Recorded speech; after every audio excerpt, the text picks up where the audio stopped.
welcome back to the gaming parlor, everyone. Othai here, and I hope you're all doing well today.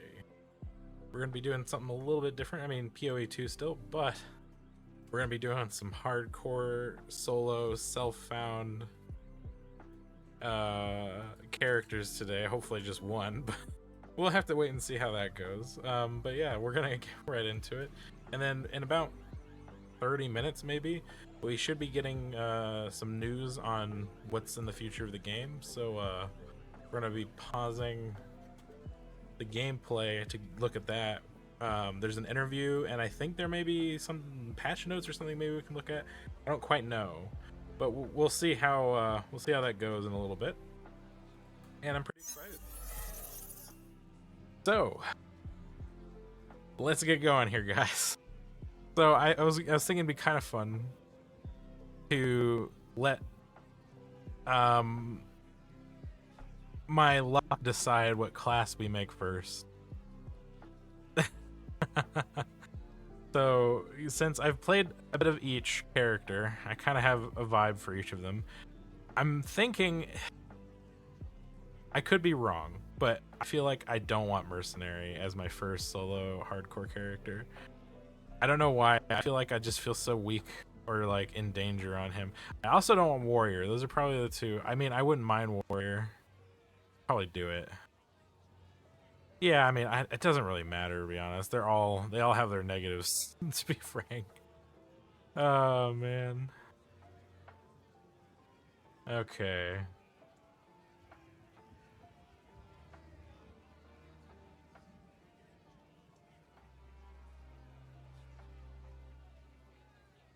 All right, we're gonna do random numbers, so it's gonna go like this: 1, 2, 3, etc. So 6 characters. I do have this pulled up here. It's on Darth Microtransactions channel, the interview. Supposedly it's on an hour now, but I could have sworn it was at 1 p.m. my time, but maybe I'm wrong. We'll just check it in a bit. And I also have their YouTube pulled up just to see if anything happens there. In case they post a video discussing upcoming stuff, whatever. One sec, guys. Let me. And then...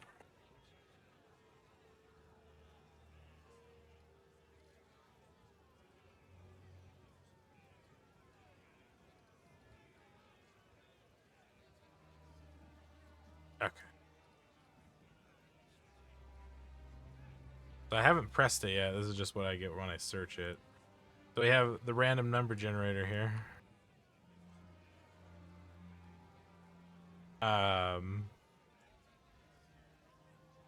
1 to 6. Actually, we'll do 0 to 6. Because that way, if we get 0, I get to pick whatever I want. As the wild card, so to speak. So let's do this. 4. That's witch. Okay.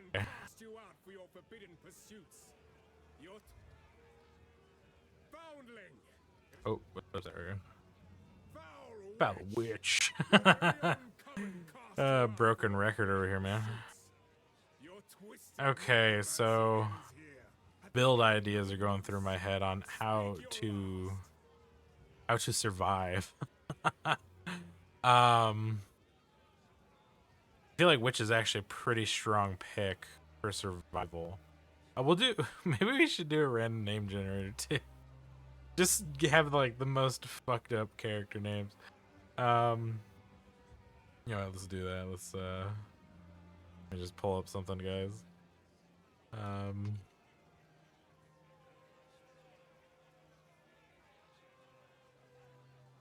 Let's see. Unless anyone has some suggestions for our hardcore witch here that is likely to bite it eventually. Oh no. Okay, let's see what we get here. Witch names, perfect. All right, I haven't hit the randomizer, the names that are just there are just what populated when I got to the screen. Okay, so we're on this site. Oh, actually, real quick, I'm sorry, guys.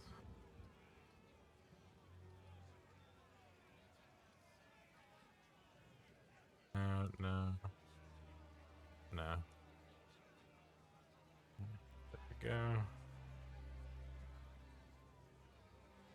You may hear another stream for half a second. There we go. Turn that off.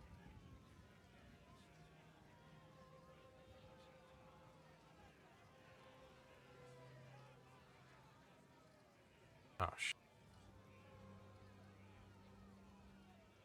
Well, that's got to be corrected.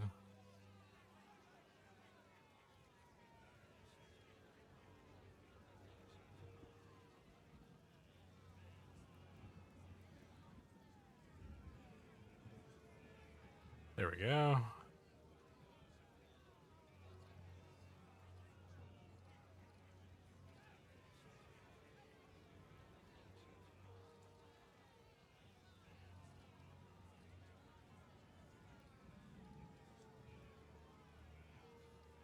Okay.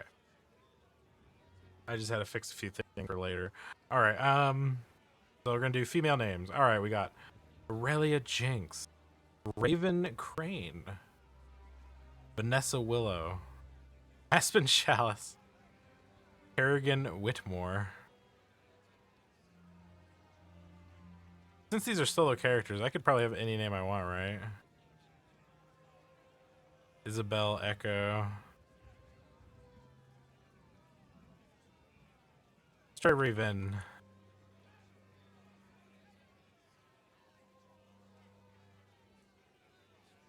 Look at that fucking warning. Please note that dead hardcore characters cannot be restored for any reason, including game bugs or internet lag. Are you sure you want to create one?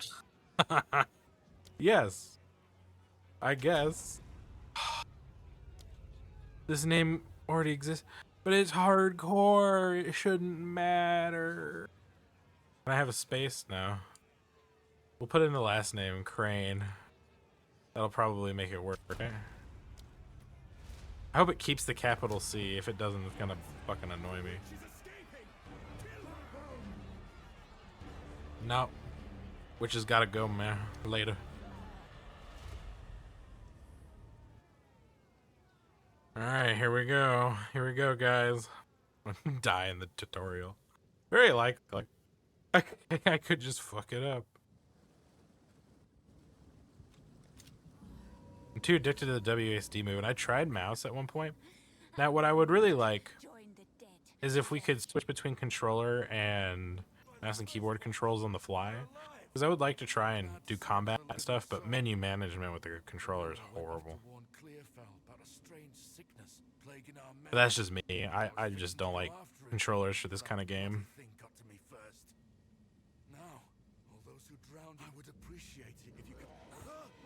Stab it. I like how he just yoink his knife.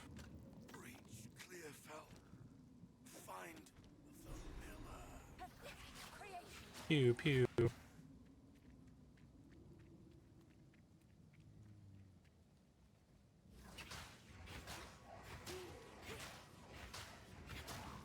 So my goal is to probably kill everything on this map to get as much XP as possible.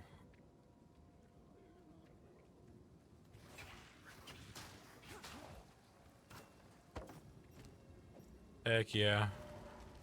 Skeleton warriors. How appropriate for me to have the skeleton warriors on my first hardcore character. My minions, go. Go, go, go. Not even hard.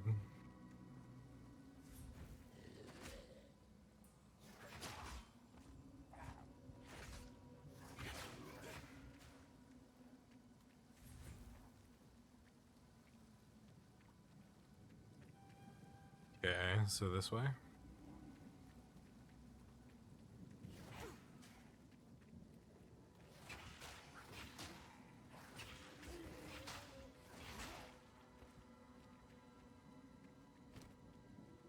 Having 0 gold again.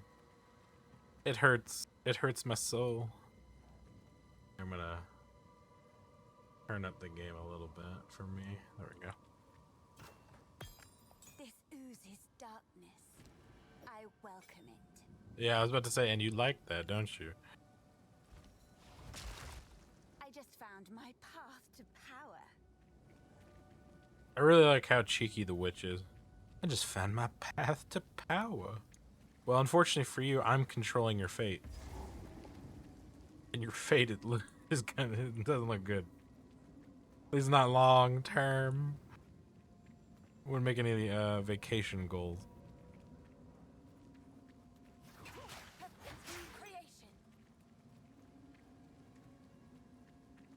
I am worried about aspects of the campaign for sure killing me, but I'm maybe even more worried about if I start mapping. The goal for this character for now is to get through campaign. If I can do that without dying, that's a victory. We're going by Nuzlocke rule here, guys, for me. The campaign is like the Elite Four at the end, right? Like the end game is just gravy. My first taste. More energy shield, please. I need that to live. It's only 10, but when you only have 50 HP, that's a good amount.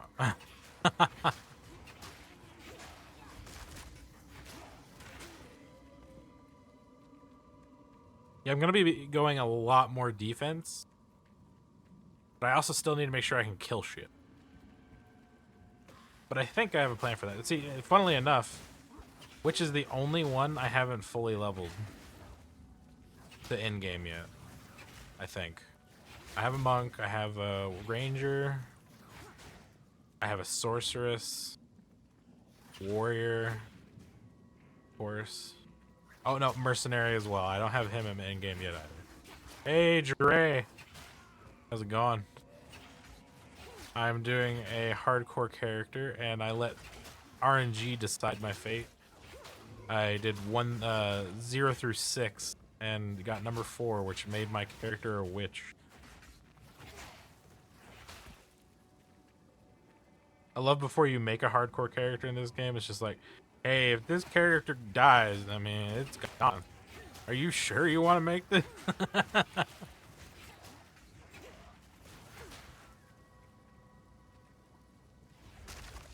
Yes. Yes, I'm sure.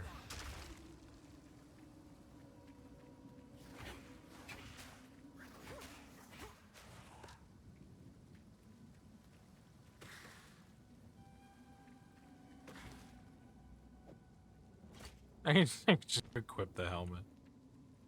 I'm just in tattered rags and I got the fucking helmet. Oh shit. So what solo self-found means is I have no trading. I can't trade with anyone. I can't get mats except for anything I find myself.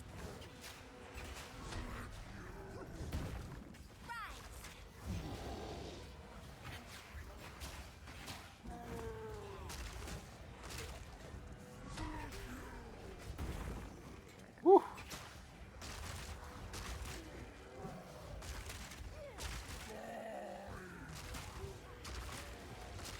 Go my minions. Oh shit. Are you kidding me? Oh no, if this character dies due to a DC right away, that's gonna be painful. That's gonna be real painful. Don't do this to me, game. This game has hardly crashed for me. That's the thing that I think is frustrating here. And then I make a hardcore character and it crashes. No fucking way. Oh, they did do that. So they mentioned how they actually make it so if you DC, it actually freezes that moment in time briefly. So usually to give someone enough time to get back on the game. And it worked. Wow, that DC protection. Because he was just sitting there. And I was even at the same HP amount I was at. Oh, devs. Thank you. Impressive size, but little acuity. Dismal.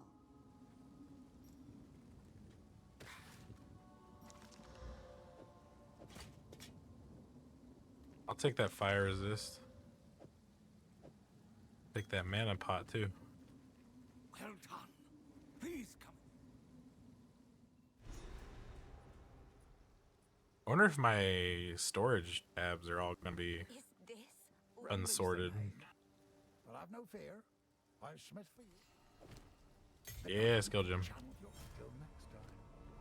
a kind leader? Okay, what will keep us alive? Contagion is really good early. I like having contagion. We'll throw unearth on E.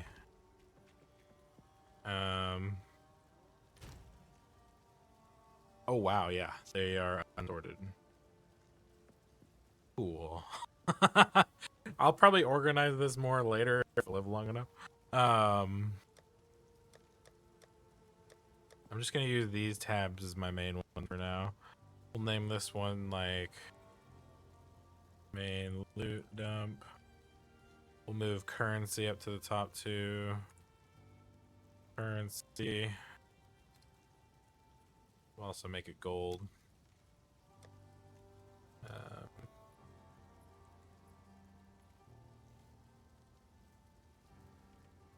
Two. MLD3. And then we'll have this one be charms, rings, amulets. And then we'll do, oh, not what I wanted. Move that back there. DRA 2. We'll color these this color.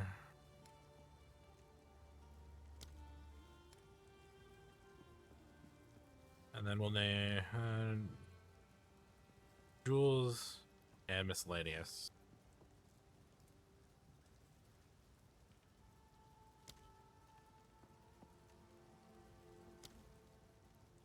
I'm sure this organization will stay if we were like to die and make another character. So I'm sure it's worth getting it a little bit cleaned up. Yeah, I'll move this up as well. Uniques. Check that. Orange. Probably won't need to worry about delirium. I will move essences up. Just so I don't forget I might have some at some point. Cool. Oh, yeah, I'll move these too. Skill gems.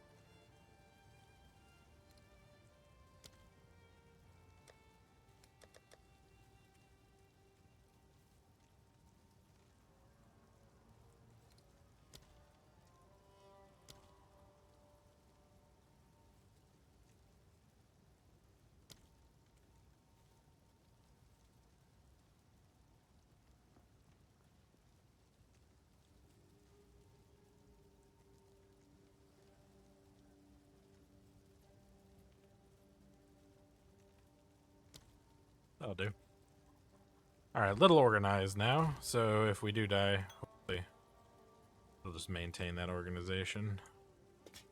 We'll just throw that in there for now. Don't need it. Welcome to all this. I fear this. Finn makes fun of my collection, but I think it's charming. Oh man, I'm so broke. I have nothing, guys. I have nothing. cute girl. I'm gonna have to get his hammer again too. Huh.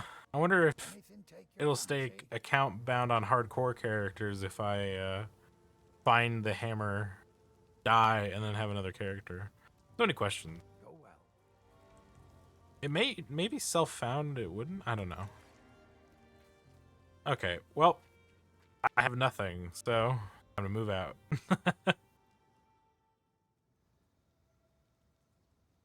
Crafting mats are actually going to be for crafting, not like trading currency. I kind of like that. Gives it a more interesting vibe in terms of like I actually have to use these for their intended purpose, not just to have a ridiculous economy.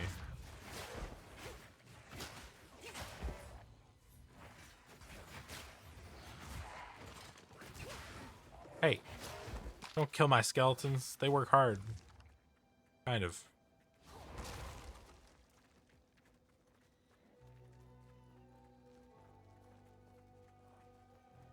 Gonna check. Probably shouldn't alt tab when I'm out in the field on hardcore. Pretty ballsy move. Heck yeah.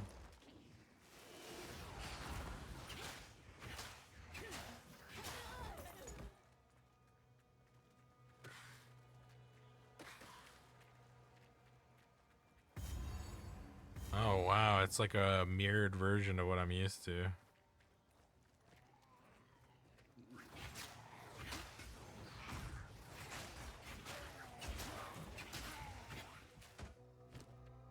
If only I had 3 arms and could wield the shield with my scepter.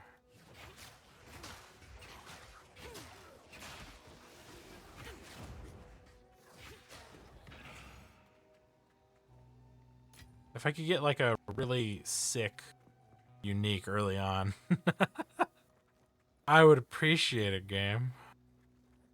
I'm watching the time, guys, because the news stuff will be happening soon.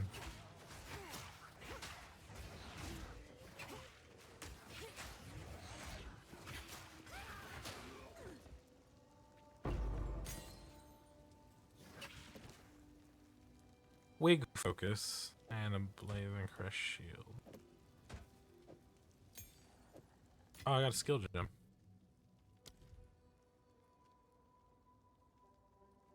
Ooh, decisions. Decisions. Let's get some skeleton warriors. Like proper ones. Because now I can have legit one. No way. Just, did they increase how much they cost? Holy shit. I could have sworn they were way cheaper than 60 fucking spirit. I have received reports.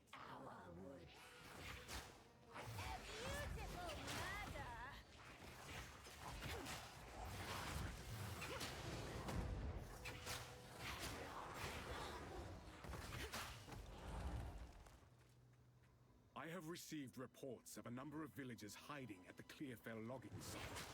Travel there and convey my order to return. Anyone refusing my authority should be considered a traitor and a criminal. Deal with them as you see fit, but bring their bodies back to the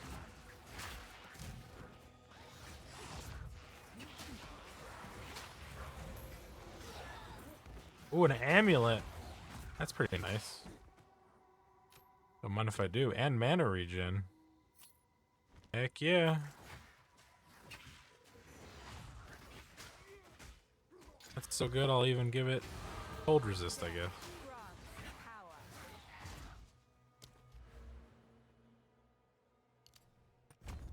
Boom, 20 energy shield.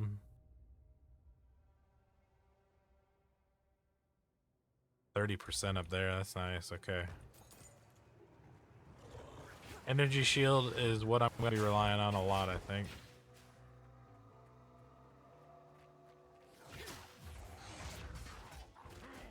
Okay, guys. At least I can pause. If I do alt tab, let's pause, shall we? Okay, nothing on their YouTube yet. Yeah, they're showing 34-minute timer, so I don't know. I will feast on your soul.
No.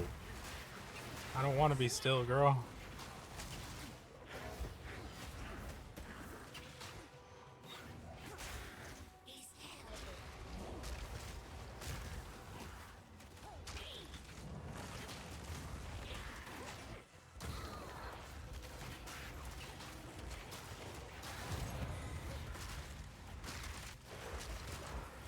Whew.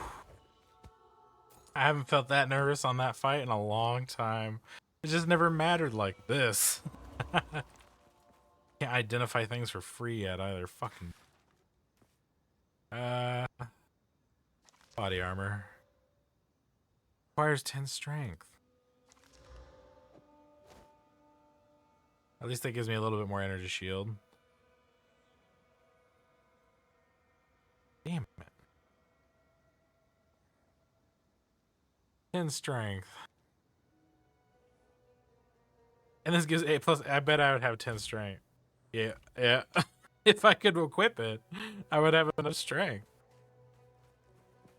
I feel like they should fix that. If it gives you the appropriate amount of stats to wear it, they should really let you just wear it. Just say like a note on it that like put like a little like notice on it like cannot wear it if below this amount like that you're close to or something like a threshold warning.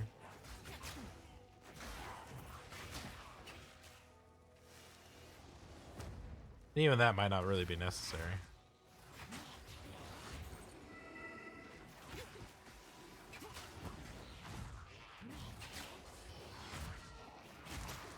Whoa, easy now. Stop rezzing them. It's rude. They're finally in the long sleep, which my witch is currently avoiding. I must send others to the long sleep, not myself. Stocky mitts.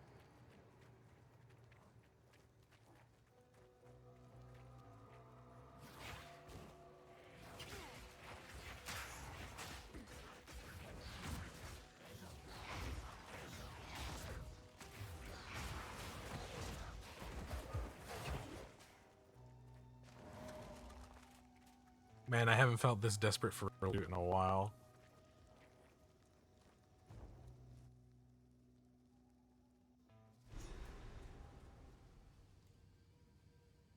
I'm gonna try to find the checkpoint in this zone. I'm not gonna go for the Devourer quite yet. I'd rather try to kill normal mob and get some more gear, and then go for the Devourer.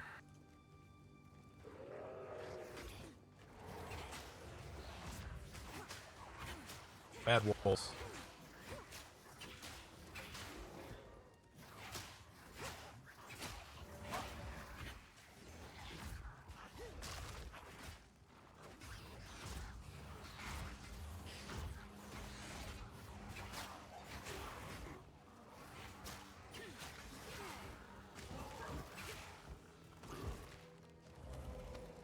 Gross. 10 dexterity. I don't have enough for any of this shit. I can't get an intelligence vest. I just not happening.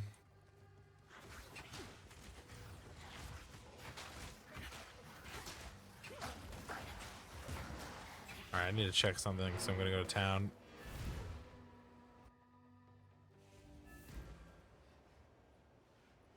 Alright, let's see if they have anything here. No. They have anything here. Alright, let me just see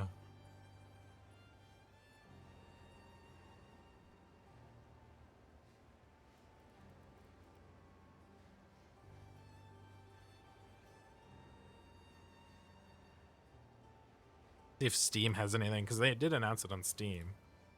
Oh, this Sunday at 12:30. Oh, I see why. So it was a little delayed. So they'll release a short announcement video with details, and then they'll have the interview. Oh, we can watch it live on their channel. Okay. I'm gonna pull their channel up as well on Twitch, and then we'll watch the interview on Darth's channel, I think.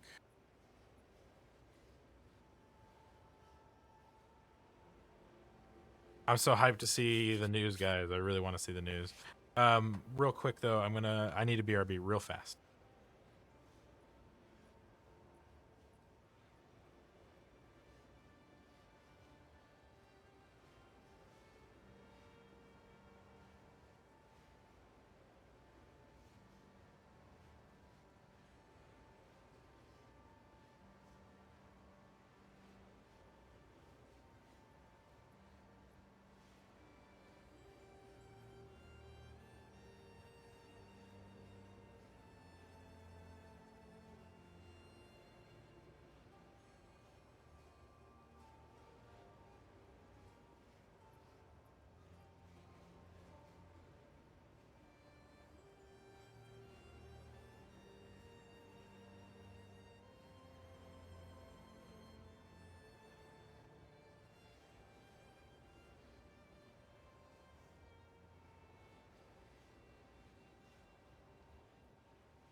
Okay, I am back.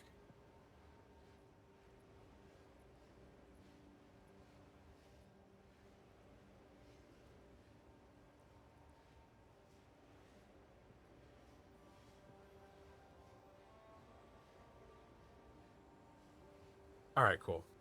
Got that all set up. Then we have their channel up too, so whenever that's ready. I didn't see the delay. Last time I had looked, it said 12. Cool, we have more time. I do see other self-found people here. We just probably can't trade. I am self-found, right? Right? Hold on, let me just make sure I made this right. Yeah, I did. Okay, that's what the green flag is. I guess I just see the other hardcore characters.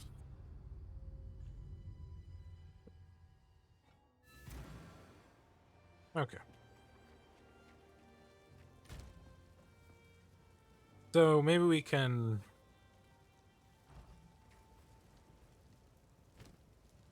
salvage some of this. Get rid of that. I like to hold on to bits and pieces. Another for my collection.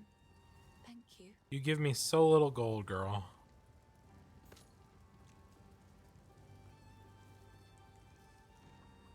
Goodbye. How's the clear? Here's what I've got. How is that fair? How little gold you give me and how much you charge me for this shit, sir? Fuck it, I'll buy it. Armor and energy shield.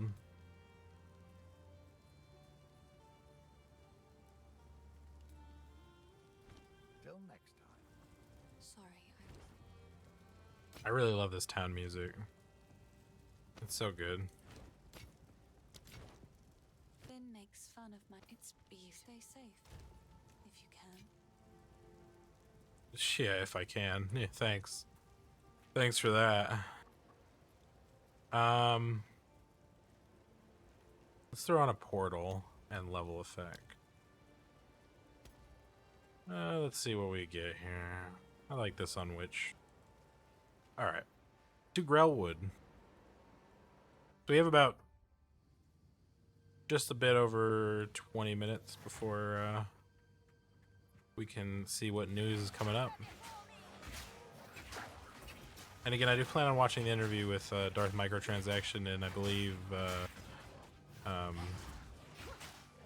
maybe Ghazi TV. I can't remember his name. There's another Twitch creator there too. I know Darth more than I know the other guy though.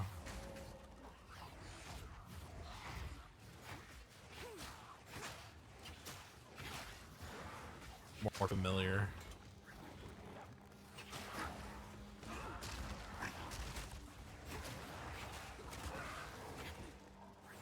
Oh, fuck off, Wolf. Boots.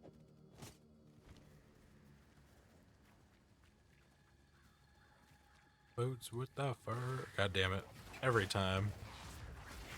They look at her. God damn it.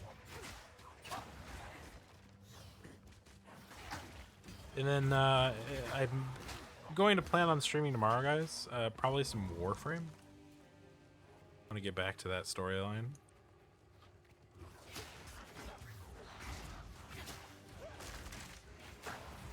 That or I'll be doing a lot of node completion stuff like cleanup.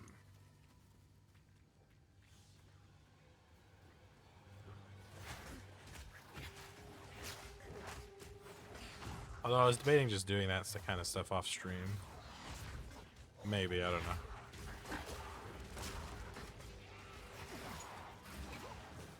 Hello, little vile imps.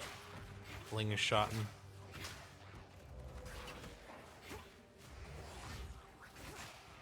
If the game would be super nice and just give me some crazy unique for early game, that would be very nice.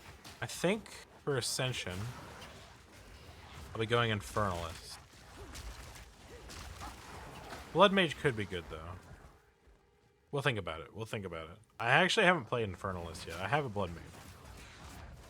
My second Witch is not up to Ascension yet. I have too many characters I'm trying to play.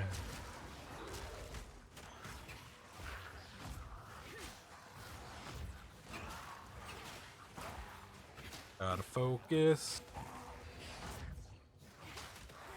Fuck off. Monkey wolf things. Alright, we're gonna go for mana regen. We're gonna go for the energy shield. Boom.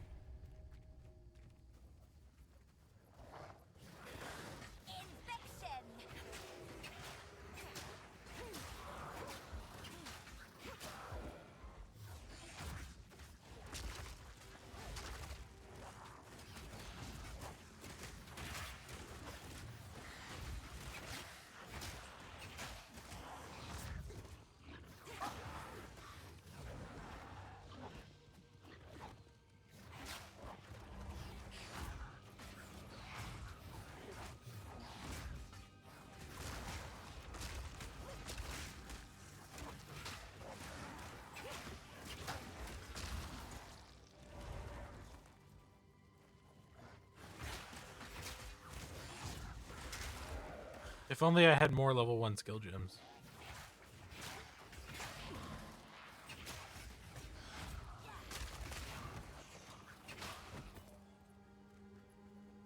But we can, first off, grab this gold.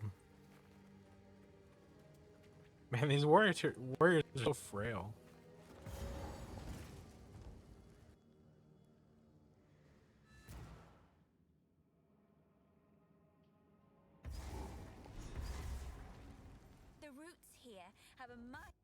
We'll grab that waypoint.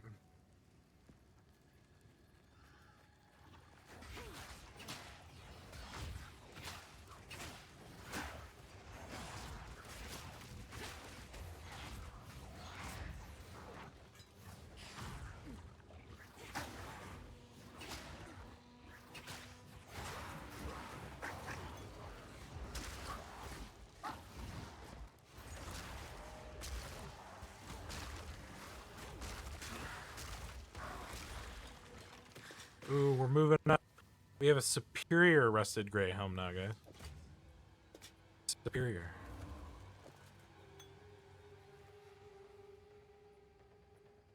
Yeah. Oh, not what I wanted to do. There we go.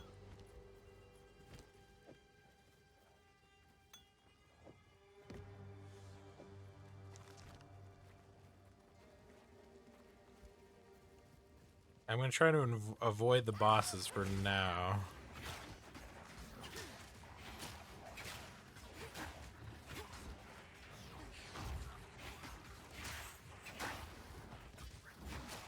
My energy shield is nice and chunky now. For this level. Could be better.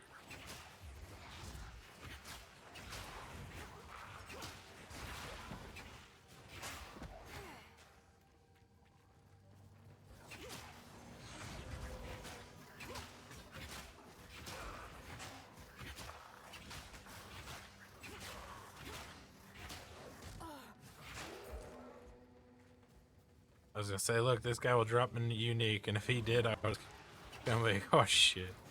Hell yeah. It'll be just some random mob, not even like a boss.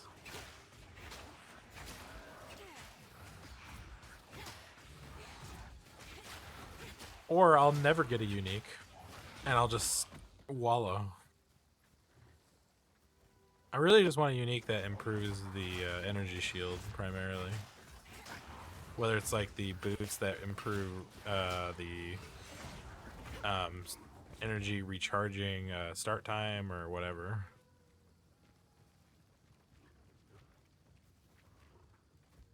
Increasing maximum.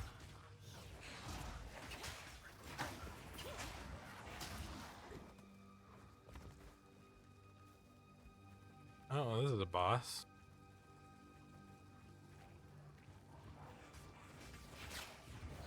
Found the boss in the zone.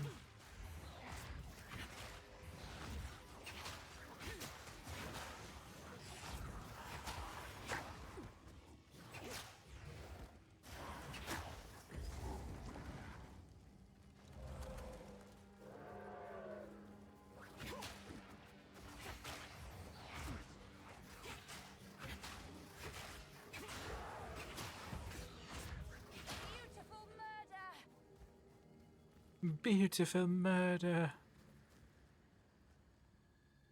This would be crazy. I want to get on her bad side.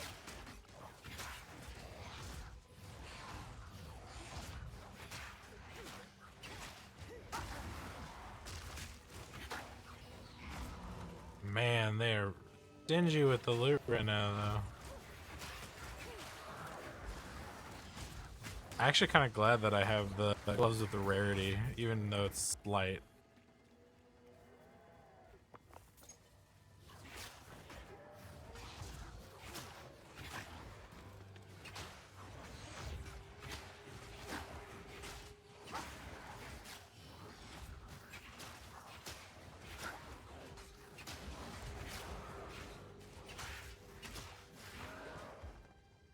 Woo. Even these normal encounters, I'm far more nervous than usual.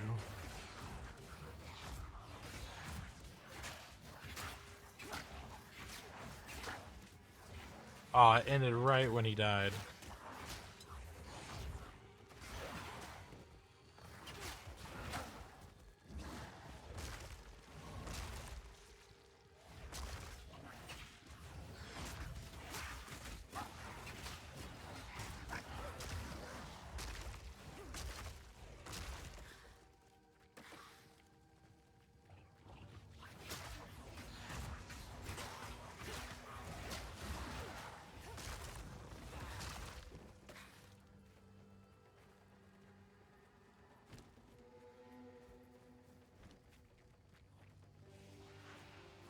Aha.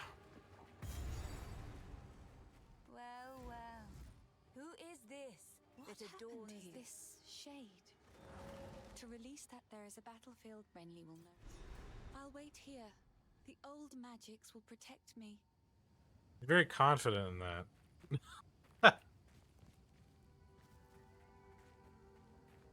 Alright, got the waypoint. Now we need the red veil.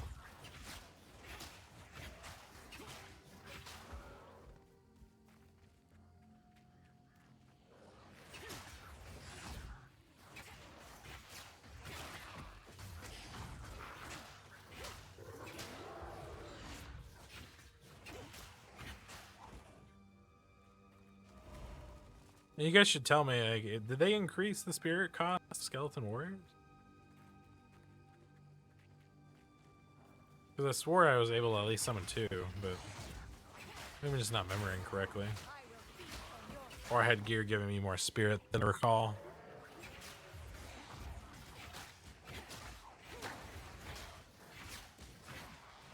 I did have a better scepter. Remember that vaguely.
Oh, nice. Has level 2 Chaos Bolt. I'll certainly take that.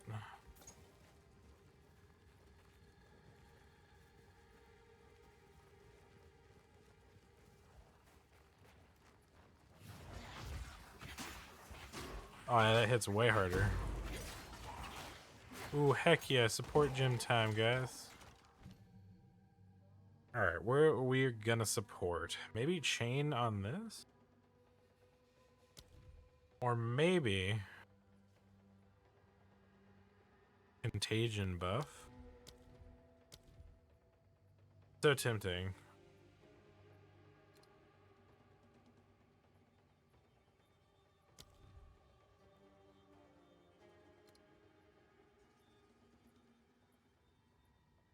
Yeah, let's get persistence. I think it's solid on contagion. Increases how long that they're gonna be taking dot damage for.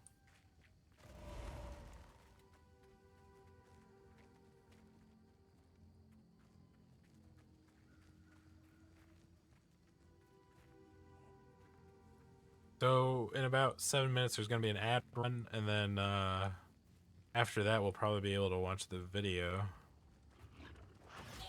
on what's coming up.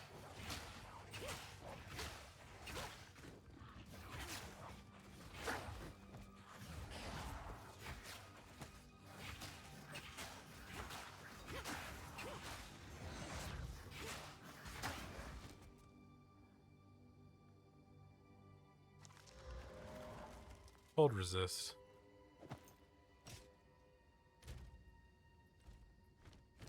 Have some invasion already, so why not for now? Magic has some extra cold resist. Can't complain.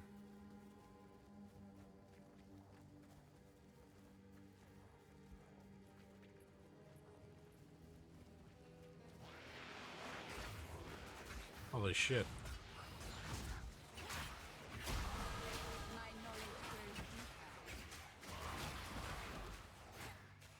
Interesting. 55. Oh, I found the shitty witch hut. I could probably kill her, but let me clear the area out. I don't want any distractions, I should say.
Hey. Glad I got that cold resist now.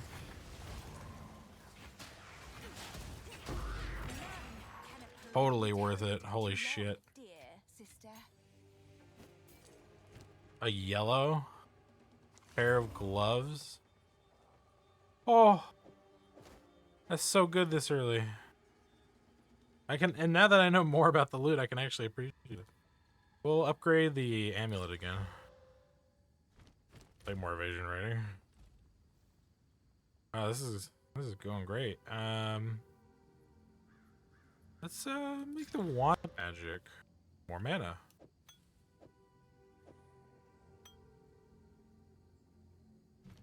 And then we'll give Contagion another one just because it's super solid. So I was either thinking magnified effect so it spreads more, or yeah, let's just do that. Easy skill done buffed. We can focus on maybe Chaos Bolt next.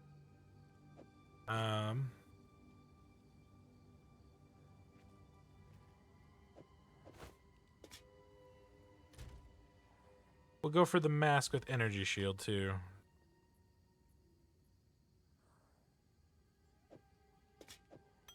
That's gonna go in the chest though. Okay. I want to find the Ash Veil before the video and the interview. Or whatever it's called. Red Veil, there we go.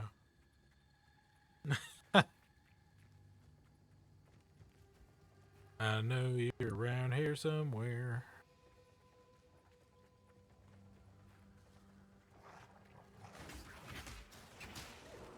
Infection. Holy shit.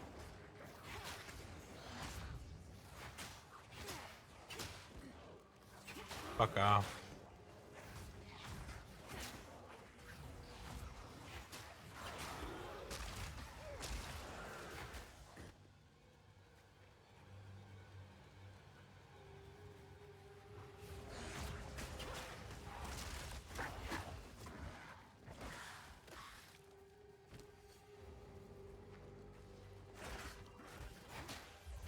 If only I could get yellow boots with movement speed on them. Then we'll be really cooking. Great to get yellow gloves though this early on.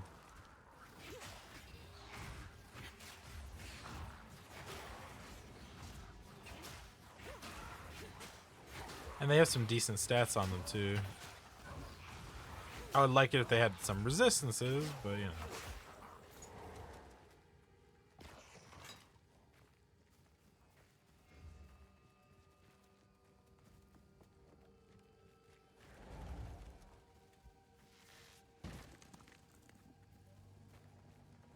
Oh, I must have gone right by it over here.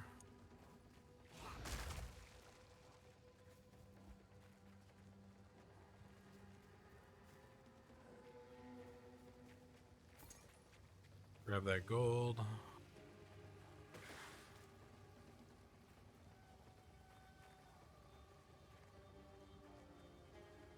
I don't know. The fuck? Oh, here it is for sure. Yep. Alright, the red veil. We got it.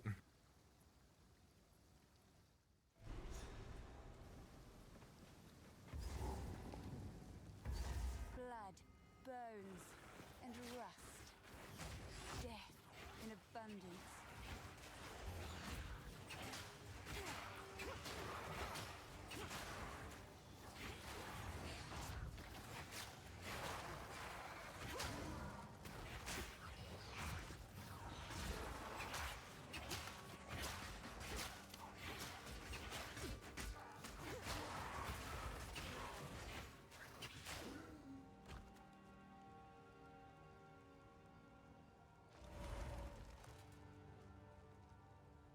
Oh, funny. It really is just his stream on their channel. Wow, that's big. Good for Darth. And Ghazi. Okay. We got 2 minutes and 38 seconds. We'll go to town. There's my timer.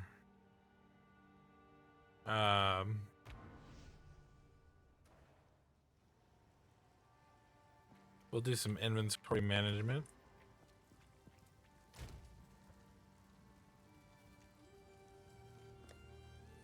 Okay, let's decide here. This is gonna be salvaged. Salvaged. This we're gonna keep till we get the hammer. Be sold. Salvage.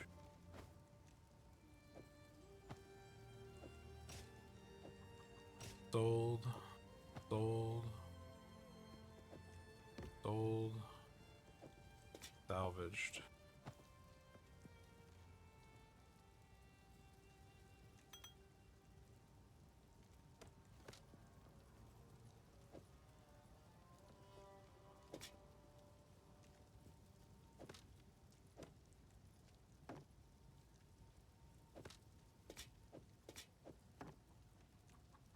Okay, all that's salvage. All this is for sale. Oh, salvage too. Okay. Hello. Or disenchant, I suppose. Boom. These are just some. It's beautiful. I accept. We'll sell all that. Stay safe if you can. Throw that in currency. And we're all set.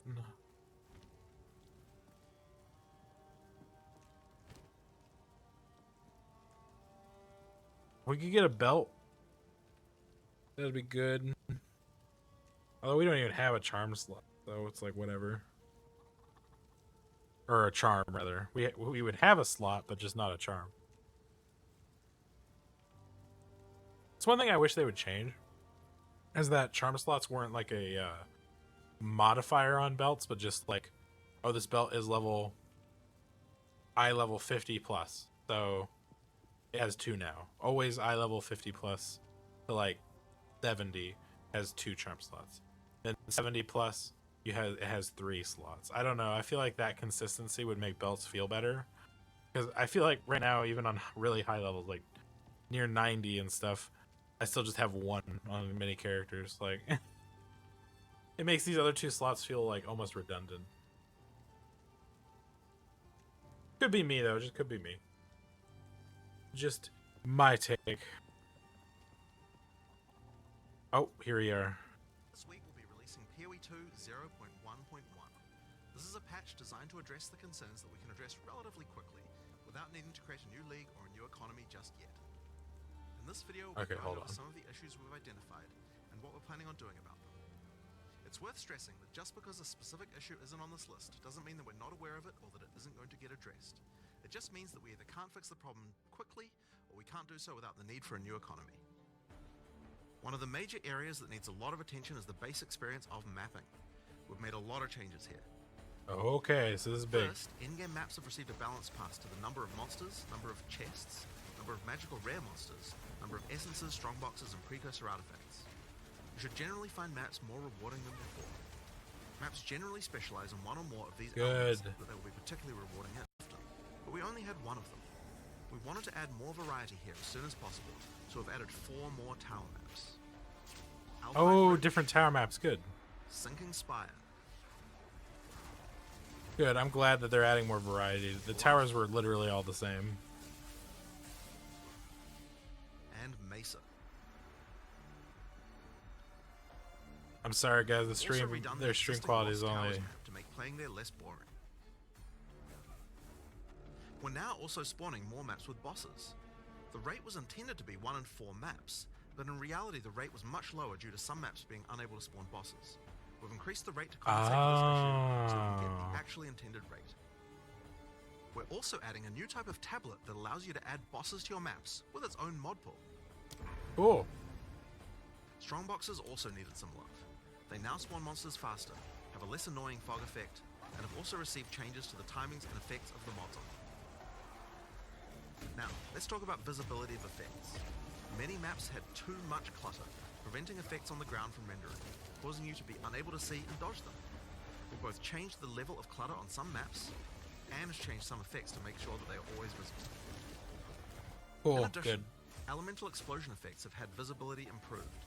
Stick around for longer before they explode, and disappear without exploding if a rare monster dies. Man, While that our plants HP is also going way up and easier to down see so before they fast over explode. there, guys.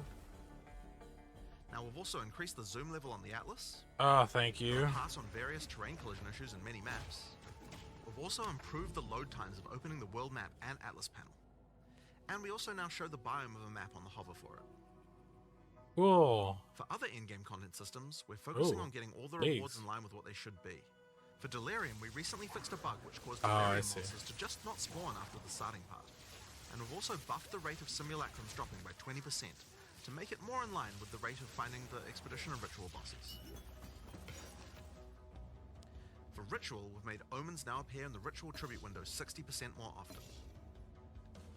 For Good. Expedition, we've improved the rarity from the shops, but we'll be wanting to make some more substantial changes to the rewards for this league later on. Okay, One of so the major concerns an that we're often expedition seeing is that getting pending. to play Pinnacle content just takes too long, and that when you do finally get there, you only get one attempt and don't get a chance to learn the boss. In order to address these concerns, we're making the following changes. First, we're making the Okay, this is Citadel big. spawn closer to the center of the Atlas, and we've also added an effect so you can see them in the fog of war from further away. This makes them much easier to find. Oh, that's address nice. the That's problem of only helpful. having I one mean, I attempt, haven't had an issue with trying to Arbiter of find them Ash, yet, we'll now but get up to 6 respawn attempts. Respawns can only be triggered by the person who put in the keys, and everyone on your party will be respawned at the same time. Leaving the map still forfeits your attempt, so you'll still need to fight the boss with the build you walked into the map with. Higher difficulties of the boss will lower the number of respawn attempts you get, but you should know the mechanics of the fight by then, right? Now, we'll also be adding respawns to other Pinnacle content as well over time. Another thing that players have noticed is that there are less keys from Faradin Citadels on the market, and thought that it was because the Citadel spawns less often. It turns out though that this is just because the boss kills players more often than the others. We've made a few changes to that boss to bring it in line with the other bosses. that's hilarious. A lot of people have reported that many of our unique items are feeling underwhelming. Uniques are often designed to be They built are. leveling at high levels, even if they're low-level uniques. But we realize that we do need to make sure that more uniques feel powerful when you first get them at low levels too. In this patch, we are buffing a lot of uniques. These changes should make finding uniques at lower shit. levels a lot more fun. Oh, I And want make to pause subsequent it. character playthroughs more fun too. When you have Okay, some we'll have to look at all characters. this later. But if they're changing uniques We're also significantly, changing a few other things to make finding rares have to better go at high through levels them. too. First, we're changing mod weightings a bit to make sure that there are less bad mods. Another fix is making high-tier items no longer cull the highest tier modifier of a given mod type. This bug caused bows and crossbows to not spawn with attack speed at tier 5 rarity, and rings to not spawn with life at tier 5 rarity. really? Another change we're making is to make it so that socketables such as runes can now be overwritten with another socketable. Yes, that's all I needed. I As we understand that continue to you're play, expending we them still still. find many balance anomalies Ah, and that's specific such a good monsters or change. bosses that can be nasty if you encounter them. This patch contains a pass adjusting a large number of those monsters and bosses. We'll save the full list for the patch notes, but there are significant Man, number of changes Jonathan here looks that should tired. address many cases where monsters or bosses felt You're too working hard hard, in man. certain circumstances. Here are a few examples to get a taste of what kind of changes you can expect. The He's been Silver Fist busy. Commander roll now does a lot less damage. Oh yeah, that roll would just one-shot me, Nightmare's Death even by Dead in can like no longer be used on screen and has Cruel better Act paladin. 3 on a lower character. Fucking A. Forsaken Miners throw less grenades, have improved visuals, and deal less damage. And Lost Men Zealots can no longer meteor you from off-screen either, as well as many other Oh, changes good. just like those. Yeah, because that would get me One of the big meteors issues for for sure. players on consoles is that the web-based item filter system is currently not working. This means that they Oh, can't really? use item filters like the PC users can. For 0.1.1, we'll be enabling the same system that PoE 1 has, which allows you to subscribe to item filters on the website. For now, this will be done on the Hell PoE 1 yeah, website to allow us to get this awesome. feature out as fast as possible. Later on, we'll improve the user experience of this and put it on the Path of Exile 2 website. This patch also contains a bunch of other smaller changes and bug fixes that I'm sure you guys So will no appreciate, classes yet. like buffing armor and scavenged plating, showing the number of uses left in your Ooh, charms, buffing as armor. well as an effect when they trigger. Oh, good. I need that because I'm like, what? When? How do I know Fixing this the is music turning that Luna on? was supposed to play in town.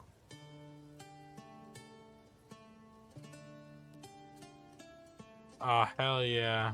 And plenty of other little fixes and improvements throughout the game. Now, we have a huge amount of much more meta-shifting changes that we know we want to make. And one of the best things about having the game in early access with the endgame is that we now have a much better idea of where we want character power to be and what the balance of bosses and monsters should be relative to that. But those types of changes are going to have to wait until we are ready to make a new league with a new economy for people to play in. Okay, that's fine. It's still a little while away yet, but in the meantime, we'll be continuing to identify things that are causing frustration and try and address them. I want to thank you guys for playing and hope to be doing more of these in the future. Later. Okay. All right, so there you have it. Pretty awesome. We are now going to call. Yeah, I like in, a lot of get those them changes. ready for the interview. So we're going to go. If you guys to haven't a followed Darth screen Microtransaction here or that is Ghazi, a go BR definitely back, follow them. BR back They're type of screen. if you want PoE you will hear content, no I mean they're audio. great. It'll just be a blank screen for probably 5-10 minutes at the highest. And then Darth we're gonna is get just into about hilarious. What we just saw. So give us 1 moment here. Audio testing and prep. Oh no. Okay, so we can talk about that. But like, I was hoping to hear about a class, although because of the way the stream kind of jumped for me, I may have missed an announcement about a class, but I don't think so. You think that they may have led with it, but I'm not sure. I know they're going to be releasing the other classes sooner rather than later. And there's also the third ascendancies for the classes we have. I wonder if they'll do that before the new classes. I don't know. I would like to see like even a rough timeline that's subject to change. It'd just be cool to see. I think the charm change is very nice, seeing when things are actually occurring. I do really like that. That'll help because it's right now it's like, okay, I have this charm equipped. I don't know when it's going off. I just believe it's going off. I have faith that it is occurring. And then oh man, we're gonna have to go through all the uniques that they changed too. That's a big one. The uniques could be cool now they're changing those. If they're fundamentally making them a lot stronger. I bet that video is gonna be on their YouTube soon. Oh, it is. Okay, wait through the video while we Hi, wait for. I'm Jonathan Rogers, Game this. Director on Path of Exile 2. Well, we're back from our break. We've been playing the game a whole lot, and we've been reading a whole lot of feedback as well. So it's time to assess and work out what we're going to do next. Now, later this week we'll be releasing PoE 2 0.1.1. This is a patch designed to address the concerns that we can address relatively quickly, without needing to create a new league or a new economy just yet. In this We're just video, we'll be rewatching going it, over some of guys. the issues we've identified and what we're planning on doing about them. It's worth stressing that just because a specific issue isn't on this list doesn't mean that we're not aware of it or that it isn't going to get addressed. It just means that we either can't fix the problem quickly or we can't do so without the need for a new economy. One of the major areas that needs a lot of attention is the base experience of mapping. Oh, I We've see. made a lot of changes here. First, in-game maps have received a balance pass to the number of monsters, number of chests, number of magical rare monsters, number of essences, strongboxes, and precursor artifacts. You should generally find maps more rewarding than before. Maps generally specialize in one or more of these elements, but there will be a Let's tablet move that allows it. you to add boss. Okay, I don't feel like I missed any major things. See if we can. That allows you to add of all simulacrums dropping by. In order to address these concerns, we're making the Oh, following changes. Audio now. We'll go back Hello, to it in a everybody. minute. So here we are. Let's just real quick, now that we have the audience here, I'm going to have Jonathan one more time say something real quick just to make sure they can hear us well, and we'll get feedback from Yep. the chat. Hi, I'm Jonathan well. Rogers, Game Director on Path of Exile 2. Thanks, sir. Mark. That sounds Hi, I'm rehearsed. Mark. Hello, this Like is he me knows. speaking, He just and can say I it didn't so wanna well. Say the same thing he said. It's fine, you can. All right. And then lovely co-host Ghazi here. Lovely co-host. Mic check. Mic check. 1, 2, 3. I love 1, Mark 2, and 3. John. They're great. Excellent. So with that being said, Ghazi, why don't you take it away with the intros? Hi, welcome to Tavern Talk episode. We still have no idea what episode we're on, and we're going to keep up with that trend. We have with us my lovely co-host, Darth Microtransaction, and the lovely two individuals that is basically the OGs at this point. We got Mark and Jonathan from Path of Exile 2 Grinding Gear Games. How are you guys doing? Oh, doing great. I mean, you know, like it's really good to get back into things again. We had a good break. You know, like and Yeah, I bet they needed that break. yeah, I bet know, it it's was just like nice to be quite a back and, push to get actually this looking at early problems access again. out. As much as you know, it can be painful sometimes, but yeah, no, it's real good to get back into things. Yeah, disconnected for a little bit, not too long, but just a little bit, and now back, which is awesome. But no, Just a little It was a bit. long burn last year. It so sounds was like good to they get a little really bit of a needed break it. over that Yeah. Christmas. But yeah, lots to address, lots to change. Excited. And it Awesome seems to hear. it seems like with the break, you guys still managed to get a lot of changes in from the reveal video we saw. It's fairly substantial, so that's exciting. Yeah, I mean, they're moving pretty that is, good. for the most part, just stuff that we did, like, last week and this week. Really? The extra 4 A maps. Some of lot. those did have some work that was done a little earlier, but for them because we knew we needed more Oh towers. yeah, we like just did making them in. more towers. But Yeah, I'm pretty sure much all they that do stuff that. is just stuff that we're just doing last week and this week. Like we try to move fairly quickly when we can.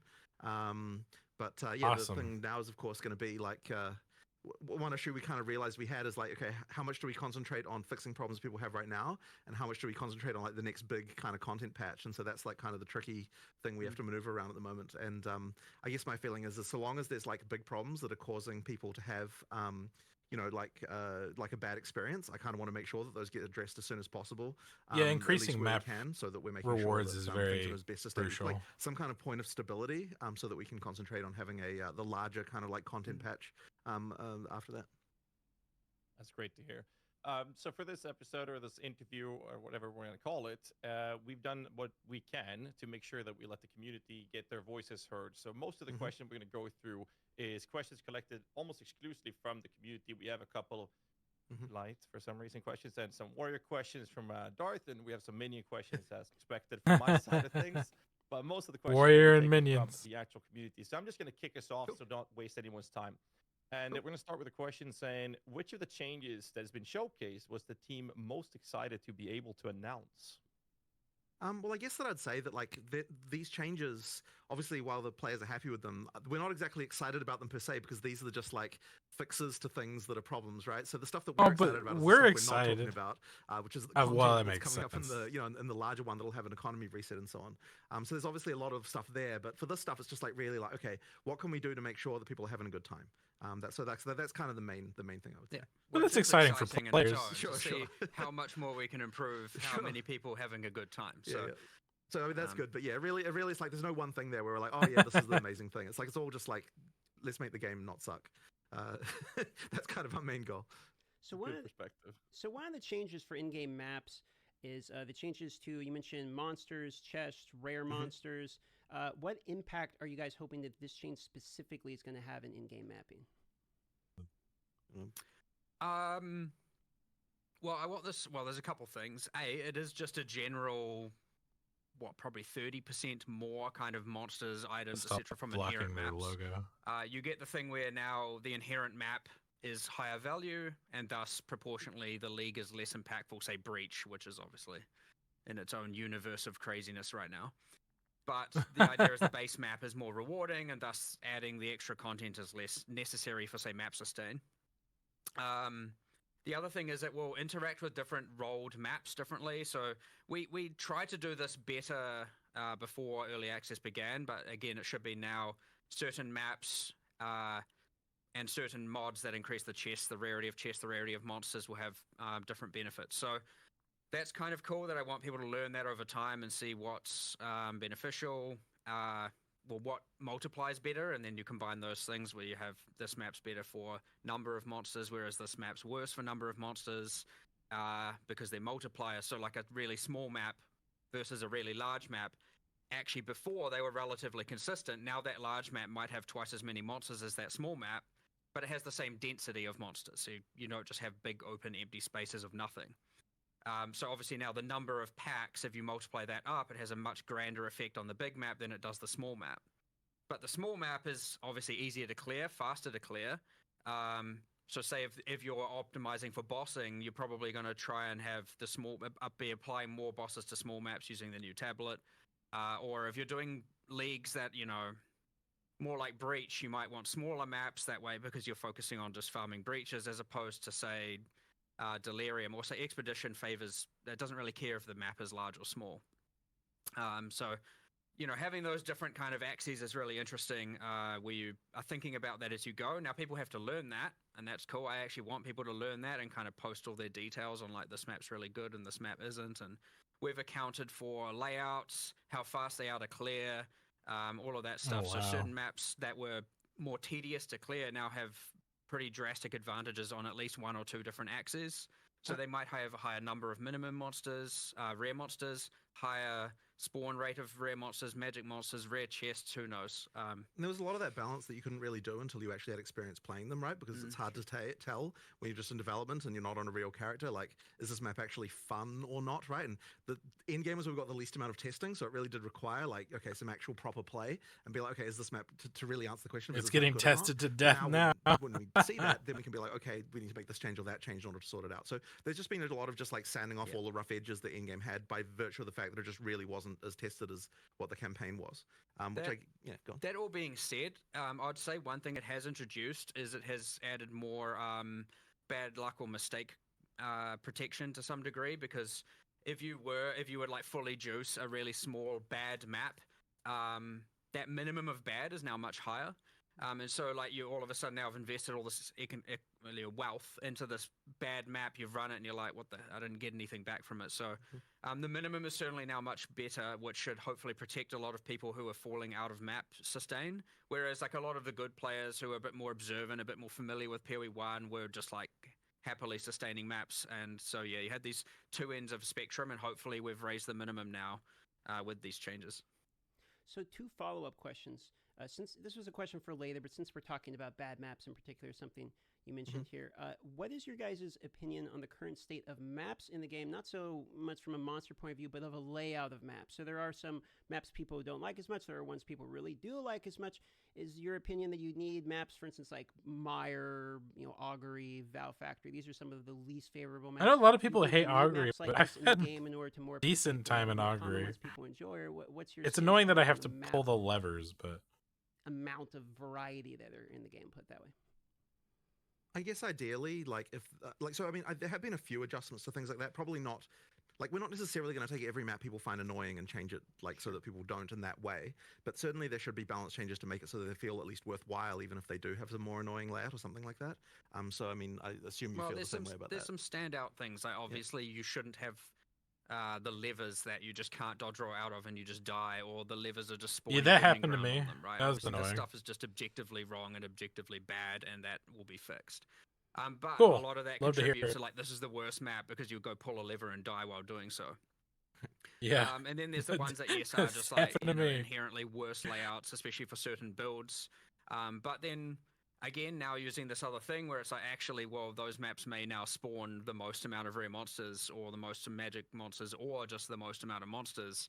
You're gonna have to go figure some of that stuff out. And some people might like that. People with less screen clearing AoE centric builds probably don't mind some indoor, more mazy maps if they're going to get the benefit or feel like they're getting the benefit from.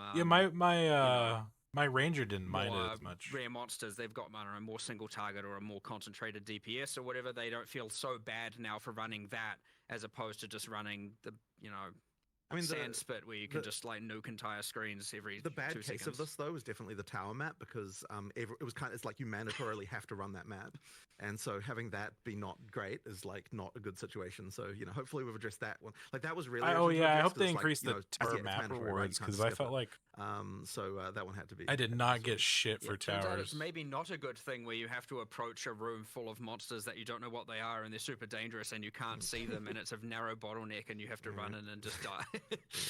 But even so, like obviously the variety helps with that, but also the new version of that map is now based on the top floor tile set, which has like got more variety and like it's easier to deal with. So that should improve a lot of that. Bit of visibility. Yeah, exactly. So it more helps open, a lot. less tight bottlenecks. Still they're still relatively narrow here and there, but much better to clear. So one more follow-up here, and I'll pass it off to Ghazi. In the reveal, you mentioned that the boss maps, for instance, were supposed to be more common than they actually were. And so this comes to a very common question about Waystone's sustain. So what was your opinion on the state that previously was with Waystone's sustain, as well as do you believe this impact of additional bosses are obviously going to impact Waystone's sustain? So you think this is going to help alleviate some of the feedback we've seen related to there? That one's pretty interesting because, and this is probably going to be a controversial thing to say, but like we don't know that there necessarily is a problem with Waystone Sustain as such. So that means we have to look into if people say that there is, and that means we have to understand why that is, because I don't think that's the experience that like we're having as we're playing ourselves. And like so, there's always this thing where it's like we want to hear what the players say, but then we always want to confirm with our own experience that like when we do what they're doing, that we're getting the same experience before we can kind of make a good decision about what a change would be. So I don't Instead, know that we've I would say I have identified trouble why in the it is mid yet tier that more players are than having late problems with tier. Waystone Sustain, and so that's like, and this will change this obviously because there's more bosses and so on. Like that's the thing you can do, and killing bosses will give you upgrades and so on. Like that'll help with that. But I guess I sort of like I feel like we need to understand that problem more before we can really work out what exactly needs to happen with it. There's certainly more to learn there, but as I said before, the minimum's now higher for sure. Right. So it can be just people and running into bad specific maps that like have specific problems that someone who's I suspect it's also just a lot of people struggling with the difficulty and dying, and like it's obviously Yeah, I very think that's the different if main you're- issue. If I you're agree. dying even in 30% of your maps, 20% of your maps, I mean even 10% of your maps, it can make that difference. So yeah, there's definitely 100% And people more might to not be look into there. juicing their Well, I waystones personally, properly I to get went more to, waystones. From tier 1 to tier 15 maps, Potentially. a I total don't of know. 32 maps, and I've sustained since. And then you see the things where people are talking about map sustain, and I'm like, okay, am I in a different universe? And the answer is you are probably in a different universe. the answer is Mark. probably yes, I am in a different universe. But Probably. from a purely anecdotal standpoint of my own, I try and I'm going to see how it is for myself, and okay, I'm somewhere else. We need to look more into this somewhere. Yep. So we have other people at the office as well, of course, and you get their anecdotal experience. But we need to look at this from a much broader. I wouldn't say I had perspective. too But much either personal way, what issues we've with just my put own forward is sustain. an improvement I to still all have of that, higher 15s, I maximum, have some sure, higher 13s. minimum, and a bit more safety for bad luck. But what it doesn't really account for right now is safety for people dying and failing 50% of their maps or N% of their maps. There is a slightly more subtle thing going on, I think, which it's kind of unfortunate how this turned out, but effectively, because you can power through the map tiers really fast, it means that you don't get a chance to find the gear that you would otherwise have as you went through those tiers. And that means that effectively when you do, that you might be playing higher tier maps than what you really should be playing for the amount of wealth that you've found. And that means that your map sustain is bad because you're dying more often because you're kind of playing higher tier content. And that's I is feel on like- us because we need to adjust that so that you that you only start effectively, in order to progress up the tiers, it needs to be more that we need to sort of gear check you more as you go up a little bit to make sure that you've got the gear you need before you're going up the tiers. But this is going to be a really subtle and tricky thing to get exactly right. Like there's quite a lot to that, and that's kind of more of a thing that we can sort of look at over a bit of a longer period of time because it's going to require. Yeah, some that's a adjustments. tricky But one. Yeah, that's just sort of another one, but For sure. there's quite a lot of implications to all of that, and I don't know that we're quite ready to understand exactly what would need to happen for that to happen. But that is kind of one of the issues that we're seeing is just effectively people playing content that's harder than what we would hope they would be playing for the gear that they have, which then causes the deaths, which causes the sustain to be bad. So that's kind of that issue there. I think people should challenge. realize that they need to step down the tiers and farm lower tiers for a bit. Next in line, then we're move up. actually, I don't know, going that's to what I circle back to thought. You mentioned, Mark, regarding Expedition, not caring about the layout and whatnot, but you also mentioned, I believe it was in the video, right? You mentioned more substantial changes to Expedition coming later. So the question is, do you have any particular examples of these things you're hoping to accomplish with this mechanic? Look at I each can't really say other. what it is, but what I can say is it is intended that every league, sort of, I'd say without promising it, because we're allowed to make exceptions.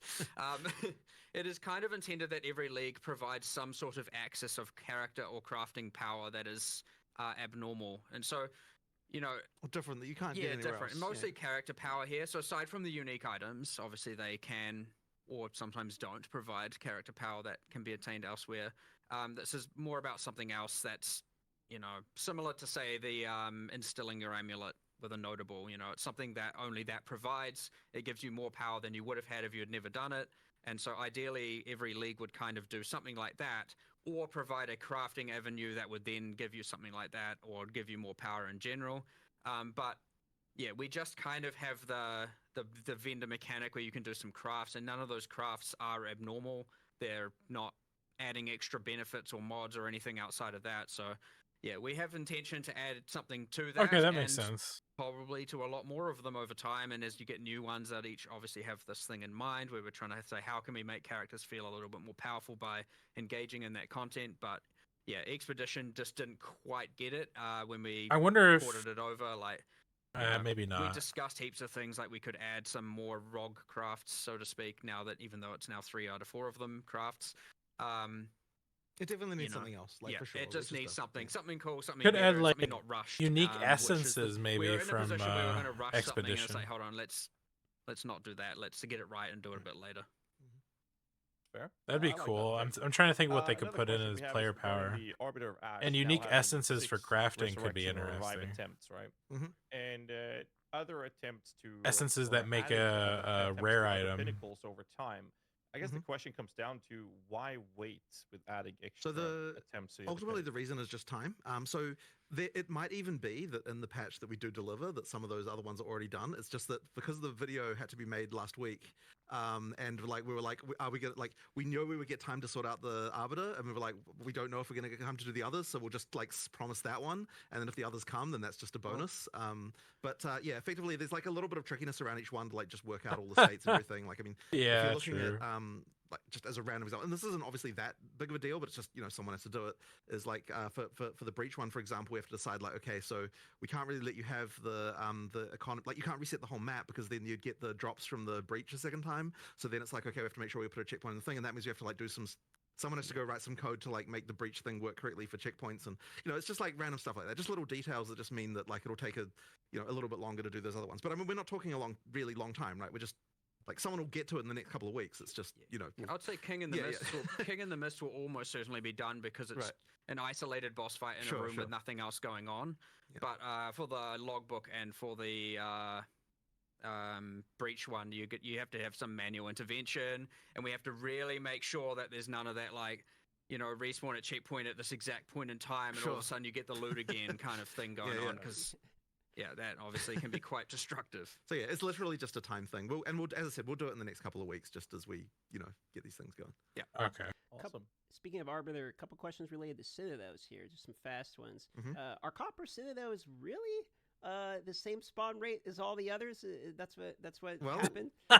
I mean, we generated a bunch of Atlas state and checked that they were equivalent. I mean, I don't know what to so we really were not intending to make a Monopoly game, McDonald's Monopoly game style thing here. It really was intended to be equal. So yeah, as far as we could tell, it was just the just that the boss had that exploding minion thing that like was the damage just busted on that? Nah, well, maybe, but Maybe little attached zombies, like during the phase 1 of the fight, they, you know, when he summons the sandstorm and you get protected, and you have the zombies coming at you, they blow up after they die. And in the map version, the in-game version of this fight, some logic was missing. I don't know what happened, and those would then explode at the end of this phase 2. So you're like, oh, I killed him. You run in to get your loot, and 8 zombies just explode and insta-kill you. And so what you found is a whole bunch of people were just straight up succeeding at the fight and then just dying straight afterwards. Just fucking so dead. that accounted for some portion of it. And then he was just harder. Like, certainly the death rate, even excluding the one-shotting zombies, was just much, much higher than the other 2. But yeah, we have now a cheat that generates or simulates generating, like, I think it's 1 billion different blocks, and calculates how many of every map spawned and everything like that, just to test this specific Citadel case. And yeah, everything we could find generates exactly the correct amount of the 3 things. So speaking the of 3 Citadels. Speaking of spawning Citadels, did you guys happen to catch any of the conspiracy theories related to, you know, corpses pointing in directions, etc.? That was so ridiculous. I knew they were gonna. Oh, I'm so glad he brought that up. That's fucking hilarious. Things. I don't know. All right. I can tell you. I see. The thing is, I'm tempted to actually do something weird like that now, just to like, you know, just to bait the conspiracies. But yeah, no, there was nothing weird going on. It's just RNG. Like, you have to. I did catch it's the just video. RNG. That's all it is. That's so funny. Closer to the cinders, so there is something to being farther away from your spawn point. So but basically all that is literally just that there where you start, there's just a radius you have to get to before they start spawning. But after that point, it's just they just spawn the same rate. RNG. And we just moved it closer just because, since you can't really tell like where the that's like not obvious, right? And the main thing we want to do there is just not have a Citadel spawn like right next to where you start, because that'd be ridiculous.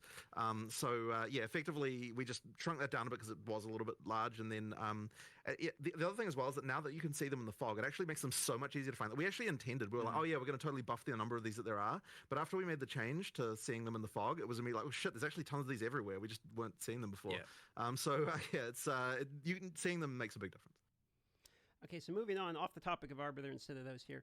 It mentioned in the video less bad mods on mobs. Can we get some more detail? Sorry, it wasn't mobs. That I think, because it was in the item section, and maybe you misheard that slightly, but maybe the bad mods thing was talking about items. So effectively, there's some stuff going on here. So effectively what we did, because a lot of people were talking about Interesting. Issues with higher tier rares as you get to harder content.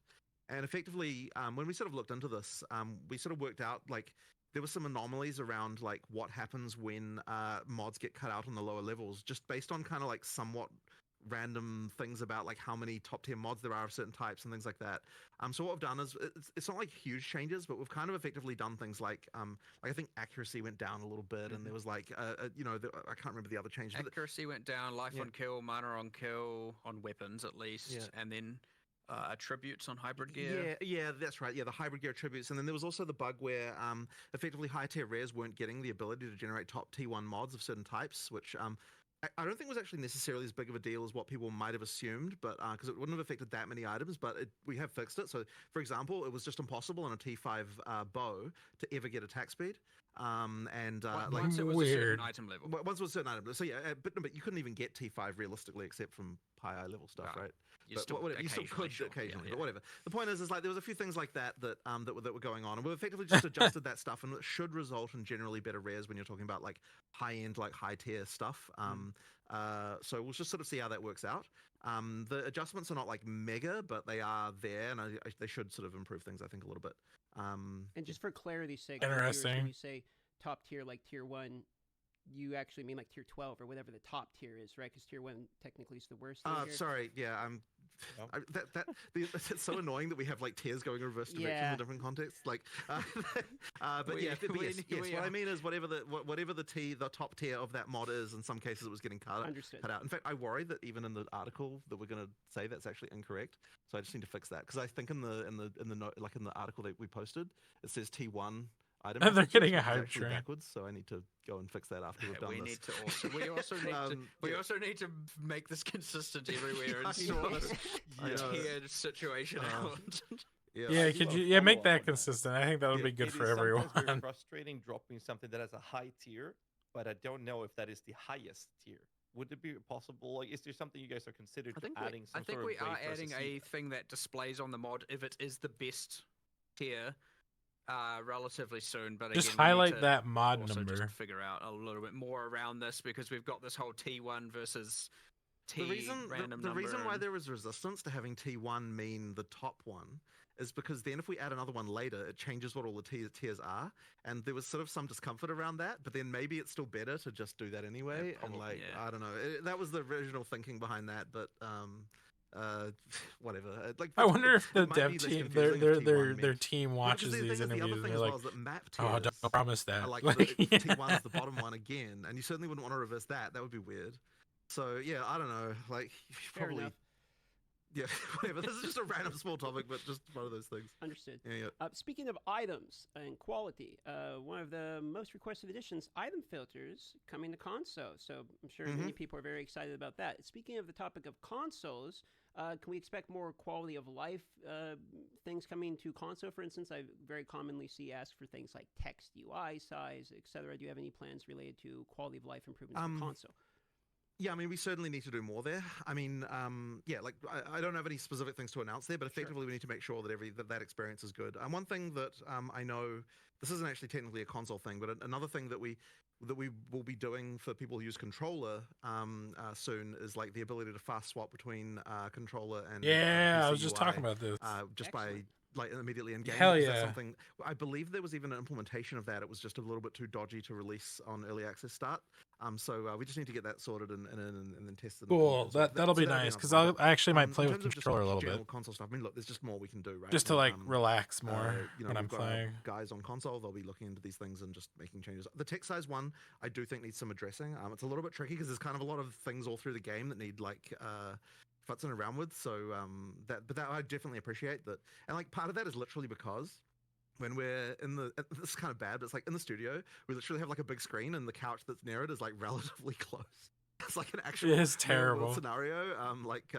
You know, people often sit a bit further away, and we probably should have been thinking about that. Yeah. So yeah, things like that just need some addressing for sure.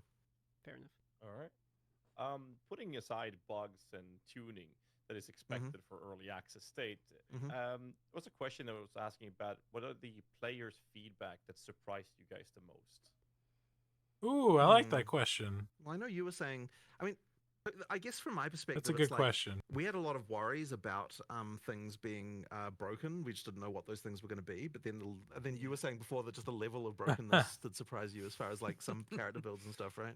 Yeah, like I had my whole like, okay, obviously people are going to find broken builds, but like we escaped millions into tens of millions, and then we escaped tens of millions into hundreds of millions in measuring in DPS, and then we escaped DPS into comets per second.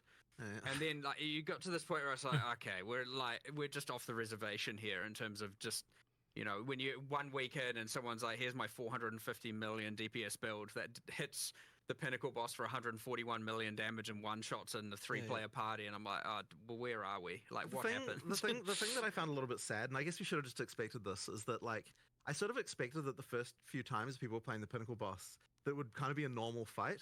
But in reality, the first few times people played the pinnacle boss was just completely like a disaster because like they just had some build that was because to get to the pinnacle boss the fastest, you also had to have like a ridiculously broken thing going on, and so you just ended up with just like like you don't even get to see the mechanics, and it was just like that was a bit sad to me.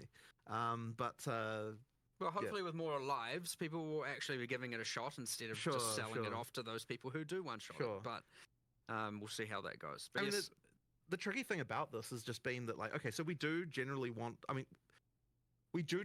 to not do mid-league nerfs, and there was a period there before Christmas where we were making some changes, but we weren't even considering those to be mid-league nerfs because they still left things in a state that was still like very, very good. Like from our perspective, and like maybe the players would disagree with this, it was kind of like when we nerfed something there, we were still leaving it in a state where it's still some of the best shit ever.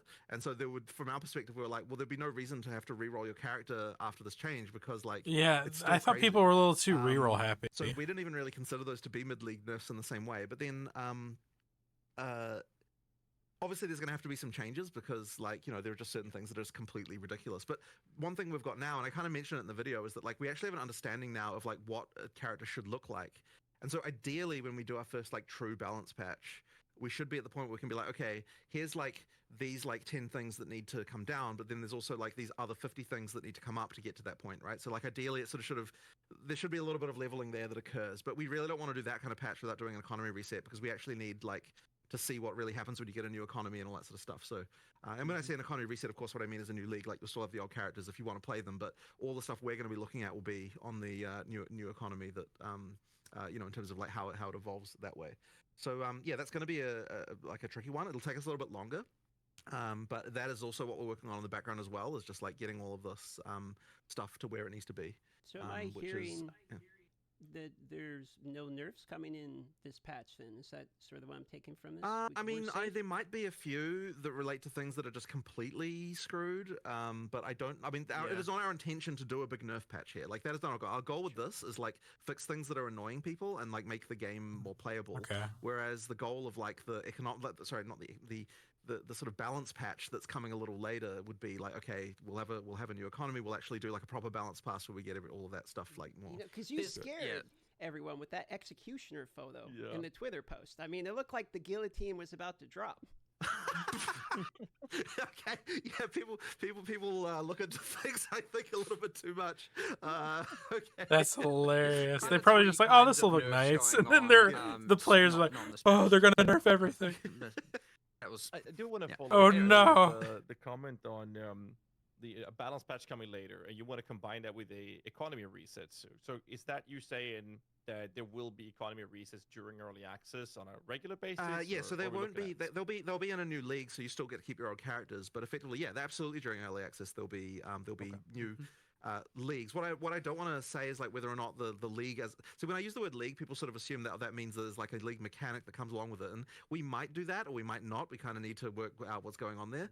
But it'll be a new league in the sense that it's a new economy that people can play through, and we'll be introducing significant stuff that would want people to make people replay as well as doing I'm more all balance stuff for and it. lots of I stuff. But actually effectively, like we playing need the to do that campaign. because if you I can't can't really say the just same make about changes to Diablo. balance like significant ones without screwing people's characters over, obviously. So you need to have some kind of thing Like like multiple that in order to be able to do that. times.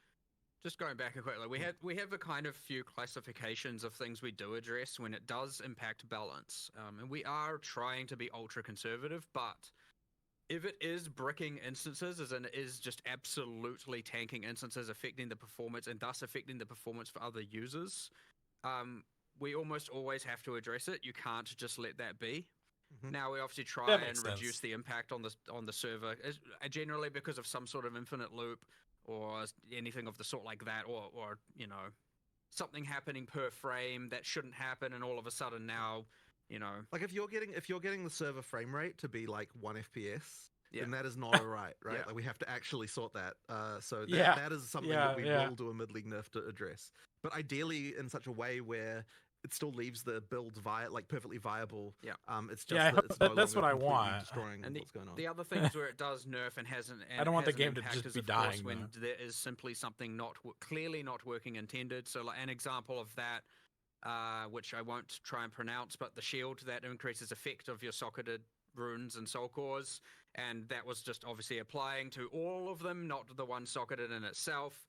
That is obviously a nerf. Ah. It was never meant to work that way. I don't think that really surprises anyone when that gets changed. It's very clearly not working as intended. So those two we're generally just going to pull the trigger on almost always. Right. We're still thinking like, okay, especially in the performance case, that's like blatantly, you know, our fault, and there is economy there, and then obviously there are people who are going to lose their character builds because of it. Maybe, hopefully not. We try and obviously bring down the frequency or the infinite loop element or the per frame while also buffing the damage, and then we make a note of it to like reassess this later when there's a new economy, and we'll come back and reassess that. But you know, often protecting the instances, protecting the server performance for other users, and obviously fixing bugs are, you know, Top something priority. we're going to do. Yeah, and that so makes that can have sense. an impact. But just like I at get this that. point, preferably for all the other main nerfs where you're nerfing, just blatantly nerfing someone's build or nerfing a build, we're trying to currently push that towards the you know, economy / league reset. Reset. kind of Yeah. point. I wonder if that's Um, when the new characters will come out or new ascendancies. Depending on, I Alright, don't know how they plan on releasing those. It's a very extensive answer. Appreciate that. That's one of the things that makes this very fun for us to do. We ask a question, then we just lean back and let you guys shoot. Exactly. Yeah, I've been liking that. They just I go. love it. We are going to circle back to what you mentioned as well earlier, Mark. You said coming back to reassess a decision that's been made. And the topic we're going to open up is the two-step verification security for accounts with certain things that's happened recently. So the real question that we come down to with everything that's going down is, I guess the first one is, was there a data breach at GGG? Right. And following that up with, are you going to reassess the decision of two-step verification? All right. So this is unfortunately really sucks, and I was really hoping we'd get a post about this before we did this interview, but unfortunately we haven't quite finished assessing yet. So there has been a situation where someone got access to an admin account on our website, and we now understand how that happened. And we also understand, we don't fully understand the scope of everything that occurred here, but we're sort of in the process of like looking at logs and so on. And there was a few really shitty things that occurred here that I'm very unhappy about. So the first one, just to say this, is that Oh, damn. the thing that happened here was actually kind of the same thing that happened a while ago when through a Steam, effectively a Steam account was compromised through Steam support. So effectively what happened is one of our administrator accounts had a Steam account associated with it, and this was a Steam account that the person who had it attached didn't really kind of know. I mean, obviously they could have checked, but like they didn't really consider the fact that this was like this old Steam account they don't even use anymore was attached to their admin account. And so effectively what happened was that got compromised through Steam support. So I don't know like all the details exactly what happens there, but effectively what happens is that like they are able to somehow provide like details that they managed to find on someone, like the last 4 digits of their credit card information or whatever, through that they get through some other kind of means, and then they provide enough information to Steam support where they're able to get Steam to change the credentials on the account, which happened without us noticing, because once again this was an account that this person doesn't Oh log man, into, I so hadn't there was heard no about this. like they didn't realize that This this has occurred. sucks. And then another thing, this was compounded by the fact, and this one was really, really crap, that whenever a customer support person makes a change to an account, they there's like an audit log, right, of like all the actions, like the events that they've done. And this effectively means that like when we investigate, like, hey, what's happening with this account that got compromised, like we obviously look at the events and see like, hey, was there anything, like what happened here, right? Did someone change a password? Was something going on with that? And there was actually a bug where the event for setting a new password on an account was incorrectly in the back end labeled as a note rather than like an audit event. And what that meant was that, so notes are things that like customer service can add to people's accounts and they can edit them and delete them. And so the password change thing being a note could be deleted by a customer service person accidentally, rather than being rather than being permanently there in a way that no one could change. And so that effectively meant that what was happening is the person who managed to get an account, they were compromising the accounts by setting a random password, then deleting the note afterwards to say that had happened. And so when we would look at accounts, we just wouldn't see this. And so it was like really not obvious to us that what was going on there. So I don't have like full information yet about exactly the extent of everything that happened, but what I can tell you is that 66 notes were deleted. So that would imply that 66 accounts were compromised. Now, it does extend slightly back further than what our log history is. So I think there's like, so we only keep logs for 30 days. And that's like a whole, privacy rules around that stuff means that that's your log retention. Now, there were 5 days before that where the account was compromised, but this is all pre-launch of PoE2. So effectively, there were the 5 days back in November when we don't have logs for, and then after that point, there were 66 accounts that were that had notes deleted. Now, the reason why I am using that phraseology here is because the things were deleted from the frickin' event stream, like we literally don't know what happened here. Like the only thing I've got to go by is the web server logs, which don't actually record like, all the data that's sent in a web request. It's just like the address of the page they went to, right? So effectively we can see like basic information, but because the thing itself that they were doing involved deleting the frickin' records of the fact that they were doing it, meant that like, yes, it's unfortunately very difficult for us to track down full information about this. Now, we are going to be posting a post with like all the information that we can possibly gather that we're sort of still gathering. And we were obviously initially very afraid that there'd been some kind of larger data breach here where like they would somehow had access to our servers or something like that was going on. Like because we had no idea initially, right? So we're kind of like, oh shit, what the hell's going on here? But now that we're that'd be understood that the freaky. vector was, That's via unfortunate. I hate that via a shit. Steam account like that, it kind of means that like effectively what they had access to was the same stuff that customer service had access to, and all of that stuff is logged except this one thing that was not like logged due to this other thing. And then since then we've also added a bunch of extra security stuff that honestly should have already been in place around this to sort this out. So all of that is to say that we totally fucked up here with like security stuff on this account. Like we're certainly not going to have any Steam accounts linked to, like we're going to audit and make sure that there's no Steam accounts linked to any customer service admin accounts any longer. Like that certainly needs to not happen if there's going to be this kind of attack vector. As well as we've added a few other measures that, to just make sure that this sort of shit doesn't happen again. All of that really, really sucks. And especially because, like, as I said, just due to the fact that the stuff about it is deleted, we can't, like, easily find out what even frickin' happened. So there's going to be more investigation and working out what's happening here. But, that seems to be what occurred. So just to quickly, for the people that are going to give it like a quick recap, this was a social engineering breach. This was not like a server-side data breach of an admin account. And this is a one-off, one account. It's now a closed case scenario. The viewers do not have to do anything on their side to worry about their information. So the moment that we realized that something had gone wrong, we just immediately reset all the passwords on all the admin accounts and deleted all the sessions just to make sure that everything was kosher. So from that moment on, there was no more like accounts getting compromised or anything like that. Sure. And then now it's just been a matter of us like doing a bunch of log analysis, and it's actually quite like because the only way we've got it is the web logs, and it's taking a while just to process all the stuff, and there's obviously a lot of human investigation. Like, we just haven't yet been able to prepare like a full report about it, but we are going to be posting one hopefully in the next day or two that has all of the stuff about that. But yeah, that was just really, really crappy. So then going back to the actual question about two-factor authentication, I mean, in this particular case, it wouldn't have actually helped because it was compromised through our frickin' support interface, right? Except for that, probably it would have helped in the sense that if we had added if there was two-factor auth, presumably the bug about where it didn't get logged when someone changed it wouldn't have applied to that because, you know, it's a new thing that they wouldn't have had the same bug for. So I suppose it would have helped in that sense. But yeah, like that's the thing with that. So then talking about two-factor auth. So first of all, I'm like completely not against two-factor auth in any regard. The only issue with it is that it's easy to implement two-factor auth. What is hard to implement is all the policy around how to recover when people inevitably lose their second factor. And so that's the kind of tricky part to actually deal with. And so like it's kind of one of those things where, like, yeah, we will do it, but like we're just not quite prepared yet to be able to do it with all the customer support stuff we would have to do, and like and it's kind of one of those annoyingly deep holes of like, okay, so like someone loses their password, what do you do to verify it? Like, you know, the two-factor auth thing, what do you do to verify this? And it's like, okay, so now you start to have to worry about like what personal information can they give you, and then now it's like storing personal information, and then like what's the GDPR implications of that, and like there's just like it's just like a whole rabbit hole of just like random policy stuff that all kind of like comes around to that stuff. Yeah, effectively, what I will tell you is that we're immediately going to add two-factor auth to all of our support accounts. You can bet on that. And that is not a problem. That is not a problem for us to do there, because the policy around that is like, well, you just like walk in person to the frickin' you know, guy. If you lose it, then you can physically deal with that, right? That one is how we sort it out. But as I said, we will get to it, and it is a serious thing. We definitely want to have this. It's just a question of just getting it done, really, like all the policy stuff around it and all of the like.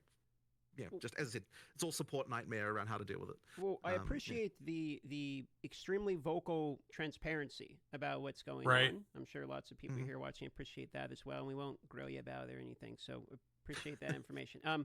We'll move on here to a little bit more fun topic, which is upcoming content for the game. So we've been asked, one of the most common questions we've had here is things like roadmap for cadence of releases. You know, you guys originally stated 6 to 12 months for full release, which begs you know, the question, how many leagues between? There's 6 classes, so if it's 6 months, it's 1 class a month.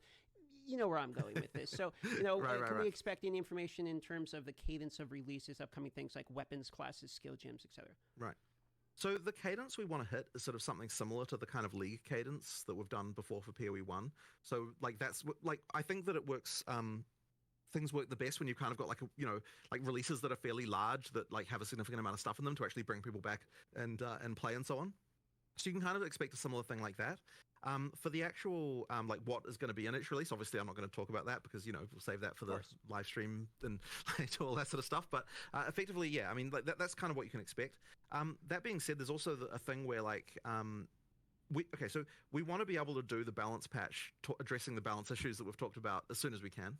But in order to do a patch like that, you need to have enough content in it to be able to make sure that you know, people actually come back and play it and like that sort of thing as well.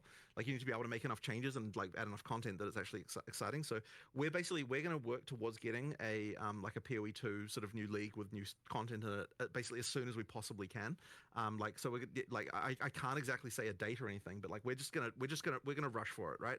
Like we're gonna really try and do it because we want to get to that point of stability of the balance that we're sort of happier with as soon as we can as well. So yeah, as I said, not going to say a date, but basically just look, we work reasonably fast. We're going to try and get it out as quick as we can. Hopefully we get that relatively soon for you guys. Okay. So I'm just going to go ahead and assume that the new acts is going to be involved in this, but I guess a little extra question to that when we talk about Act 4, 5, 6. Is the plans to add like one act, or are you guys? Yeah. So this is honestly one of the freaking hardest questions ever, right? Like this is actually something that we've discussed back and forth so many times because like if you're talking about it from a pure storyline perspective and like kind of what makes sense, like so there would be so imagine we release one act, right? It's like, how does it fit exactly into having the leveling? Like, do you go like 1, 2, 3, 4 and then like 1, 2 again? Like that'd be kind of weird. Or like 1, 2, 3, 4, 2, 3, or like do you have Act 4 you can also play Act 1 or Act 4, or like, you know, like it's kind of just weird, right? And like so like from that perspective, it's like, oh, we should do them all at once, like at some point. But then on the other hand, we're like, okay, if we don't release the acts one at a time, then that kind of means like all the content from that we're sort of busy having to work on, we still have to have good releases, right? And so that means we have to have like more stuff in what we do release if it doesn't contain an act. So there's kind of this like complicated like puzzle around this, and it's like, and what we kind of thought, like, there are issues around this, but effectively we're like, okay, well, we're going to have to make Act 4. We have to be making Act 4 in the background right now anyway, right? So we don't technically have to decide what we're doing about this, like, right now. So, like, that's sort of happening anyway. So I guess that is to say that, like, there's still a lot of argument about this fact. And yeah, it's honestly such a hard one because I don't think there's a really great answer. Like, releasing the acts one at a time would make the making content so much easier because we get to immediately utilize all the stuff from that act to like make other content. Like, it'll be so much, and like also it just immediately makes a release feel really big, right? So like that would be something that we could do, and it also would be good for our studio because like there's this phenomenon that always happens where like you say, okay, this is when we're making this thing, but if people are not actually going to play it, then like people have a different definition of finished from like, oh, people are actually going to play this versus like it just has to be ready internally, you know. So like for just a production perspective, like I feel like the game will get made faster if we do release the acts, just because it forces us to actually release them and like forces everyone to get it into a really playable state. But yeah, on the other hand, as I said, there's like all these kind of like practical issues with it. So damned if you do, damned if you don't, huh?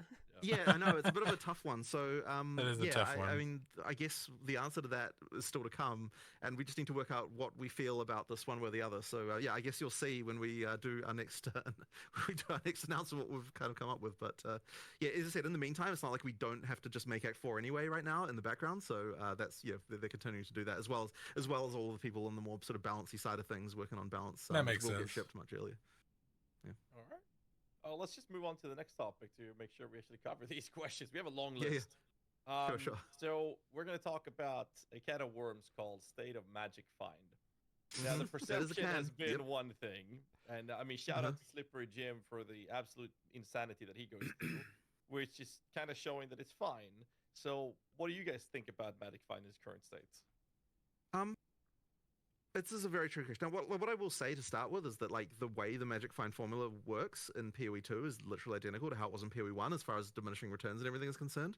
The difference is just down to what Rarity is giving you as opposed to what it was giving you in PoE 1. Our argument for why Magic Find should be fine in PoE 2 is effectively like, we're not doing what happened in PoE 1 where you got like all these quantity mods and all that sort of stuff like that. Like, it's effectively the Magic Find in PoE 2 is what PoE 1 had back when PoE 1 was first released, right? Where it was kind of like, and it kind of was fine then, so the argument was, well, why shouldn't it not be fine now? I guess there's another, like, compounding with this, there's another contingent of people who would say that, like, anything at all that affects item drops should just not be a thing at all, and which is, like, a position you can take, and I don't know that I necessarily agree with that position, but like, you know, it's another position you can take. So I guess all of that really is to say that like I don't think there's anything about it that's not working as it's intended to work, and ultimately the purpose of something like Magic Find is to kind of give you another axis of build design beyond just like doing the most DPS, which, you know, like that's kind of its ultimate goal. So but I mean that's kind of where it's at really. There's definitely more to look into here though. I don't know if you've got a different opinion.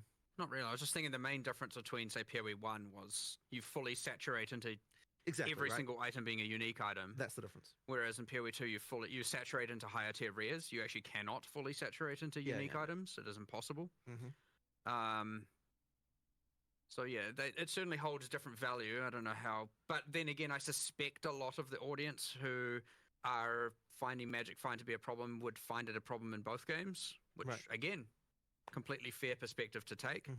I don't know. There's a little bit more to look into here for sure. Like, we come back from holiday and we're like, all right, let's fix everything we can in a week. There's this list of like 100 things, and we pick what we think is the most impactful 10. And so, yeah, there's a lot of these things that are just outlying on a list for us to really actually look into and investigate more and see, you know, what part of it people are liking and not liking. Because, you know, even though you had Slippery Jim do this, you know, the great service, there'll be a lot of people who just disagree with that. He says it's fine. There'll be a lot of people who disagree with him as well. So yeah, we just need to look into this a bit more honestly to get a better conclusion. But personally speaking, I don't think it's a problem currently.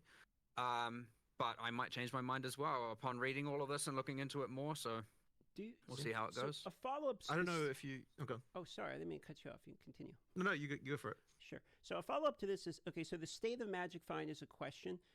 Specifically, do you have a belief on how you believe it's influenced the economy? I'm seeing a lot of comments sometimes when I'm like, Magic Find's the reason, inflation's the thing, etc. So what is your guys' belief? That's a good question. In terms of how much Magic Find is actually making an impact in the current economy? Actually, there's another difference from PoE 1, actually, of course, is that Well, yeah, I mean, now increases the tiers of currency you find. Yes. Which, yeah. oh, I that's a don't honestly PoE2 think that I would have an specific informed thing? enough opinion on Interesting. this topic, actually, to be fair. Yeah, like I don't think it's been our primary concern like this week because of the fact that like there's other things that we think, you know, like we really wanted to make sure that the actual play experience is prioritized as the main thing. Like that's the kind of, you know, our focus right now. Fair Which, I mean, enough. obviously this affects it, but it's kind of like something where like it's a slightly longer term concern. So it's something we need to definitely investigate more. But yeah, it was really like that map playability and like making sure that, because like, I mean, when people are dying to things that they think are bullshit and stuff like that, that's kind of like something that we were more concerned about. So yeah, that's I would say we need to definitely do more. We need to form an opinion about this before we can say more about it, I think. How about I phrase a question like this then? In PoE 1, item quantity was removed, which affected currency. In PoE 2, you now bake that into Yeah, I see what you rarity. mean. Yep, that's a very good What point. is the reasoning for reintroducing quantity that you made a decision to remove in PoE 1? I don't think that we looked at that as reintroducing quantity. But you are correct that it does increase the quantity. Well, okay, it's not that it increases the quantity of currency. It increases the type, the tier of the currency you get, which you would look at that as quantity because like you don't care about like whatever transmutes are and dropping. augments You only become- care yeah. about the higher ones, and so as far as you're concerned, that is quantity. So I would say we just didn't really look at that as quantity, but you know, you're not wrong about that, right? That is true. Well, Yeah, it's certainly going to be a problem if it is perceived as that having enough rarity is the only way to thus have enough currency to say roll your maps effectively sure. and also have enough to spend on gear Yeah. and whatnot. Like Right. that's certainly It is the problem. In which case some If you need, adjustments if you probably have to likely have do a, need to be made. But again, we're just speculating now. We need to look into this a heck of Yeah. a lot more in order Yeah. to get an actual informed decision there. That's fair. I do have one last follow-up on it, and it's a discussion we had 4 or 5 years ago with Chris Wilson, and the topic was actually about currency drop as well. And the comment was that the numbers were fine on GGG's side. The numbers looked fine. It is accurate. You are dropping more currency than ever. But the numbers didn't matter when the perception in the community is the direct opposite. So how do you think about tackling that specific conversation when the perception is completely opposite to what's seemingly the reality of things, right? So are you saying that the community perception is that currency doesn't drop enough? It's the perception is that rarity is a mandatory stat. Oh, because sure. of the No, yeah, pseudo well, quantity. absolutely, right? Like, look, yeah, I would if the say community feels that way, we exalted should absolutely still look don't into feel it like they and do drop more enough, at about it, least right? not at Like, the t- but unless you're like bear in mind that farming breaches, maybe. yeah, like, I very often say, you know, in-game. like when the community has a problem, this is an invitation for us to understand the problem and then for us to address it in the way we want to address it. And that way isn't necessarily exactly what the community is saying, but it's just effectively like, I do want to keep doing things until the community is no longer unhappy about it. But that may not necessarily look exactly like in the form that they're expecting, if you know what I mean. So yeah, we have to look more into this. That's absolutely the case, right? And we can tell that because of the fact that people are unhappy. So yeah, we will look into more into it. So, speaking of unhappy, we're going to get into state of melee / maces is the next portion of the questions here. So, let's talk about warrior and maces. What are your guys' feelings currently on the state of maces? How do you want mace skills in particular to function in Path of Exile 2? Obviously, they're very long cast times. Movement of mobs can be very quick. You can get stunned, interrupted.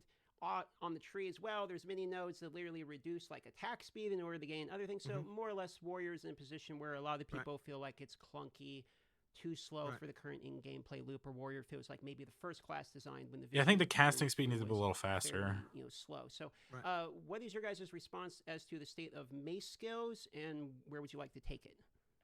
Well, our first question I would have for you is, do you think it's a problem during campaign or only in endgame?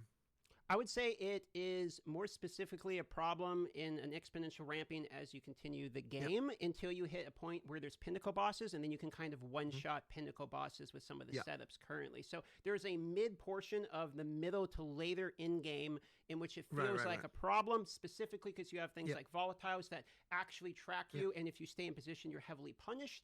So it seems counterintuitive to the design of some of the mobs. I do think that there is a problem in game here. I'm not exactly sure what we need to do about it yet, though. I'm glad to hear you say that it's an in-game issue and not a campaign issue, because I have to say that my experience playing Warrior through campaign is actually that it's fine. But I did hear a bunch of people talking about that as if that was not fine, and I think that it is. Like, I think, or at least I can't reproduce the issue during campaign if that's the case. So really, it is more of an in-game issue, and I don't know that I've got a solution for you right now. But it's. We do need to, like, once again, it's one of those more subtle things that we need to look into, and I suspect that the big balance patch will be looking at that a lot more. There is something about the warrior that doesn't scale in the same way that some of the other classes do, I believe. But that, I don't know what it we is. sort of need to understand what the other classes end up looking like as well a little bit to understand that as well.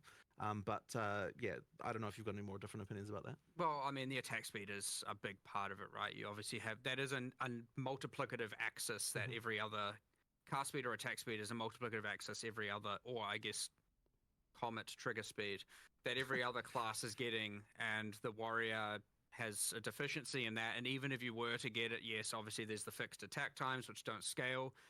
It's probably a combination of those are too punishing, or there's too much of them, and there's not enough attack speed available. It'll be somewhere in that region for sure where we have to make some adjustments, and it probably won't even be that drastic to get it to feel right. And of course, like, it is easy to compare it to, especially, I know you said more like late mid to mid end game thing, but like when you look at the like top end, it's very easy to compare it to the absolute insanity that is, like, you know, Pillar of the Cage God with Hoa and all of that, which is just ridiculous right now. It's very easy to compare it to that and be like, well, Warrior will never be viable. But there are also a lot of quite good end-game warriors that are certainly being played, and you know, I don't want to certainly make it seem like it's completely useless. And I mean people using maces, not just people who are doing it for the ascendancies. Karn's a notable example. He's like level 99 in SSF, but he's having to use the Herald of Ice tech, which is very highly speculative to be nerfed, right, in order to make it feel good. So while I would agree there's people that are doing it, I would also argue there are people that are doing it as a masochist in order to be like, I'm a warrior guy, I'm going to do it regardless. But there are also others, maybe not that advanced and not that far up in terms of her level. But yeah, sure, understood. Like, it's certainly on the weaker end at the end game, like, without question. That being said, I don't think it will take too much to get it there. But yeah, again, it's part of this massive balance, you know, recalibration we need to do now that we've seen the state of everything. Right. Warrior or mace skills are certainly on the ones where you're going to do a lot more bringing up than you're going to do bringing down. You know, aside from things like, you know, the Hammer of the Gods, just in one shot with bleed and then the boss is dead and you don't do anything, right? You get those anomalies out there where it's like, yeah, they're going to die in one shot no matter what. You know, things like that aren't going to be buffed necessarily, but fair enough. There is more to buff in the mace spectrum than there is in most of the other things, I'd say, yes. So that answers the offensive spectrum for the warrior. Now let's talk about the defensive. And one of the things in the reveal video was armor, for instance, is getting fixed and or buffed, I should say, and we'll talk about that in a moment. I wouldn't. One of the reasons we didn't dwell on that too much is because I wouldn't want people to think that that's more of a change than it is. Like, we are doing a bit of a buff to armor, but it's not like the hugest deal. I think there is more we have to do. Like, there's more complicated stuff we have to do with armor, I think, to make it more interesting. But there's a lot of arguments about this. One, because it is like, yeah, I'll just say that. There's a lot of arguments about, like, how exactly this should be addressed. One concern that we have, which is probably totally out of left field as far as what the players would say, is that we don't think that there's enough of a difference between the big hit and the small hit. There's a number in the formula that is different in PoE 1 than it is in PoE 2 that results in the armor being... The difference between a small hit and a big hit in PoE 2 and PoE 1, it matters more in PoE 1.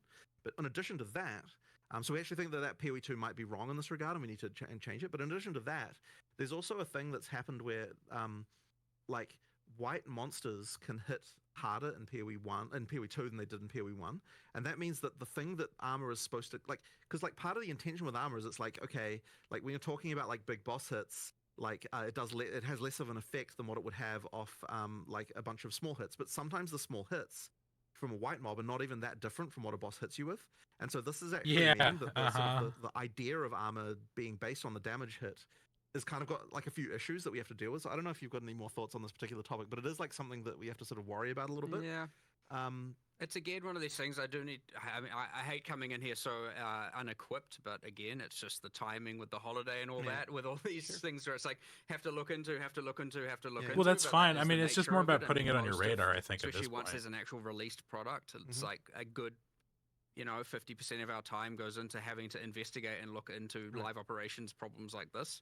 So we are buffing a little bit of armor a little bit in this patch for like to because there are some issues there. But honestly, the full solution for armor is going to have to be more complicated, and we're going to have to sort of Yeah, I work figured out this is some like stuff around it. a part of the solution. There's definitely something that I think there was another thing as well, is that like the other defenses tend to have like extra mechanics that are easier to access than what armor has. Which is another sort of side thing, which is like not entirely obvious when you're designing it initially. So it might be that there's more like supplementary things that the armor, like that strength characters effectively need to have around defense, and so like stuff like that can kind of matter a lot. So like Wind Dancer's universally just better than Scavenge Plating, as an example, if those are meant to be paired. One is just like you have it, and the other is I have to armor break, and then on bosses it's much harder to sustain. So we've made changes there, of course. We did buff the armor. I'd say it's obviously hard because of the big hit, small hit, but it's probably in the like 15% more effective kind of region. Our changes in 011. And then a lot of it is also like, okay, if you consider that evasion also applies to damage mitigation from Invoker.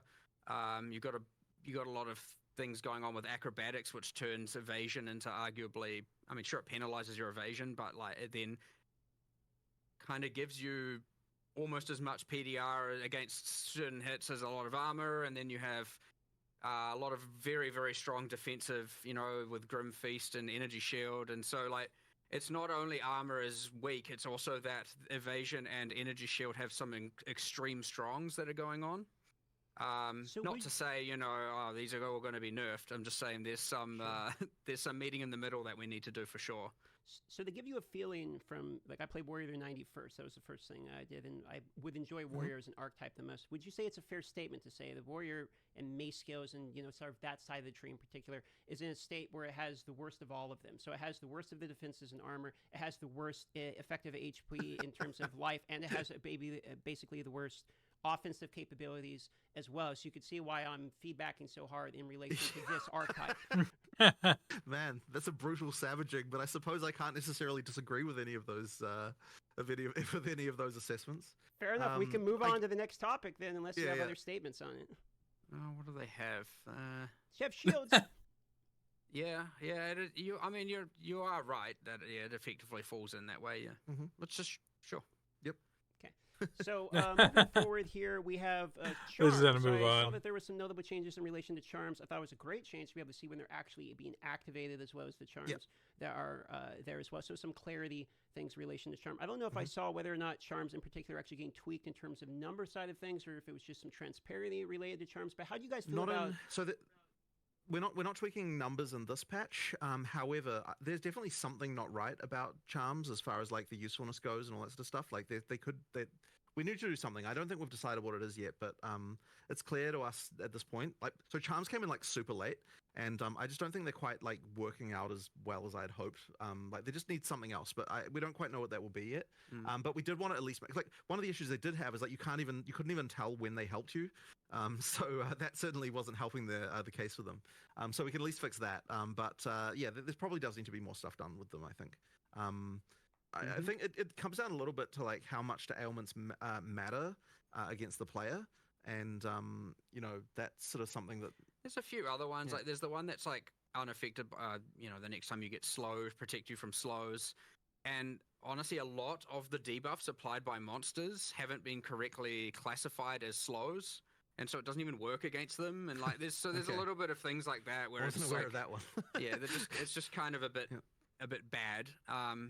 But yeah, there's a balance there of like, okay, most people have one slot, and then you got these mandatory mods to get more. But I on the other, don't think you get enough charm slots. Just like yeah, I feel like you barely find belts with the extra slots. To be honest, I agree. I mean, we really just didn't finish. I mean, we increased the weightings. We've had Oh, you patched did? that in since release. Yes. Oh, okay.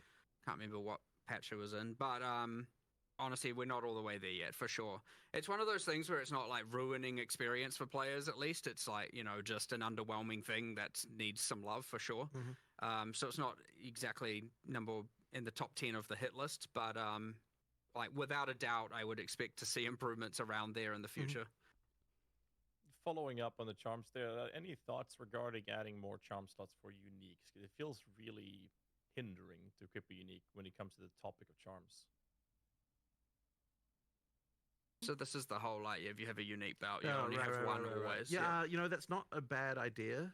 I also just want to add more slots outside of unique, so more on the tree and other ways to get them as well. Sure. So you don't necessarily have to, because like there's nothing. I think at the time we had it that like you couldn't have more than 3. Like internally it was implemented that way, and now it's like you could have 50 slots, plus 1 slots, but you'd only have 3, obviously.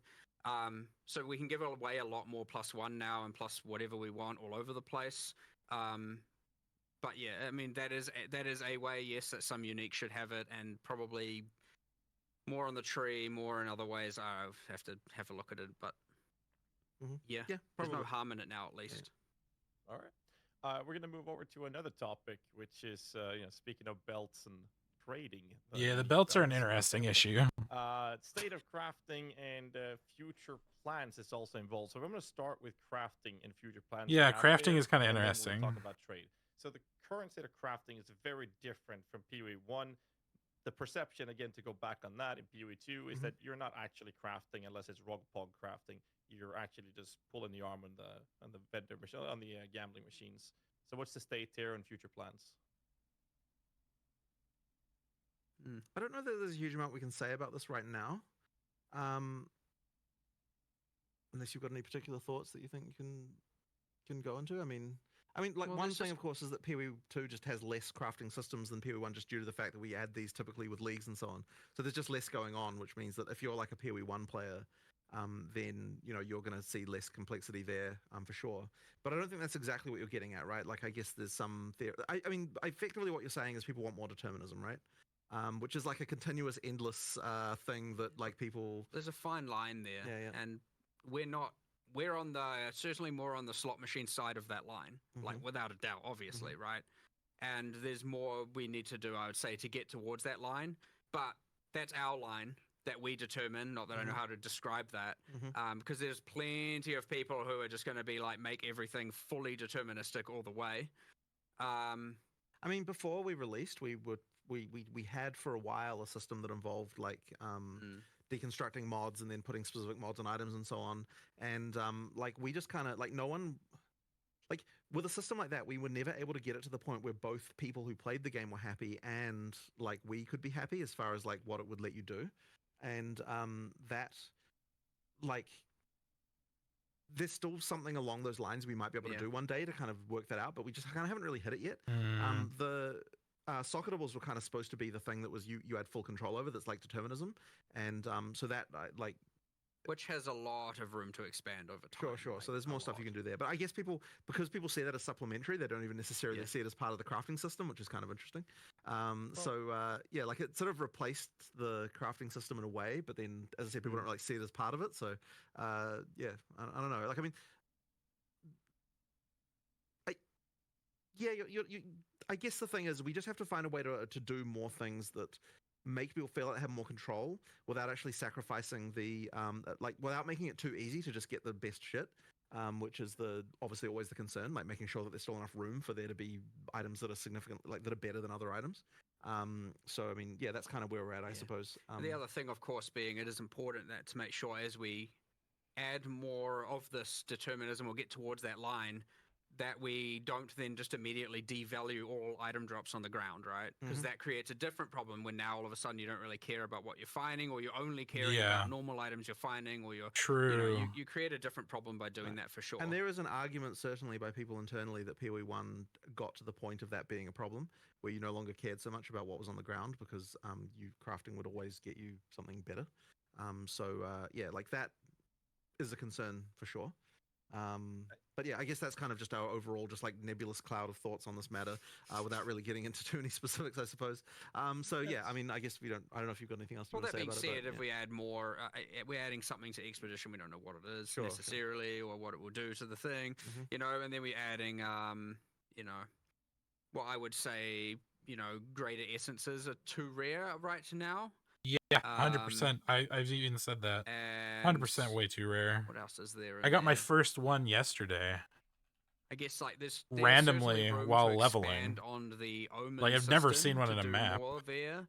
Of course, people would argue then they don't want that to be the core crafting system to be gated behind ritual, as opposed to core drop, which is then another consideration to make. And you get this cascading series of questions and stuff we need to answer, of which need to think about it more and look more. But yeah, certainly there is the feedback of like the crafting is too slot machiney, is something we're listening to and we have seen, and it is I'd say that is more towards our top 10 list of things to discuss and solve sooner than later. Right. I think that deterministic crafting is always something that's very sought after and popular, but I feel like I might be out of terms here, but my own personal perspective, I'll say that, is not the lack of deterministic crafting per se. It's lack of options to craft with. Because the slot machine crafting, we have that in PoE 1 as well. It's called Exalted, it's divining, and whatever we're doing with the items. Harvest. It's not deterministic crafting. Yeah, exactly, harvest. It's not deterministic crafting that's lacking. It is options to do something with the actual items. Because right now, you drop an item, and what you can do is annul it or exalt it, or you can pop some chaos orbs. And the meta crafts, which are behind the Omis, that's a different topic, which we're going to tackle in a bit here. We talk about trading. But the crafting has less to do with deterministic approaches, but rather giving us options to work with on an item to make us actually craft it, even if that means RNG in the next slam or something. Right. And if that's the case, then more content will get you that, because that will just that will solve itself over time. Right. Because as we just add more stuff during early access, there's just going to be more and more of those kinds of crazy systems. But we'll make sure that, like I say, over time, it's not like there's something inevitable about it for sure. But because it is a bigger problem now, we would make sure that we try and ensure that as we're adding more content, it is leaning towards adding more options there and solving these problems that people have, as opposed to just like, I will do something cool and maybe it does and maybe it doesn't. So we'll have a lot more problem solving, designing, content created by more towards solving the problems, as opposed to, when you're at a point where you have so much content, a lot of the time you can be like, what are we going to do? Let's just make something cool and awesome. Whereas here it's going to be like, let's look at problems to solve and create content that comes from that. So there's like kind of two ways of coming up with the content. And certainly this is one that will be a problem that we're looking to try and solve by doing that for sure. That's fair. I'm not going to go too deep into it, but following up to the state of trading, I mean, obviously we have trading being in its state that it is, but there's the volatility problem of the market's economy being player-based. For now, we have a golden standard of trading divine orbs, which quite literally holds close to zero value in terms of actual player usage outside of specific unique items. And exactly. only is representative of trade power in the community. And since there is no natural divine orb sink, which exalted orbs have, for example, they just continue going up, and the inflation is just rampant at this point. So, I would have thought that if there was no divine orb sink, then the value of divines would go down rather than up. Like, presumably, if the value of divines is going up in other currency, then it's the other currency that there's too much of rather than the divines. Yeah, so what I'm saying is, like, they become the golden standard, and since no one's using them, we get a higher quantity of them. And the result of it is that now, since that is the item people are using, or the currency people are pricing their items off, they're now, one rare, one life pair of boots with 10% movement speed now cost 50 divines if I'm going to use some exaggerated examples. Okay, so you're talking about the price in divines is going Yeah, up the, as the opposed to the value price of a divine is the going value of a Yes. divine is The going. Okay, item for value, yeah. sure. Sure, sure. Well, Yeah, that's an I mean, interesting point because divines have really gone down in value in terms of there's nothing I like can kind of usage initially value go of into the with this other player. than The just only that, value they we just have have. to look at this and work out what we're going to use to sync these things more. The intention with divines is that you'd sync them into making, like, if there's enough like things where you want to reroll mod values on, which like is uniques ideally. Like the implication of that is that there aren't the uniques that people are wanting to roll to get good values on, right? I mean, I'm assuming that's the reason. Some not enough. Yeah. Well, Maybe I mean, there's we not don't enough. we don't have enough unique items. For sure, for sure. we don't. We need a lot more. We which do, is, we is do. another goal we have, of course. But Mhm. I mean, so yes, there's not enough uniques, let alone enough uniques to be using divine orbs for an And of course, the entire thing in player PoE1 base. where things were priced and that currency can help, but we don't have anything quite like that, I suppose. Yeah. I mean, look, if that's a problem, we'll just like find a way to sync them, I suppose. But ideally, ideally, if everything's working correctly, they'd be syncing themselves due to the fact that there's enough things you want to reroll values on, and like uniques that you want to reroll values on. I'm actually curious to know whether people are even really bothering with that. Like, are people actually bothering to reroll unique values? I guess some, but not Right, many. right, not many. Ingenuity. Yeah, You won't fair know, enough. well, yeah, not many. Astramentis. Yeah. Those are like the two main ones, I think. Like, no one's gonna pop Right, a right. divine orb on Avengers Gamble, so it's like that's literally gambling. Mm-hmm. But like in PoE1, we have the option of metacrafting B and A currency sync for divine orbs. Yeah, yeah, Former yeah. exalted, so it creates this natural For flow, sure. but also provides this crafting method for people to actually kind of help the state of crafting that people are looking for. Right now, they're omens, and because of this type of inflation happening, they are so far away from most players that like even players that plays a lot. I haven't bothered myself. I played a lot with a subathon and everything. Like I haven't touched an omen because they're too pricey to use. Like it's a very select few players that even engages with them because of how priced they are, and that just separates a lot of crafting from even a larger player base. One Right, other right, right. one other point of this is it might tie into a previous discussion we had about Magic Find influencing the economy in relation to currency drops being upgraded. So I know that's one portion we talked about. You're going to look at previously too. So I think these two probably tie in together here. I don't know that I've got anything particularly like smart to say about this right now, honestly. Though Nothing smart to Well, we are say. at least making omens more Damn, common, that's so so hopefully- much. yes, I'm yes, kind of yes, just yes, but I mean, processing. to some degree. But Yeah. we- Sorry, I'm a I little think we quiet, then guys. also I'm need just like, more whoa. uniques and a Thinking lot more about so uniques, much. obviously, and a lot more uniques that would have divine syncs, and then I suspect the answer also is additional syncs of currency. Yeah, I probably. mean, Fair I enough. suspect it's a bit of everything here. So we'll move on here. We have a significant amount of questions left. So I'm gonna try to speed up the cadence of these a little bit here as we're about maybe halfway through, but well over halfway through the interview. So we're gonna talk a little bit about state of in-game and state of league mechanics here. So I'm specifically going to go into league mechanics first here.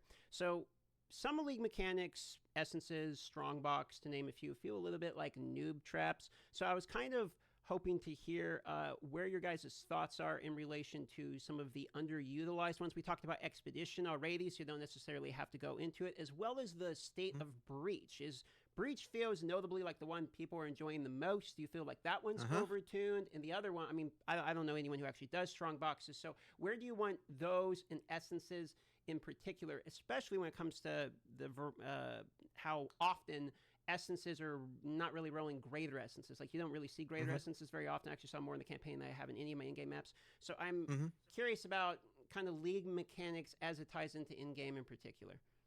Yeah, I mean, look, we just need to do a lot of balance here, and that's really all it is. And that once again just comes down to the relative lack of testing that in-game had before launch compared to other content. So yeah, there's just a lot of balance to do here. It was meant to be more that essences, strong boxes, and like precursor artifacts are like the things you find that you can't anticipate coming. I understand you can spec into them, that is a thing, but it's meant to be more like a thing you find that you don't know is coming, whereas the I know we refer to them all as leagues, but like let's say the ritual, expedition, etc., the ones you know are coming and that you're investing into.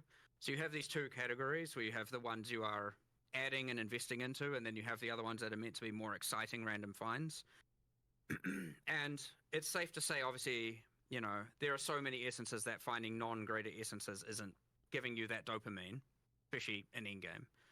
And finding a strong box is like anti-dopamine right now because it just makes you feel bad because you're like, oh, either this, and you just want to run away. So, look, it's safe to say that those failed at achieving that goal, hence why we have to make some improvements to them for sure.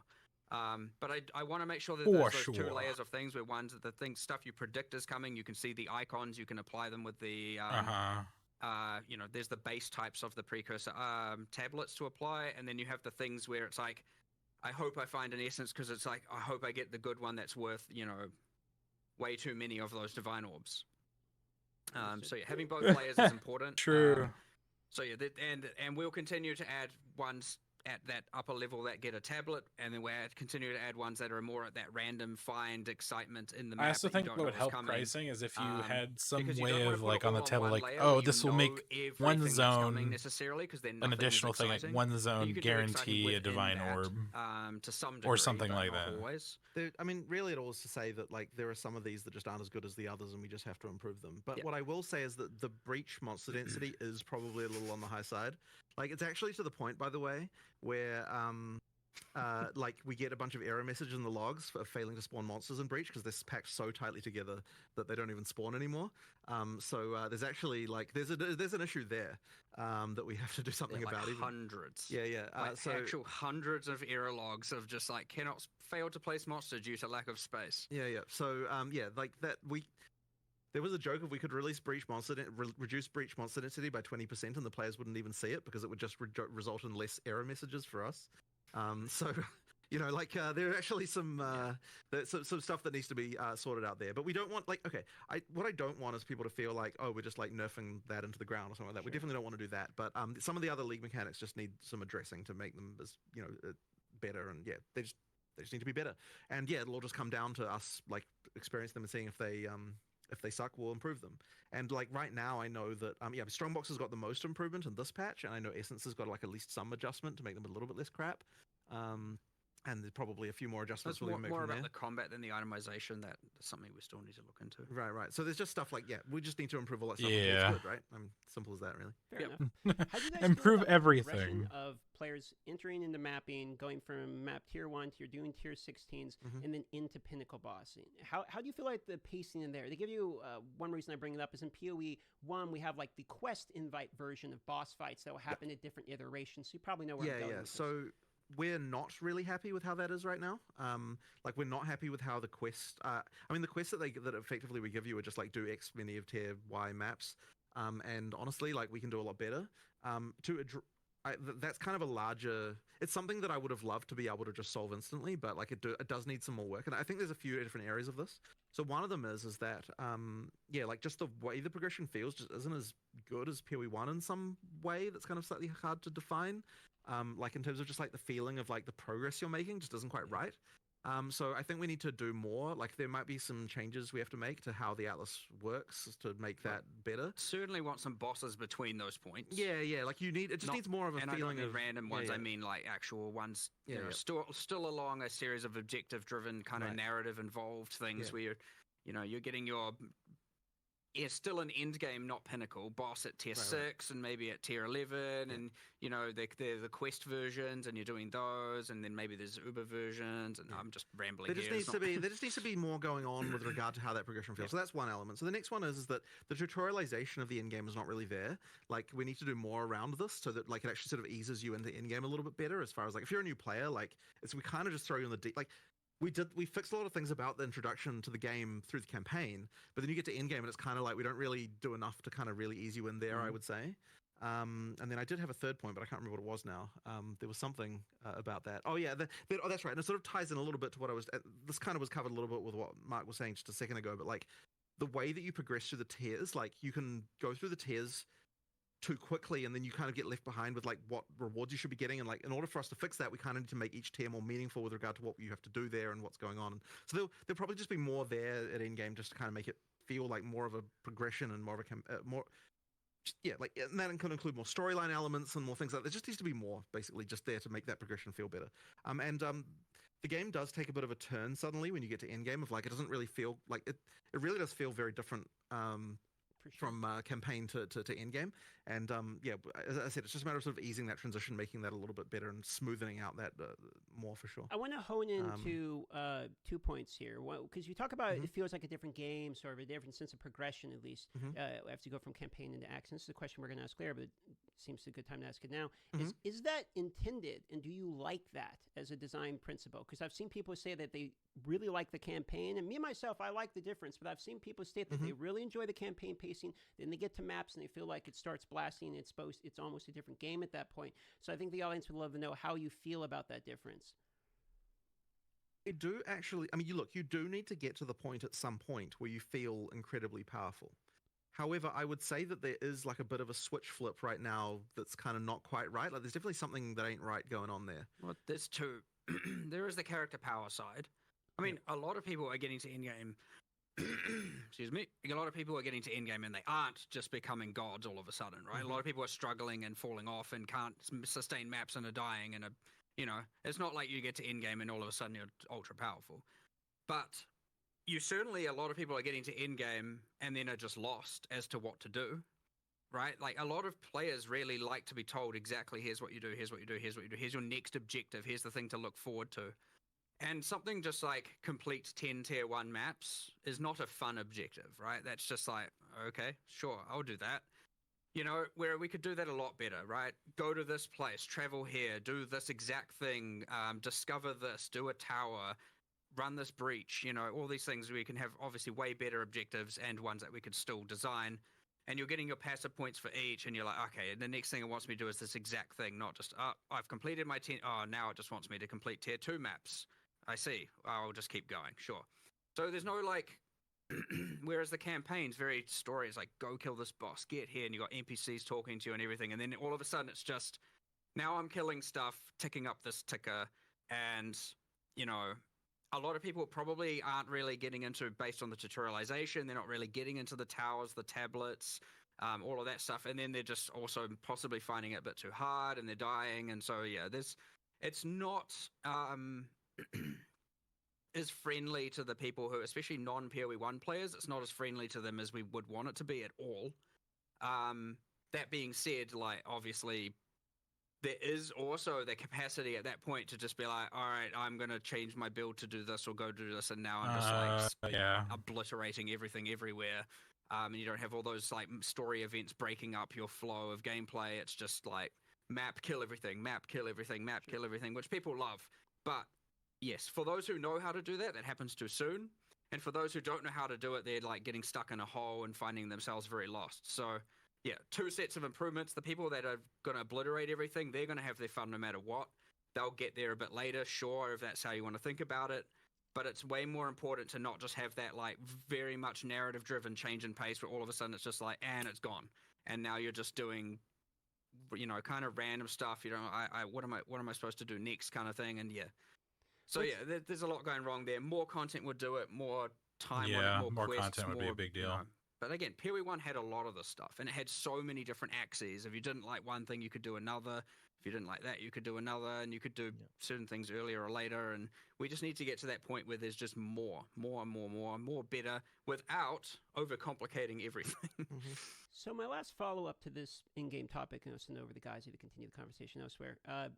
So you mentioned that there's a little bit of a separation from what I'm hearing about people that like know how to blast, like they're going to go anyway, right? They're going to crush through and destroy it. Then you have the people that are like kind of learning the game, getting into the end game that might like get stuck and lost. How do you feel about the, one Porto? Then now that the game has been out of the wild, does the one Porto feel like it's widening that gap and punishing players who maybe are learning the game too much? But it's the people who are going to blast regardless. It doesn't matter because they're not going to be dying consistently in maps. So how do you feel about one Porto state of mapping currently, as well as XP loss still being fairly significant, even though in the previous interview was stated that you don't feel like you need to have the XP loss as much, considering you do have that one Porto defense. Right. We're in a state where we currently have both of them.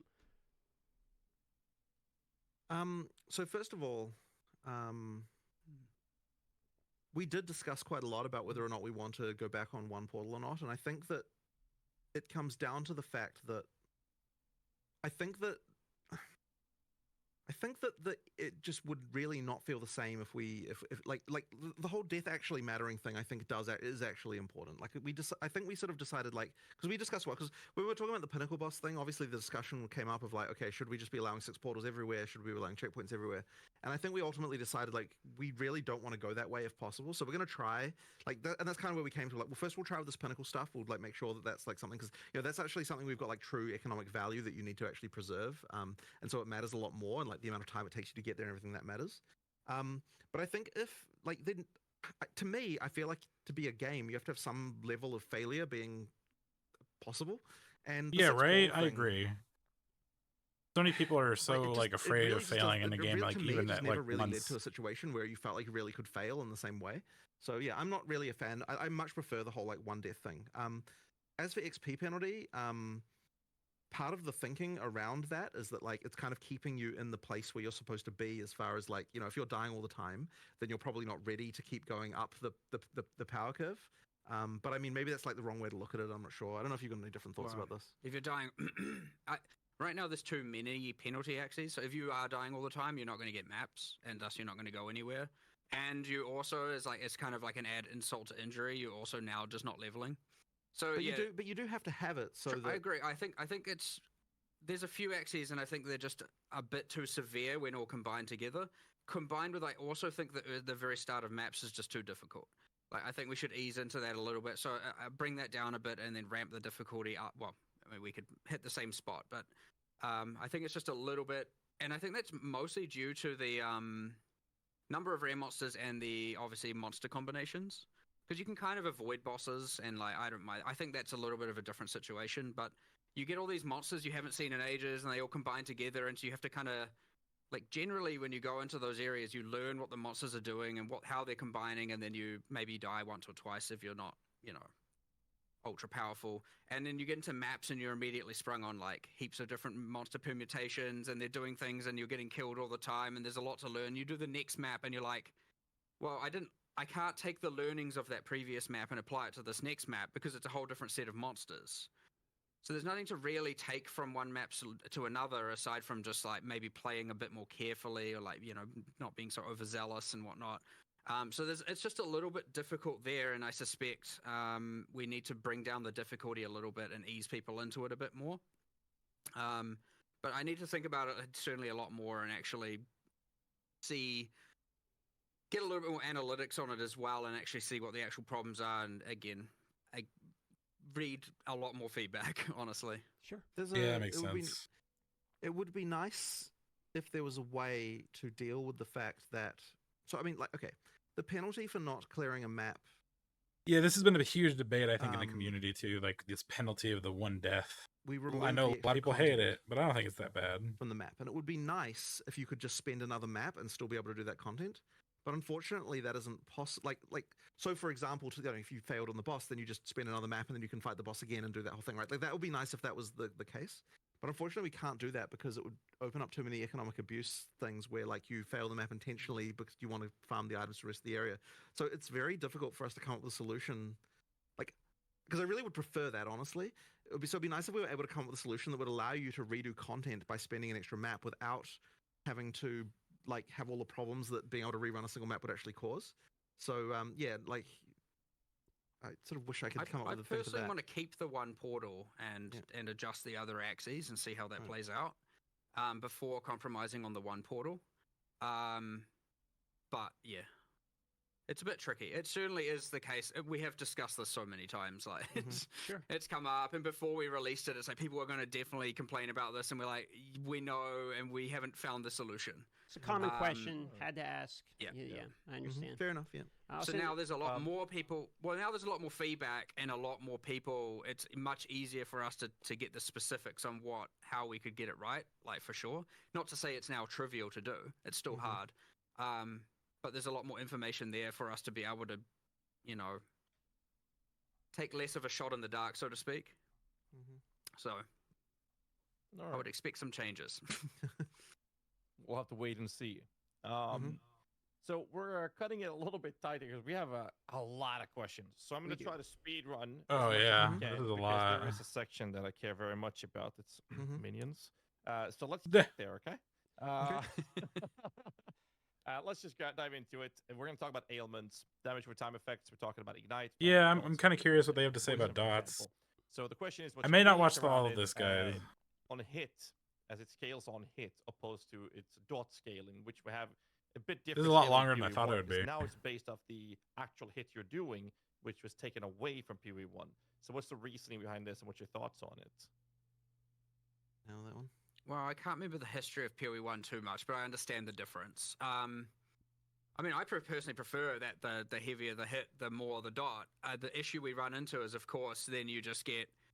It's either balanced around the extremely hard heavy hitters and everything else can't really scale them currently. And then you get into the thing, or you go down the PoE1 route where it's a bunch of skills have ailment penalties and a bunch of them don't, and that more normalizes it so you can play any skill to do the dots. I would say I prefer the asymmetry where it's like, here are the skills that are generally better. The problem is, I'd say that's, you know, again, I mentioned the bleed Hammer of the Gods thing earlier, where it's just now the bleed one-shots the monster, and, you know, you get into that kind of situation, so there's a whole bunch of balance here to get right, but I don't want it to just be like, well, implicitly, I don't want it to be like you can play any build and bleed. You should have to have some combinations, and there's more mechanics and more things we need to add, Yeah, and more true. unique items and all of that stuff. I do wonder if It's the other tricky weapon because type generally too will speaking, change. when we're doing it. first pass balance things, I really like to avoid. I like the bumpiness where we've got like different skills being better at different things, and I really don't like it when we end up in a situation like, for example, in you know, you've got the whole like damage effectiveness on spells in PoE1, and it's like, this is a thing you do to solve a balance problem. Like, this is unrelated to ailments, but like I'm saying, it's just another example of one of those things where you like, oh, I've got this problem where these skills are sort of all out of line with each other, and so we have to do this like sledgehammer to it. We're like, okay, we're gonna go and we're gonna normalize everything, and I kind of hate that type of thing, and I really try to avoid it wherever we can. And it's kind of one of those annoying things where as games get like, as you do more and more of this balance stuff, you kind of end up with more of these kind of normalization procedures that go on. And so it's nice if we can find ways to avoid it if we can. And that's kind of why I like to try and pitch everything. Like we started with in PoE2 with a lot of things having like going back on a lot of those sort of normalization procedures we did from PoE1. And ideally we would be able to find different solutions that don't involve having to do that. But you know, yeah, it's one of those things that I worry we might still having to do some of that stuff in order to fix problems. But ideally we can avoid it, and that's kind of why we went back on some of those normalization procedures for PoE2. So one point, just real quick here about bleeding in particular, because you're talking about bleeding. Mhm. Since you can't bleed on energy shield, bleeding style element builds are basically disabled against energy shield types of mobs. So feelings on that? Is that something that's just like, well, that's as intended? Can't bleed on energy shield. If you're running like a, You can- unless you're breaking the energy can- shield, your hit's not going to apply bleed on energy shield, for instance. Oh, I don't think that's even true. I thought that Is the that thing not? with bleed was it's supposed to bypass energy shield. It does, Yeah, but you can only apply a bleed if the hit deals damage to the life pool. So if you're playing CI, you're essentially immune to poison, care, and bleed. I will take your word for that, but if that is how that works, It that was not is how it was not intended to how be, that how is it was. meant to work. Yeah, it's I supposed to be only, I only say this because yesterday I heard someone upstairs yeah. I could have sworn bleed could talking be about applied this even and through going, energy like, shield. People are just wrong. You can apply bleed to energy shield. Look, and then I was like, okay, but I'll confirm that after this. And look, if that is how that works, that is like bleed was actually supposed to Not be like an supposed- yeah. anti-mage mechanic, not a like, you know, like as in like you can Yeah, bleed yeah, someone past their energy shield. So Well, if like that if was kind you of the are idea right, there. So and I'm wrong, Yeah. then Quinn has thrown me under the bus because I asked that question from him. So And Quinn Well, threw him again, under the that's bus. like- we could easily be wrong. Like it's amazing it how also could yeah. be that it has Yeah. been changed internally and not yet externally. That is Right. another thing also. And like someone may have fixed this some 2 weeks ago and we never Yeah. got it live or something. Who knows? Like Yeah. I'll look into it. It's not meant to Yeah. work that way. Mm-hmm.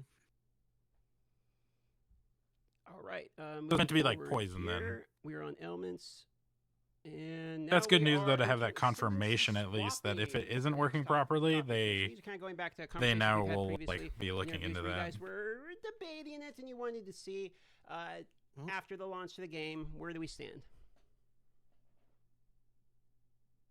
Personally, I still like not being able to swap. I know no one will like that hot take. And there Swap are what? plenty of other developers here, and I remember even pitching it, and I was like, "Is this your hill to die on? Is this what you believe?" But that being said, I missed what he asked. I Shit. still prefer that decision being ultra important, and I prefer that Oh, switch decision being ascendancies. locked in. Yeah, I like that too, personally. But it's one of those ones that's really hard to rationalize why it's better one way or the other, to be honest. Like, it wouldn't be the end, like, that hard to actually convince me the otherwise, because it is not the hill I would die on, that's for damn sure. But so, I don't know, it's like, I have my preference. I don't know why I have my preference that way. I guess I just like more decisions, especially about characters. I like decisions mattering. I feel like people have we become have so used to respecting of like everything nothing, else. I like don't know. I no don't really know decision where we're gonna matters go in a with this one, game. aside from like, sure, we'll reevaluate it and we'll see.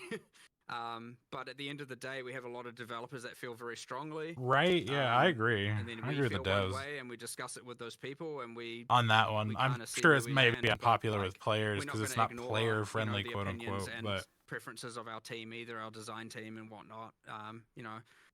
Just to overrule it, just because. That being said, I sit on one side of that fence for sure, that probably the majority of players do not sit on. I mean, I'm 55% in favor of re-rolling ascendancies personally, so it's very hard for me to argue against it when I would say that I would allow it. But I'm also, once again, like, other people on the team feel more strongly. I mean, what I would be open to is, like, I understand you have to go online to have a look at what those ascendancy classes are, but I would be more open to having in-game things where when you're creating your character, I don't want to not in a way that wouldn't overcomplicate it for new players, where they're like, oh, what are all these, what are ascendancy classes? What's going on here? I'm not really in favor of that argument personally, because I don't think that you are equipped at the point of the start of the game to be able to assess what the ascendancy classes are. So kind of I don't really think that really holds much water. Less for new players, I guess. But then again, experienced players already know how to get that information. So I don't know the right solution there, honestly. But you can bet it's going to come up in discussions another 55 times this year. So surely we're just at the start of it. Again, we don't want to take too much of your time, so we just keep up with speed running some questions. And the first one here is: given the current TTK, so time to kill, of pinnacle bosses by many of the stronger builds in the game, I guess the question is, what is the goal for build power? Is one-shotting pinnacle bosses an intended power level for builds, or is it the intended assign something else? It should definitely not be the case that the first time you fight a pinnacle boss that you one-shot it. Like, that's the kind of thing that maybe you can get to after crazy amounts of, like, extra items being found, but you shouldn't be doing that the first time you play it. So yeah, it's not right. And that's just, there's some builds that are outrageous. And, we want to actually make it so the boss can use their abilities. That's why we spend a bunch of time making them, after all. Exactly. So, yeah. When you first get there and you're kind of relatively equipped for it, it shouldn't, like, it should still be a 1 to 3 minute fight kind of thing. Yeah. Okay. And I'm not talking about reference. 1 minute of emerging. I'm talking 1 to 3 minutes of actual skill combat. Not like... Okay. Oh, that's a good time of reference we can use moving forward, knowing that's the kind of the goal going for the vision. Next question is: given the difficulty of requirements to get the 7th and 8th ascendancy points, is this intended to be something that not all average players can acquire? We definitely wanted the final ascendancy points to be something that was like a significant goal. Like, this is an awesome, like it's supposed to be quite a thing when you get the last 2 points. Yeah. I mean, as for an average player versus not, that's kind of hard to answer. I mean, I don't know if the average player gets halfway through maps really. So it sort of depends on the definition. Yeah, but we wanted it to be a big thing. That's a good point. So, map clear conditions, talking about that for a moment. Clearing rare mobs are effectively like the only real map clear condition at the moment. Is that the plans to continue that going forward, or is this sort of one of many conditions and is a placeholder, or how do you guys feel about the map clear condition being strictly rare mob clearance? I suspect as we get to answering the exact same thing we talked about before, with the more objective-driven and learning and tutorialization, we'll probably expand on that. The ideal world is there'd be a whole, a nice, cool set of different things you're doing in each map that isn't just killing all the rares. But actually a surprisingly large amount of work to do those and to do them well. Otherwise, you just end up with this thing where it's like, oh, I like this one, but these other 4 are terrible, and I keep randoming into those. You don't want bad ones of these. And killing the monsters is at least something that you already want to do. So that's kind of part of the reason why we sort of went with that in the end. So there's certainly more work. Sorry, go. No, okay. So the Atlas tree currently is gated basically behind pinnacle boss progression. Kind of the same type of question as in clear conditions. Is this going to be mandated in the same moving forward, or are you guys looking to add in more iterations of progression on the Atlas tree outside the Pinnacle boss clear? We did discuss changing how the core of the Atlas progression is, but as for the actual Pinnacle, like as for the individual league trees, I think we were still keen to sort of have that be the kind of extra stuff that you really get at the end of that to get thing. the Pinnacle boss's tree, it should be killing the Pinnacle boss. We Yeah. want to keep that for sure. Sure. And for each of the contents. But yeah, I want to upgrade the core Atlas tree for sure. I think it's quite boring and flat right now. There's not a lot going on there. And part of that is to do with as we add more content, it will make it more interesting. But there's certainly a better job we can do of that. And how you acquire the points, again, getting away from that grind and getting into more like, all right, like do this 2 points, do this 2 points, do this 2 points, not grind this 2 points, grind this 2 points for the actual core tree. For the sub trees, for the leagues, yeah, I actually do like them being behind that. But ideally, each league would then have its own meta system within it to amplify itself in some way, which we don't currently have a lot of. So it's something we'd be looking into in the future when we're upgrading the existing content as opposed to adding new content. All right. I bet all of our chats have been spamming this, so I'm just gonna throw it out right away. Yeah, spam. That should be reasonably soon, shouldn't it? Yeah, it's an as soon as possible thing. We've got people working on it right now. As soon as it's done, you'll have it. Like, it was not a yeah. It'll be done soon. We wanted it there Done for soon. release. Perfect. Yeah. Be done soon. Let's go to tech questions, optimizations, and bugs, kind of a little category we have, and then I'm going to do some mini questions for you guys as well. Appreciate you guys taking the time. I know we're going a little bit above the time here. First question we have is something you talked about in a previous interview, I believe, with the Cicerin. It was predictive network mode and lockstep. What is the reasoning behind this specific topic, or what's your take on it, seeing how people are performing right now with this? I actually haven't hugely investigated this, to be honest. I don't know if you've got any more information about that. I do not. Yeah. I mean, we just have It's lockstep fair. right now. Oh, the predictor's just not. Yeah, Yeah, it's not we that. only have Yeah, lockstep okay, currently, right. yeah. Okay. Yeah. Okay. Well, yeah. We just need to fix that, right? Yeah. Like, honestly, the people who would be working on that have not even come back from break yet. So, it's just not something that that we've got. But yeah, we do need to get that working. I think it was just disabled mostly out of caution, right? Because we just expected lots of shit would be broken. There was a few things. I can't remember Right. exactly what they were. But yeah, there we were, need to get it there were sorted. some things that didn't work Yep. in that mode, and we had to re-engineer them. Yeah. And yeah, no time. Yeah. We'll get to it though. Okay, couple just real quick optimization type of questions here. Terrain obstruction is something that has been helped a little bit in this recent. We saw in the video there, you guys were talking about making it a little bit more terrain clear and obstruction. transparent. But some things like trees, for instance, covering your screen from the overhead, etc. Do you have any feelings on how terrain obstruction is currently in the game, and is there any plans around making this a little bit? It's just a matter of individual work on Yeah. each individual thing, just like looking at each doodad and being like, yeah, what the bounds need to be, that kind of thing.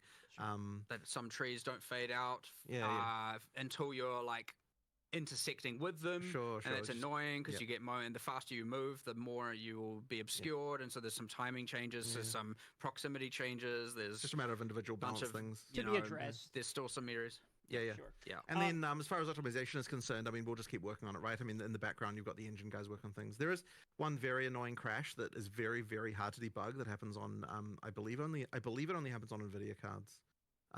Where like after sort of an hour or an hour and a half kind of thing, you'll get a crash to desktop, and it's been very, very difficult to track down, and we're adding more debug stuff. In fact, I think there'll be a patch. If we can't work it out internally, we'll actually probably eventually make a patch where we tell people to like turn on a command line flag that will enable extra debug information, because the thing that will allow us to debug this does reduce frame rates by like 5%. So we might actually ask people to like, hey, turn this on until we find the problem, and then it'll reduce your frame rates a little bit, but it'll help us track it down. And then once we've got that, then we should be able to work it out. Effectively, they're like concurrency bugs within the GPU. But annoyingly, we were also told that the next version, like NVIDIA told us that the next version of the NVIDIA driver does make the crash go away. But then they also said that they didn't know why that was the case. So I don't know if we can 100% rely on that either. So yeah, there's something weird going on that's quite hard to track down going on here. And hopefully we can work it out soon. But yeah, we just need we need more debug information. It's very hard to track down, unfortunately. Got it. And it's kind of annoying how it takes so long to reproduce. There's even a thing where the first hour after we do a restart patch, we don't get any of those crashes because it literally takes more than an hour to reproduce. And then after that, they start coming in. So there's something weird going on there. But it's the most common crash, and we're just really annoyed. It's just very annoying to deal with.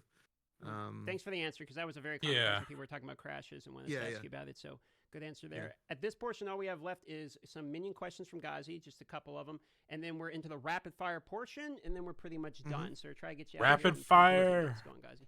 Sure. Let's just dive into the. This is huge. So much info, guys. Hodor. So much Minion Hodor. blocking in doorways. Oh yeah. Let me just add the word. Come on. So, Solutions, I please. mean, yeah, this is something that we need to work out a better solution for. What I can say is that, okay, so people will immediately say, oh, just make it so that minions can just walk through each other. And it's we've done that and it sucked. And it doesn't just suck because of that it looks bad or something. It sucks to actually, it actually just makes the minions play worse. So we need to find another solution that's smarter somehow that fixes that issue. One thing we are planning on doing, just as an initial test that we've got, I believe someone's doing at the moment, is at least making it so that when minions die due to distance, that they respawn immediately near your character rather than it waiting until the next refresh. So that'll at least maybe help a bit, but I don't know if it's the full solution by any means. But there's something we have to do around this, but I honestly don't know quite what it is yet. And as I said, all of the obvious solutions, as you might say, we have tried and they weren't great. So it really is going to take something a little bit more complicated to do to work out what we're doing here. But yes, I appreciate the issue for sure. I'm not saying that we're not going to do something about it because we have to. I'm just saying that it's not clear yet what that is. And at the very least, in the meantime, we can do the respawn instantly upon timing on the distancing out. Which will help a little bit maybe. But yeah, more needs to be done. It's one of the big problems people complain about with For the sure. For them rubber banding to you resurrecting is much better than them dying, because that is part of my other question I had here. Yeah. However, in PoE 1, there is a feature added as a modifier on well-telegraphed boss abilities that you're supposed to, as a player, dodge when your minions can't control them, so they do less damage to them. PoE 2 doesn't seem to have this based on the data mine I've been checking, which seems to be that they're just expected to literally just die, and then you have to sit there and wait for them to resurrect. What's the reasoning for not giving us convocation, which would also assist in the whole minion body blocking doorways and tight corridors? Are there not minion things in the AI? I thought we did do some of that. Not that I've seen. This, I can't remember exactly an AI. No, I mean the damage. From thing, a damage perspective, not hugely, no. We were tinkering around with this whole expectation of how often, if you have no investment and all this, how often are your minions supposed to be permanent minions, supposed to be dead versus alive, and then what are the things you can do to keep them alive? Because it was meant to be more in order to have your minions, otherwise they're never dead, right? They're permanently alive, and then the DPS is you just running around doing whatever you're doing. And that is Yeah, really the issue, that's just weird. to be clear, is that if we make it so that boss abilities aren't killing your minions, then that means that that would effectively mean your minions would just never die. And so then what's the... It was meant to be more of active, what are you doing to keep them alive actively? And we haven't got that right. For sure, we haven't got that right. So I guess Bone Offering was meant to be one of those examples of boss slams coming, and then but also then you got a multi-thread. You got about how do I survive and how do I do this at the same time. So there's certainly something going wrong there where we haven't, and I believe there's probably still a lot of boss abilities that just haven't been tuned correctly with respect to, again, how often they're killing certain minions versus not. Because there will be things, I'm assuming, that are just completely unavoidable and they just wipe out your entire minion thing, and then it's well, what was I even supposed to do? So.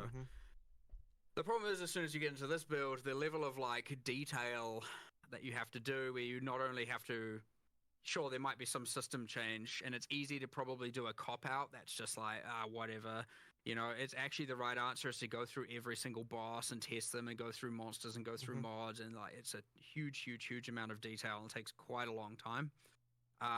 we have people like kind of actively providing that more specific feedback, and we are iterating on it. But there's still certainly a handful of things we need to do. Otherwise, well, I'd say that blocking the doorways is a more catastrophic problem for sure. Like where they just like can't get through. Yeah. And they're like running off screen and them dying. So like we're focusing more on that stuff first. And then we'll probably get back to the boss specific balance with respect to how often certain skills are just wiping out all your minions and all of that.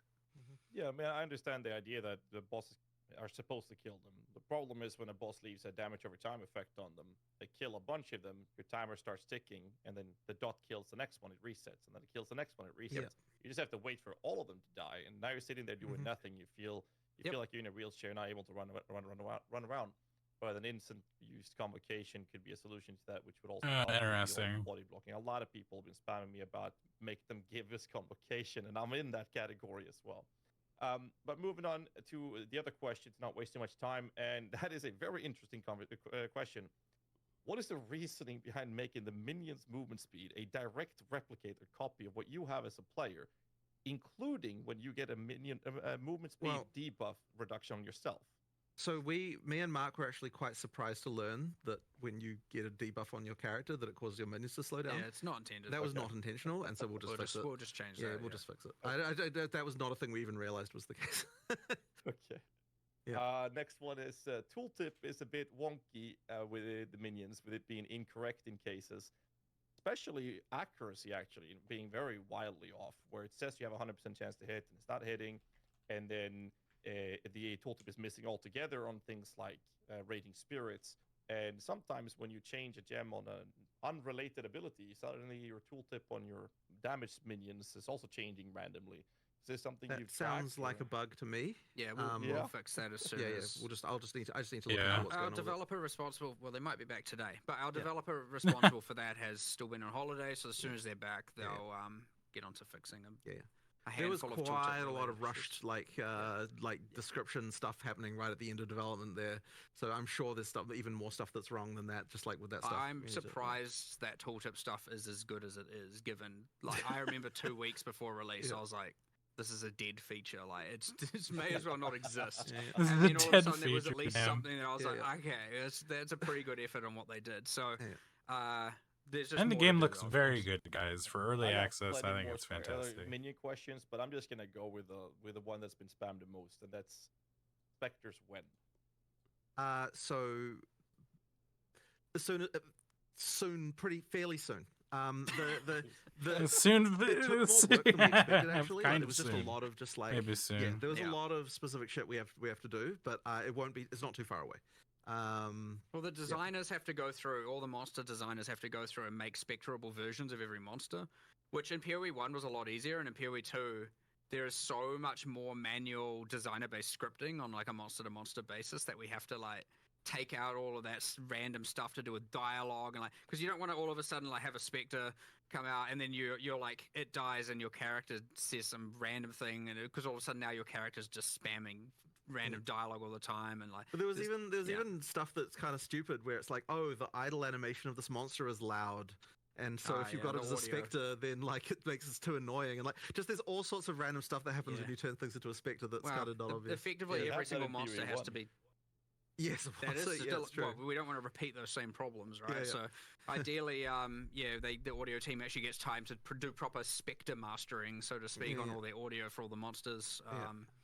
But no, I believe the designers are almost done with their part, which means it's then just audio and then a whole metric, which has been happening in parallel, but a whole metric ton of balance testing to make sure that we're not just, Putting which out is an a ability lot, that by just the way. absolutely There's a lot of destroys stuff that can go everything. wrong with these Well, things. balancing the spirit cost of each of these is going to be an interesting. Testing it with every array of support gems. Yeah. And, Yeah, spirit cost is interesting. monsters That can be adds a set whole up other layer. kind of jank where you're like, yeah, that's like a projectile, but like it's using some other skill that's kind of actually like triggering projectiles. And so if you actually put, multiple projectiles on it, it might not affect it in the way you think. And like from a damage perception of like, I take less damage from projectiles, that's fine. From an avoidance perspective, it's fine. But then there'll be some weird thing where, because, with like player skills, we actually code every single skill, like, you know, exactly here's how it's meant to work. It's like quite intricate. With monsters, we're cowboys. We just go ballistic and just set them up to make sure that they're good. And then all of a sudden you're like, oh right, we had to make a spectre of this. Okay, well, and then you have to hack a bunch of stuff together. But you know, it's also what allows us to be able to make a ludicrous amount of monsters all the time. But yes, now you have to make specters of all of them, which is you're almost done. We've almost caught up to where we were, so I'd say, yeah, soon, whatever soon means. Not too far. All right, so we are in the last portion. 5 minutes, some rapid fires. We'll fit whatever we can in within this 5 minutes. Oh, man, and it's we're done fast. at this point. Thanks for going Oh, good. 10 minutes over at this point. Oh, So, damn, they're already over. I'm just going to pick Yeah, it was random quite a ones long here. one for Search sure. feature on an atlas, so you can search like for each. Yep, we definitely should have that. This was something we even said before we even released, but we just never got time to do. But yeah, we'll do that at some point. Got it. On the list. On the list. Tornado Bird in the game for Ultimatum is the hardest boss in the entire game. And in my Tornado Bird opinion, is personally. rough. Do you have I any believe that's feeling- resolved, and 011 does have changes to that one. I Okay, believe. he's ridiculous. I Got saw it on Thank the you. list. I saw it on the patch notes. All right. Yeah, I just can't remember what skills. Oh, yeah, It sure. was there's something. it was the tornado. Like it was more avoidable or something. Yeah. There was some stuff. It is in the specific boss balance that got addressed in this. We'll see 011. after He's the insane. patch, Yeah, and yeah. then we'll make more changes Yeah. if needed. Yeah. OP. Yep. Okay, so auction house. We're getting spammed about this all the time. You've answered many questions. How are your guys' feelings about an auction house or in-game purchasing or buyout on the website or anything related to that? I mean, I've talked about what we could do before. I don't have anything to announce right now. Sure. Yeah, we'll discuss this more. I'm sure this will come up again. Sure. Accessibility question. Red-green color blindness is the most common in the world, Yeah. it's my understanding. Yeah. Obviously, red on green is a very common thing within Path of Exile 2, specifically in Ultimatum, which is a mandated Ascendancy trial. So, for Right. any plans around accessibility features for this? Well, effectively, that's usually what we do for the stuff. Is rather than having a mode for it, we tend to just make sure that each thing, like we test it on people who are actually colorblind. So I just need to get probably Reese to just test all Grim, the stuff we need specifically, you. 'cause I know he's red, green, colorblind, and just make sure that they're actually distinguishable. I generally prefer Yeah. rather than having modes for Well, it to like have People, just make people, sure. people with that color blindness highlighting the area. So Ultimatum, as you Yeah, said, yeah, being bad gives us a target, and we'll start someone there. Yeah. Sure. Speaking of visibility, rare and blue mobs. Can't really tell they're rare and blue mobs, or magic mobs, I should say. There's no highlight on them like in PoE1. You know how there's like a little highlight around them? Yeah. So you can't So the visually tell intention the is that you can tell when a monster is based on the effect of the actual thing itself. There might be some cases where we're just not being successful in that regard, and so we just need to improve it. We're going to do more there, and we are going to try some things that are give them magic and rare identifiers that aren't. The glows just really took you out of the, like, when you're in a dark dungeon and you're exploring it, like, just, And what honestly, the heck is this glowing beacon like, of light over here? I just wish Fresnel glow was just banned in games generally. Like, it's just everyone just relies on it. Like, oh, we need to make this more visible. Add a Fresnel glow to it. Like, it's just this freaking it's a cancer in games generally. Sorry, this is just a random side rant from me, but I just hate the fact that everyone lazily goes to Fresnel glow and freaking everything. Fair enough. Last question related to visuals. So visual effects in co-op can be very difficult. You know, you got people spamming lots of shit around. Oh, Yeah. 100%. Any Yeah, opinions on there's so toggling much. Other people's visual effects, etc. I don't want to add an option like that, but there is probably more we can do Oh, automatically for that kind of no. stuff. There'll be some engine-based things we can Yeah, do there for will sure. be. There's probably more we can do, and just like that. But in my opinion, it should be automatic, and like you shouldn't even really be thinking about it. It should just happen. Like I'm not a fan of just like, oh, turn off all the effects. Like I'm just, it's kind of lame to me. Fair enough. Disenchanting flasks for quality. They're one of the things you can't salvage in the game currently in order to get like the quality baubles back that you'll be able to do on flasks. Right. Is this intended? Is there really any reason why we shouldn't do that? I know you were like, oh, it's because it doesn't thematically fit with a hammer on a bench. Just smash the glass. I mean, I think that's why it is, but like, I have nothing against adding it. Yeah. We can probably change that, right? Like I think it was more like, let's do something interesting for flask salvaging and crafting later and save that, but we can add it for now. We should just add it. I have no problem adding it. Yeah. Yep. Okay. So we should probably nerf the drop rate of flasks slightly.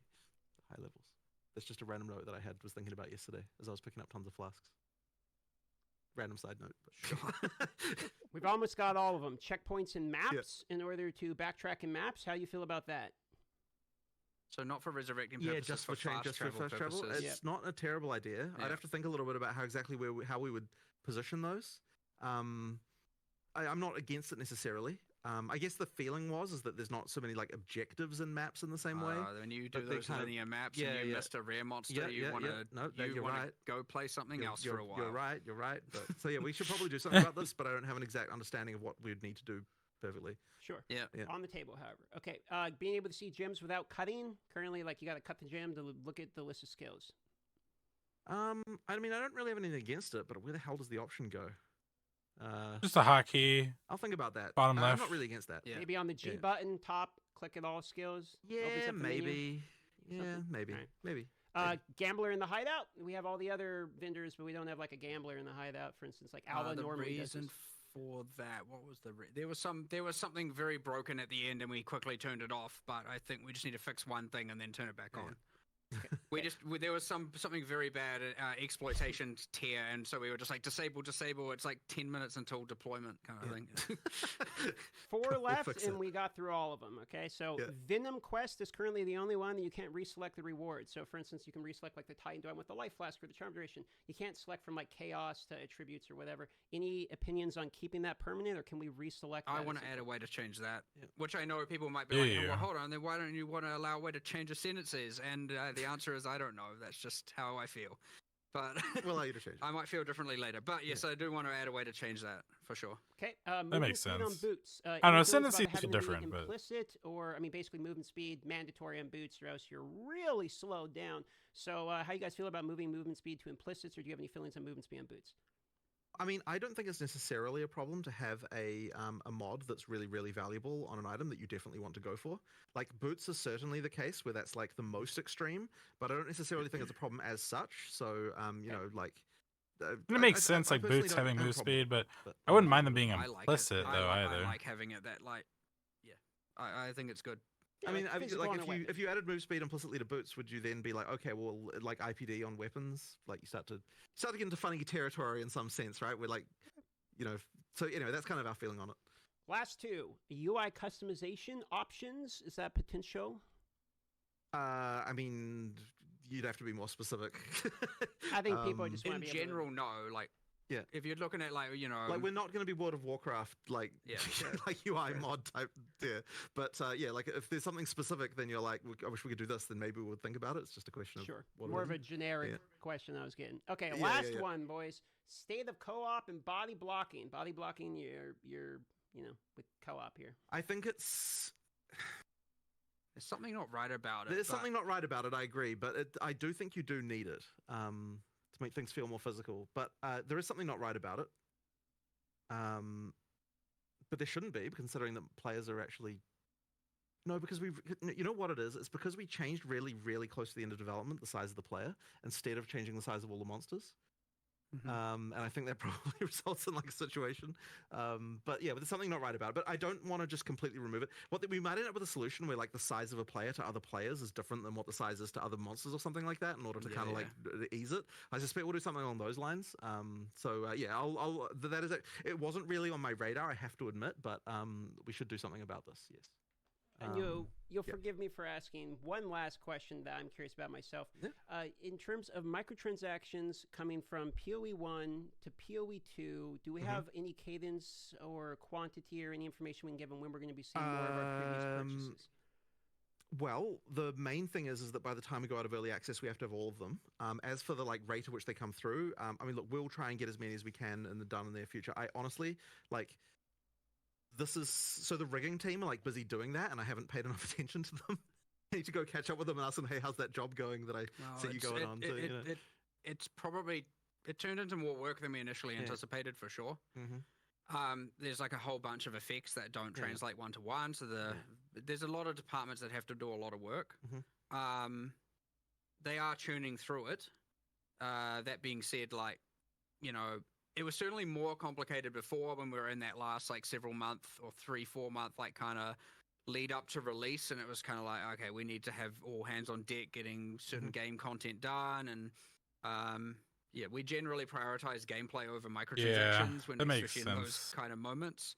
And so now it's going to ease up a bit, and we can allocate some resources, a bit more resources there to get more of them ported across. But yeah, it did end up being a little bit more work than we actually anticipated. It's not just like a copy paste job and it's done. No. Some things have to be like kind of re-authored to actually work in one over the other. Mostly due to like lighting, I suppose. Really, is what is the big difference. Really? Huh. Yeah, so I guess that don't makes have sense. An immediate cadence for you, but yeah, we should start getting them coming out, like rolling out relatively soon. All right, and I think that pretty much wraps it. I mean, we're getting spammed about Path of Exile 1's 3.26, but unless you want to talk about, bit of a long topic to get into at this point. Yeah. So I figured I'd just throw that there, but that's good. it, guys. You want to wrap it up? All right, excellent. Let's just say thank you for coming. And, it always happens. We say 1.5 hour. It always goes above. We very much appreciate you guys' time. And sorry for going so long. But pleasure having you guys on. Hope you guys enjoyed it. And can't wait for the patch notes. And we'll see you guys very soon then. Awesome. Thank you very much. Thank you. All right. That's it, guys. Also appreciate the opportunity. Thanks for coming on the podcast. I want to, I mean, they probably won't see this version, even though I will post it on YouTube as well, but I want to thank Darth, Ghazi, and of course Mark and John for the interview. I think it was very, very cool to see where their thoughts are on a lot of these issues in the game. And here, I want to do one thing while I'm thinking about it.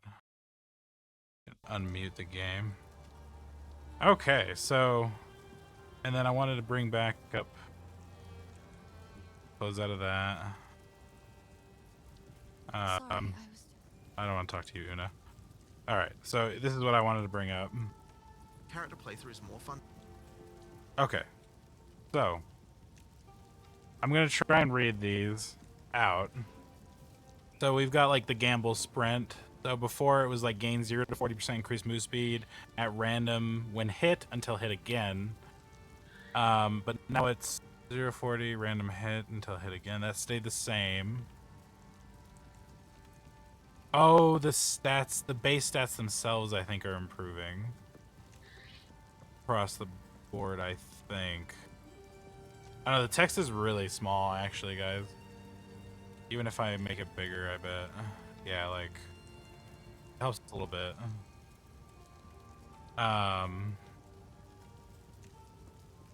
Yeah, I think they are like that has more armor. Significantly higher damage on that one.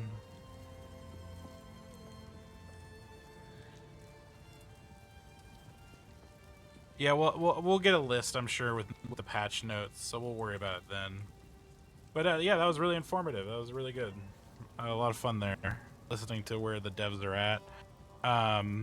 Seems like they are moving at a good pace too, I would say, which I appreciate. Or put me back over here. But yeah, that was a fun time. I'm actually gonna be short on time here, guys. Fairly soon. That went a little longer than I thought it would.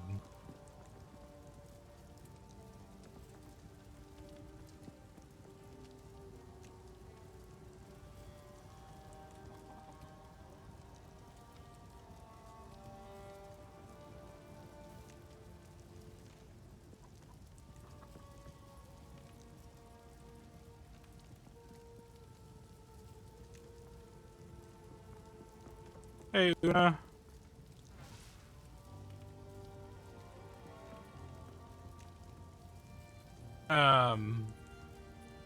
Oh, well, I had just watched the interview and the video of like the latest patch, and then what they're going to be doing. Like, the interview had so much in it. They talked about so many things.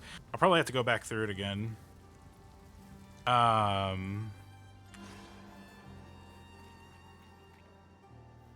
But yeah, it was really good, really good. So I chose my character at random. I had the number, and it ended up being a witch. So my witch is the first hardcore character right now. We were just reaching the Red Veil section of Act 1. I'm probably not going to stream too much longer. The stream, their stream with the info lasted so much longer. I'm going to turn down the game a little bit. There we go. Good stuff, though. Good stuff. They're making a lot of good changes, and a lot of the stuff that they're doing right now is like stuff that they've been working on for maybe the last week or two, just for fixes and really good bug stuff. Oh, thank you for the hydrate. I'll hydrate in a moment. I gotta. Anytime I'm out in the monster world, I'm probably gonna look at chat a little less than usual, mostly because I can die.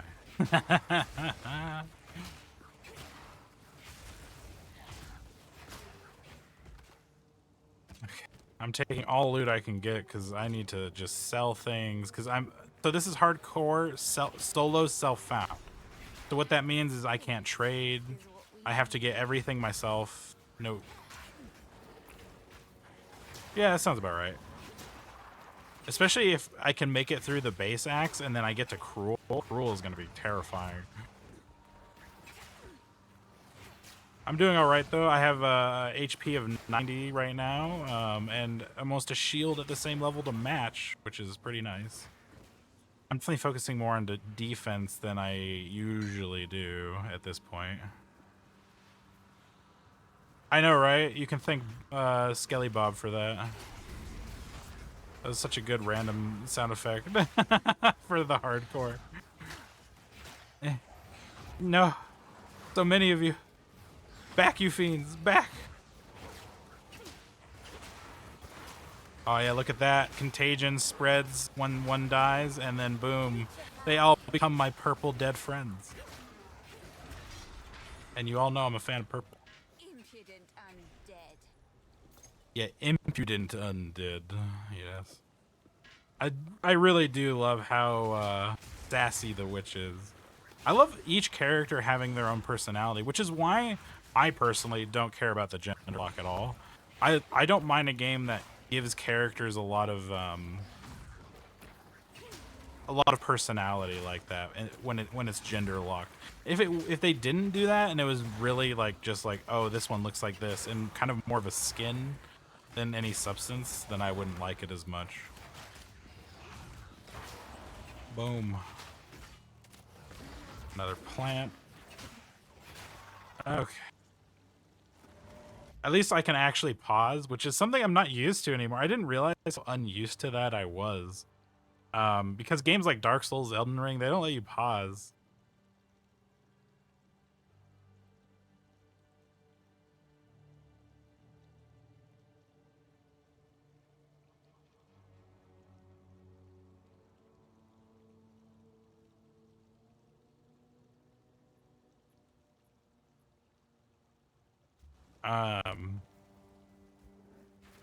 But yeah, I haven't. It's just funny. Like I used to pause all the time when I played games in the olden days, and then online started happening more, and then I played a lot of Souls games, which they'd never let you pause even if you're offline. So it's just funny.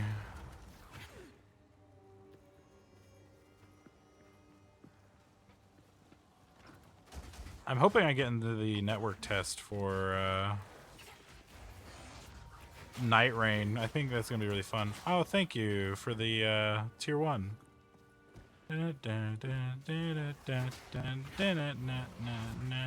don't know why the GIF is broken. I need to refix that one. I keep forgetting.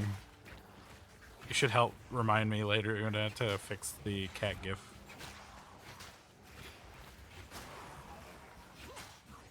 Pause for a snack is necessary. Exactly. Especially in hardcore, like, oh, I want to take a goldfish bite here, cracker. Oh no, I didn't pause, dead.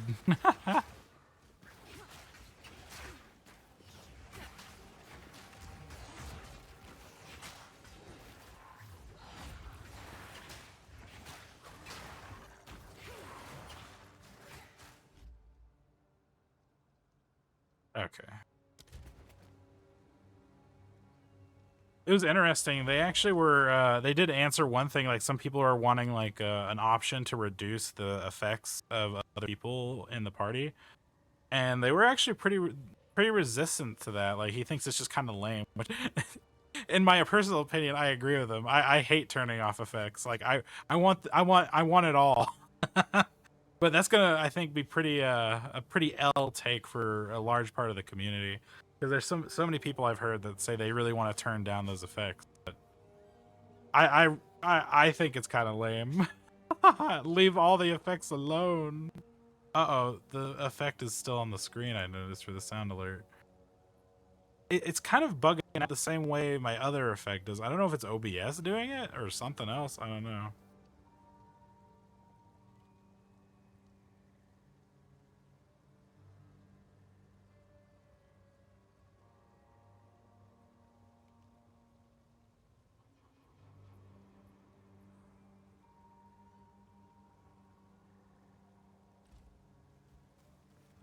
Yeah, it's less and pretty. That's basically the dev argument.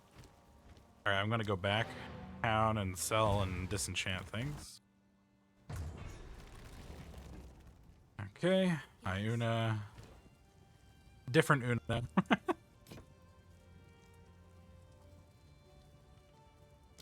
guess I only have one magic item. These are just some. Oh, I like. Sell. Oh no, there's one. I'll just disenchant that for now. Boom, we have one of those. So we can turn one of our other items magic.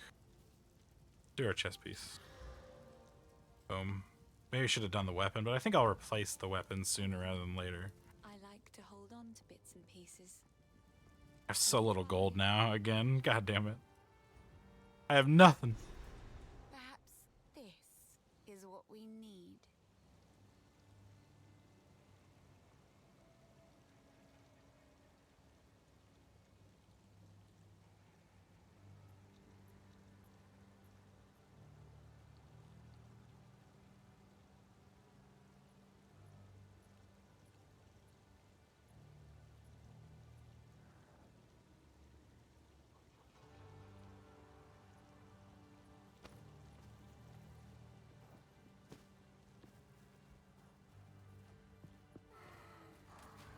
Oh, hello, Zambambos. Yeah, you should get back on PoE, you know, continue leveling up or whatever. I still have a character at the stage you're at.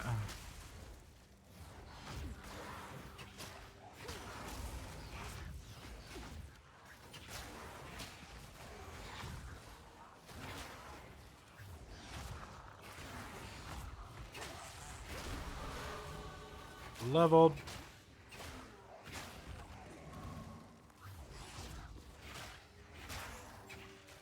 Okay. Ooh, big one. 30% max energy shield. Bam. Plus 10 intelligence. That's good. And then I'll probably grab that. More max energy shield. Better recharge rate will go up here. Go this way. We could grab this if we wanted.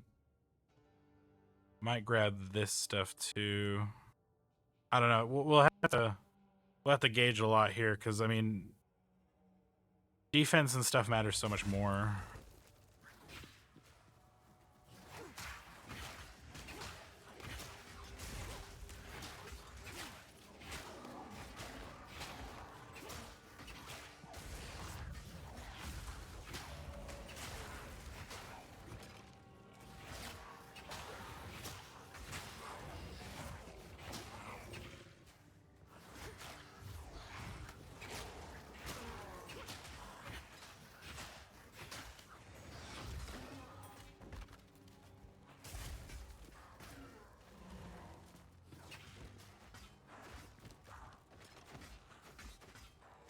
Grab sandals.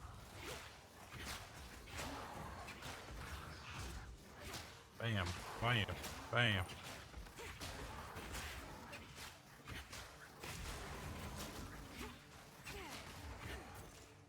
Ooh, a ring, hell yeah. Boom. More life and intelligence. What a pog ring. The physical damage is kind of like whatever, but Oh, maybe that'll help my warriors. I don't know.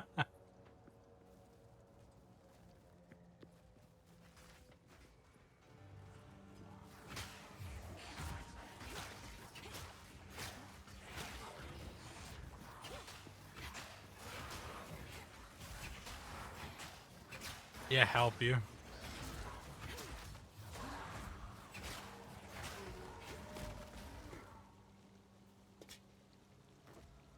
I saw a lot of people complaining about like the trial of Sekima when you're like a caster or like a witch or something, and like I don't know, I felt on my first witch in regular core game, I thought I had the strongest and easiest time with the trial of Sekima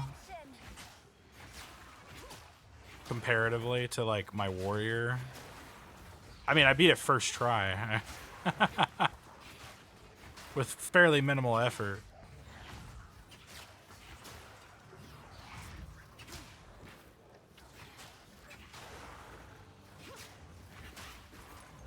Today's Sunday, right? Yeah, it's Sunday. I think a little bit experience. I was better at dodging at that point, which I do think helps. I knew the boss as well. The build, I don't know. I just feel like the witch's abilities put her at an advantage over, say, the warrior, especially at that point. They have changed things a little bit since that happened, where if you are melee, like if you're close to the enemy, like I'm close to this plant, you would actually take less honor damage, and then it would go back to normal if you were further away. Like if I'm back here to the enemy and it hits me, then I would take normal honor damage. But if I'm close to it, you take a reduction, which really need to happen for melee characters because they would be so punished when getting hit, and they have to be melee. So they're more likely to be hit than I would say a ranged character who has ample time to dodge an enemy.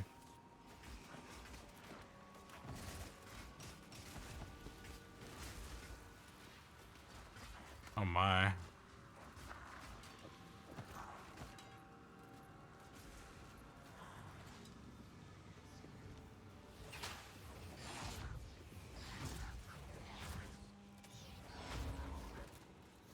Come, my soldiers. And kill my enemies.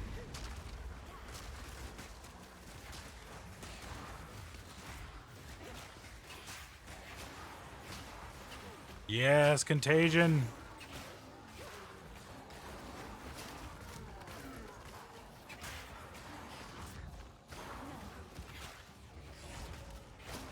I heard they're going to be improving bleed options, which is nice. That voice. He sounds like fun. Yeah, I wouldn't say my gear was too crazy on my witch at that time. I think maybe I had like 1 or 2 uniques that helped. But I think even without them, it still would have been pretty easy.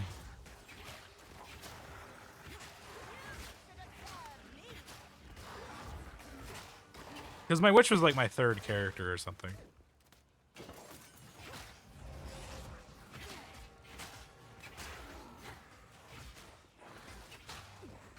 Aw, they escaped? That's rude.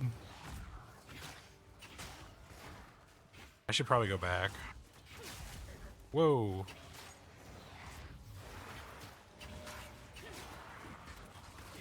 That's right. Get poisoned. Or corrupted, whatever. You're just good, show off. Oh my god. What do you mean, just kidding? Am I not good?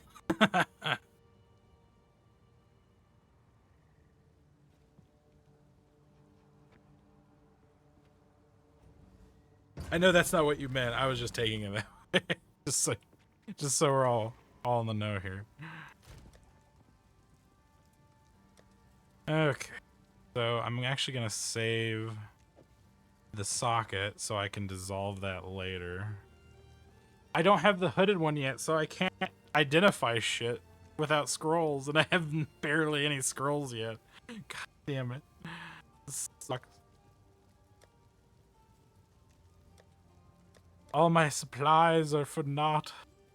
Yeah, so hardcore you have separate loot. Especially the solo self-found. It really is truly solo. Let's see here. Throw that there. I can't reveal it, but I may use that, so I'm gonna set that there. That's gonna be sold. Sold. And I'll keep that there because I may use it. So anything on this side I'm saving for the salvage bench once I have it. Anything on this side I'll be using potentially. Okay. So I just need to I have to fight the Rock King now. Okay. Hello. Disenchant, get rid of the boots. I like to hold on to bits. Oh, I like this one. So all Stay that. safe if you can. Store that. Hello. What do you have that I can afford, lady? A whole lot of fucking nothing. Damn, I would love to buy this. But I'm 200 gold shy. Damn it. Has a good amount of spirit though, especially if just a base 100. I really love Clearfell's music. Nice. Perhaps this is what we need. Perhaps this. A 1 and a 2 and a zap, zap, zap, zap, zap. Yes. Everyone get infected.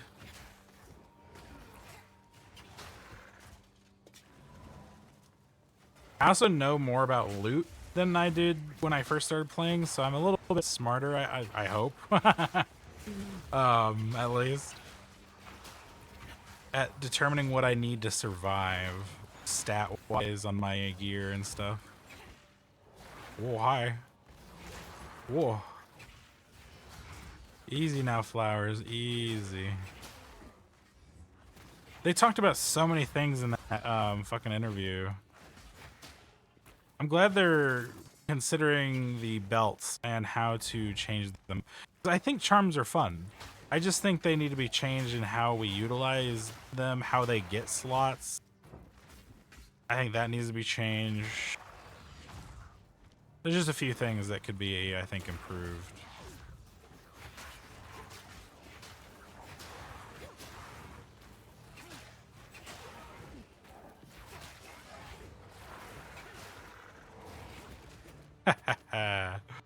I love that dot.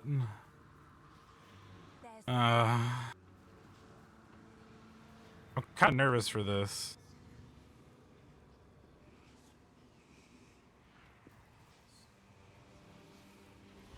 Okay, fuck it. We'll do it. We'll do it. We'll do it.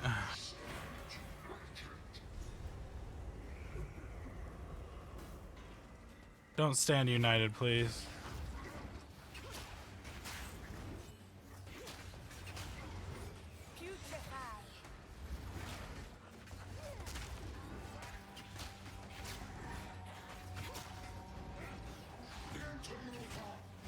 I was like, oh good, he's barely using any abilities. And then I thought that, and he started using an ability.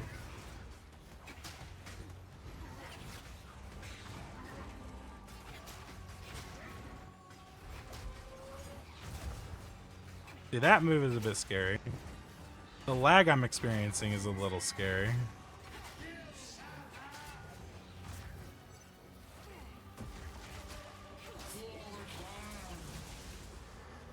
Not for the clan.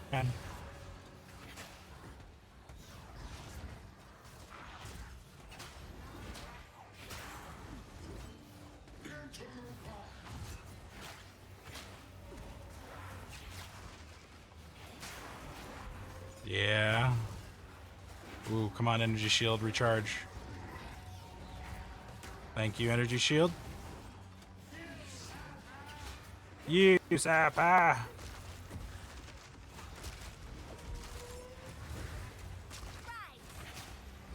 Go, my minions. Fuck him up.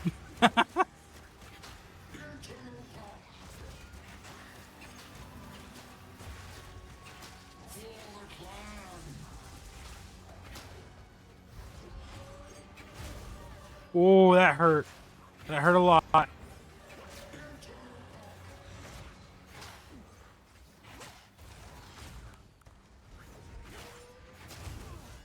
My fucking. There we go.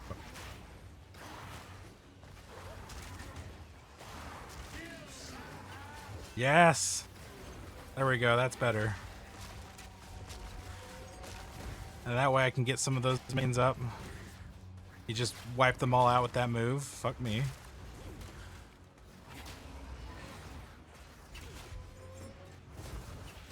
That move, I think, is the actual scariest one he has. Like, that one's not too hard to dodge. So you just stand between the swords, you're good.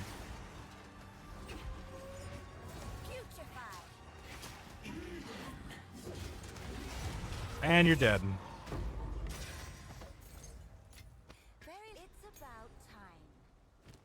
Ooh, a better weapon. Aha, I don't need to buy one. Oh, gee. Why are you doing that? You trying to give me a heart attack?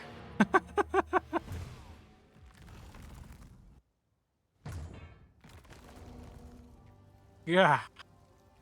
That was cruel. I waited till after the fight. It would have been really funny because in the fight I'm using sound cues a lot. So if that happened, I'd be like, what move is that? I don't know what this is. What is happening? Oh yeah, because you're nice. Yeah. For some reason, I don't believe you'll always have that courtesy, though. God, this sucks. I can't identify the scepter because I have no scrolls.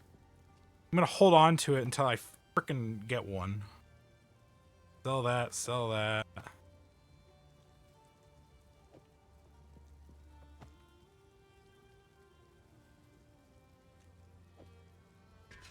Oh yeah, that's the reason, I'm sure. Okay, I'll take it. Yes. Please. Take your time. Okay, we'll sell the helmet. We'll sell the garb. Bye. We have a level 3 skill gem now, which is neat. Part of me wants to upgrade Contagion, because it's one of my main moves. On the other hand, Essence Drain is very strong. We'll grab Essence Drain.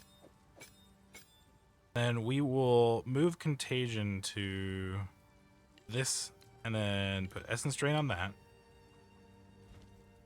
And then Essence Drain is level 3, so that'll be strong right away. Grab these nails. Okay. The tree must bend to my will now. We'll go to Clearfell. No. Grellwood.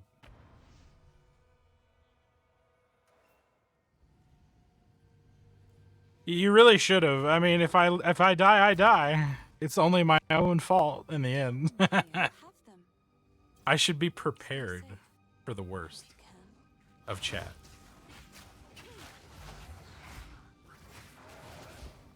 See, when the Contagion on them, Essence Drain will do even more damage. Do as I command. Release this shade to my service.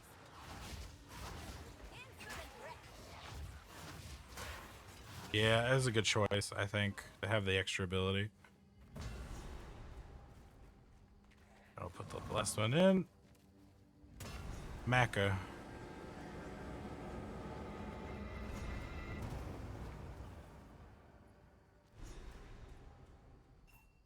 He's unconscious. Bye. Okay, we have to do some cleanup here, guys. So we're gonna go to Clearfell, and we're gonna go through the Mud Burrow, which I have not done yet. I was kind of avoiding bosses until at least I had a little bit more gear, which I'm semi-reaching that point. If I could get a scroll, please, from a minion in here, I would be forever grateful. Oh, fuck you, mud monsters.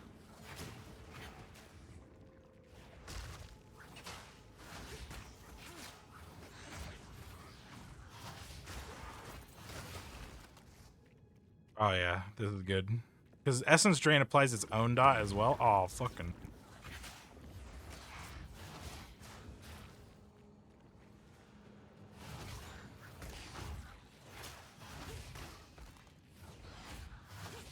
And then Contagion carries both dots to all enemies. So Contagion absorbs any dots you put on them and then moves it to the next enemy.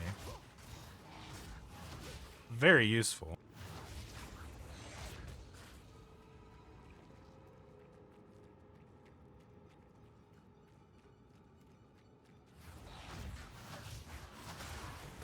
Oh yeah, my damage has gone way up because of the Essence Drain. Smart move, I think.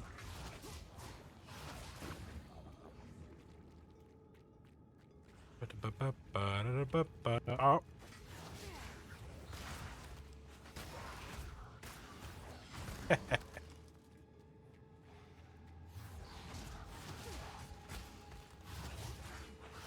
Give me a scroll, damn you.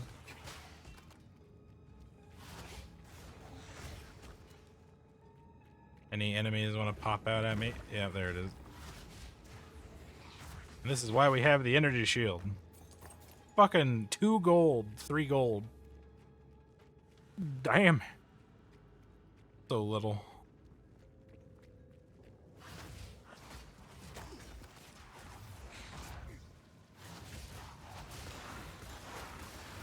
Ah, yeah, look at that. Contagion's so good for groups of enemies like that.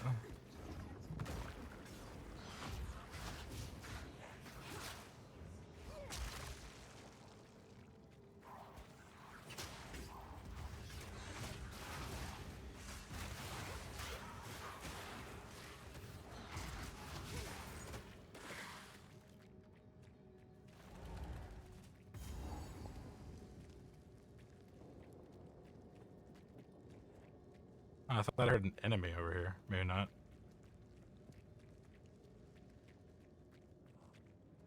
"100% the boss room right there. I'm gonna try and clear out the cave more so I can get some more XP though. Any mud simulacrums wanting to attack me? Yeah, there's one.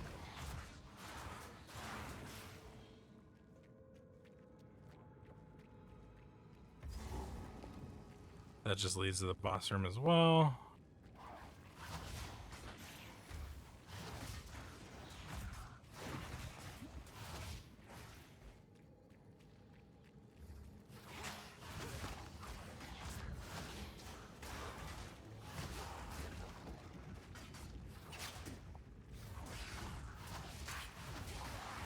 Gross little larvae things. They can all die.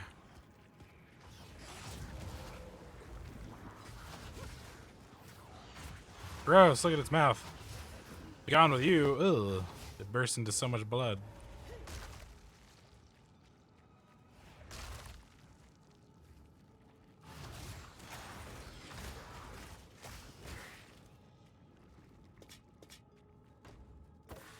Damn it. I swear to you, they're allergic to giving me roll right now. I guess I got a slightly improved set of warriors now. Level 2 skeleton warriors. Instead of level 1. I would probably have even better if I could get a damn scroll.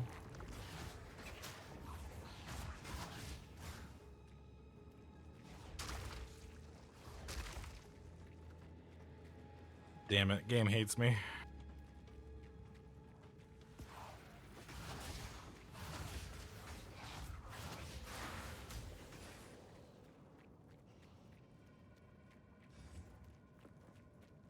Checkpoint over there I didn't get.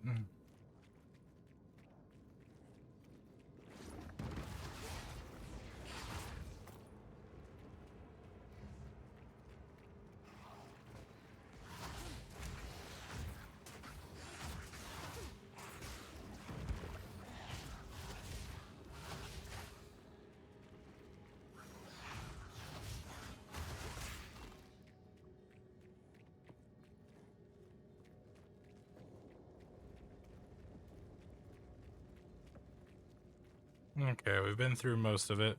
Almost time for the boss.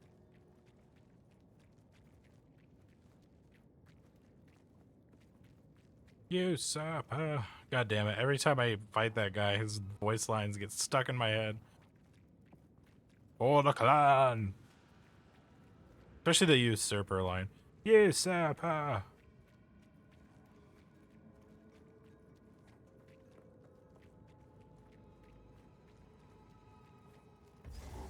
You. Give me a scroll of wisdom. Damn. Hatchery, here we go. Will you have anything for me? It's a scroll of wisdom. Thank you, good sir. I should say a weird egg treasure. Boom. Ugh. Okay, it could have been better, but whatever.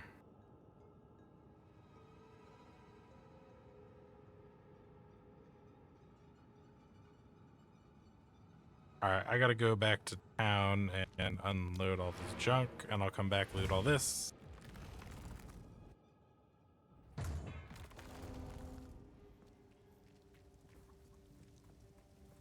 The wound only by the grim. Disenchant those two. Sell all these. I like this one. Goodbye.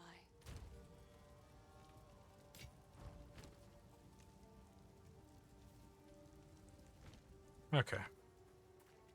I heard you had him. What would you like?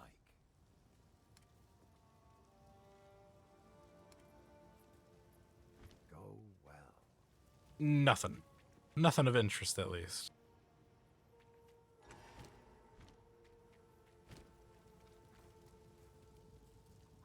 If I could get more spirit, that would be the kicker. Please, take your time. Like, if I could afford this, which I'm actually pretty close to, hold on.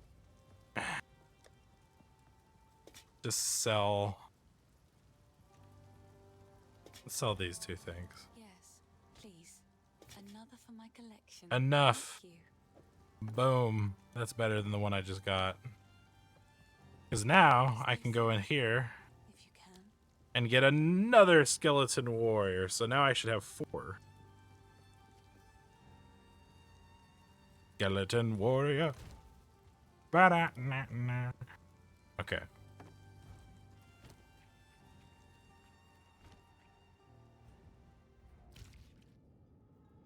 That's a big improvement. A whole other warrior on my side is a big deal. They also get passive regen, which is, I guess, good.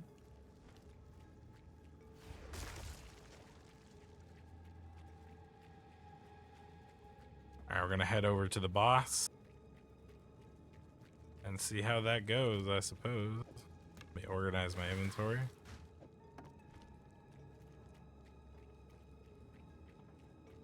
Okay. Alright, worm. Wither away.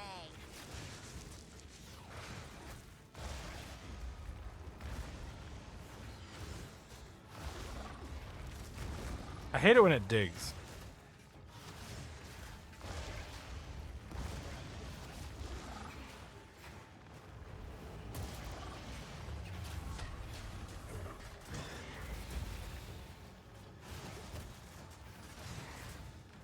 I'm doing good damage against him. Hail.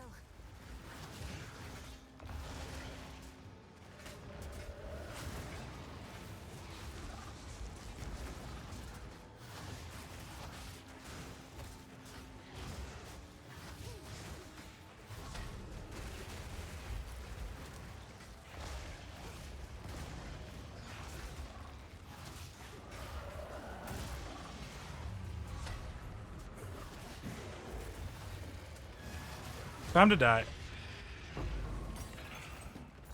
The raven always What the fuck? the worm. The tail. Oh, that's a bug. Thank God I wasn't low on HP, otherwise the tail would have killed me. Too much clutter. Okay, we got a skill gem. We'll use it. Upgrade contagion.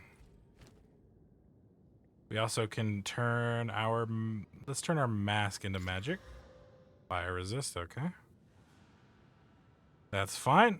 Hey, what's up, Fry? No.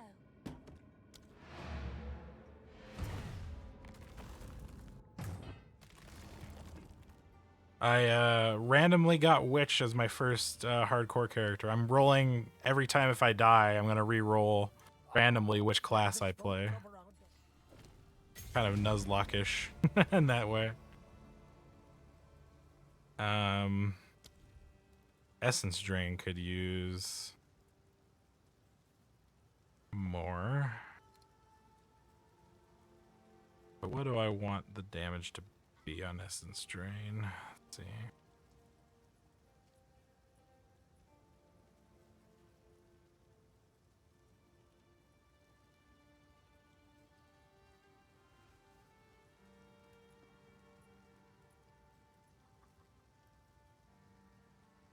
It's less about the initial hit with this move and more just that it applies another dot, I feel.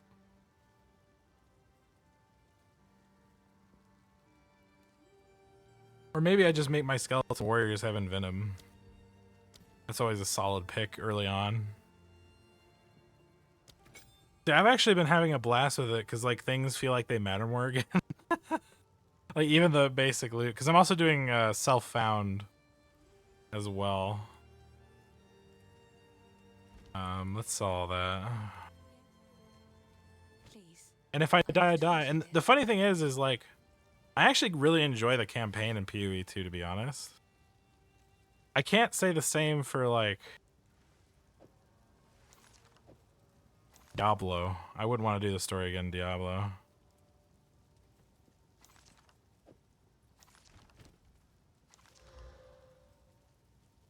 See what these boots get.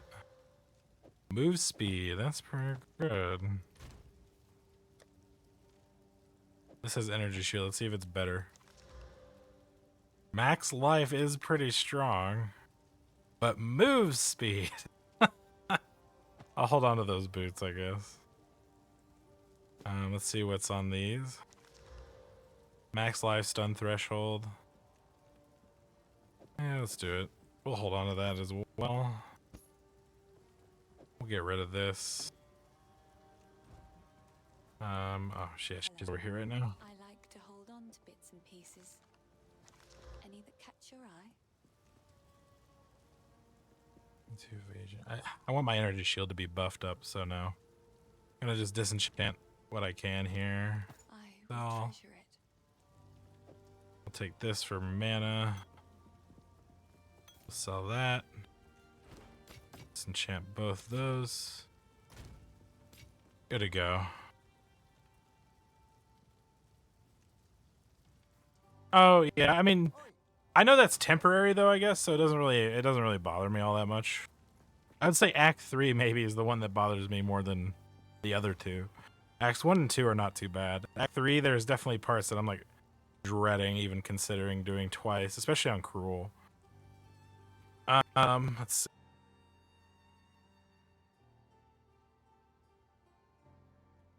Okay.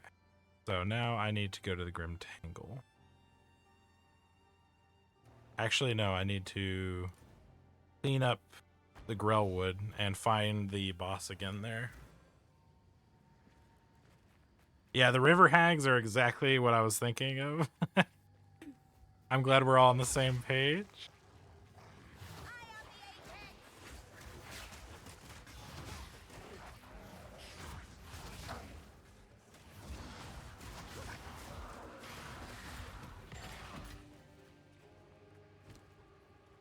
Ooh, I can double magic my weapon. Ooh, 20, okay, 25% increased spell damage.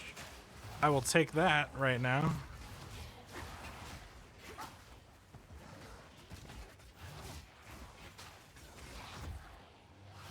I'm glad I didn't start off the game doing hardcore because I feel like that I've learned it a bit better now and I kind of know what stats I'm going for, right? So it just feels a bit better this way in the long term. Maybe this character will live longer.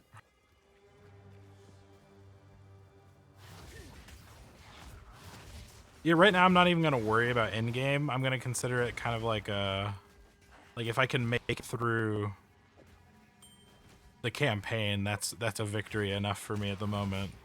We'll worry about mapping maybe if I ever get there.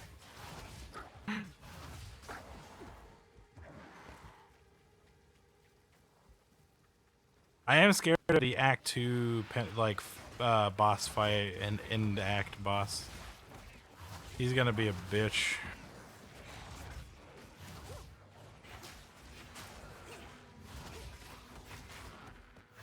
It's not like I can trade for any improvements, right? I don't even know what the point of getting checkpoints is. This fight actually scares me a little because he does a lot of chaos damage. If I'm not careful, it could one-shot me. I've seen it happen, so... There's one particular move I am not a fan of. It's that one. That one right there will kill me.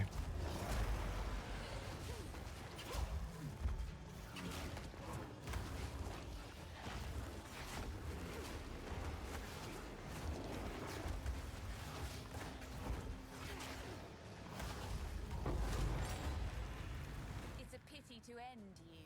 Whew, okay. That's what I have to clean up here.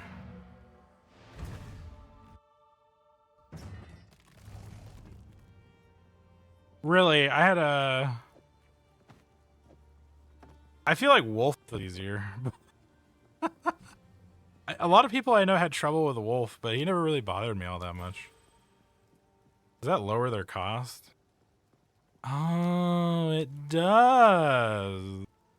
I see. Now I have 5 warriors.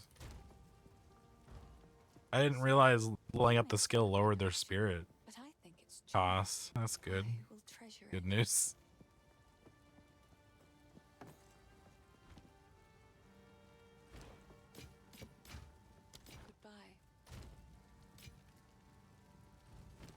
And we can double upgrade my mana. Yes. Hello. I like to. Oh, I like. I'm just worried about a lot of his AoE. And if I don't have good lightning resist, he could be a problem as well. I may also have the opinion he was like one of the worst because I was melee the first time I fought him.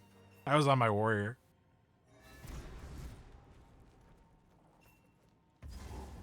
So maybe that's like colored my experience since.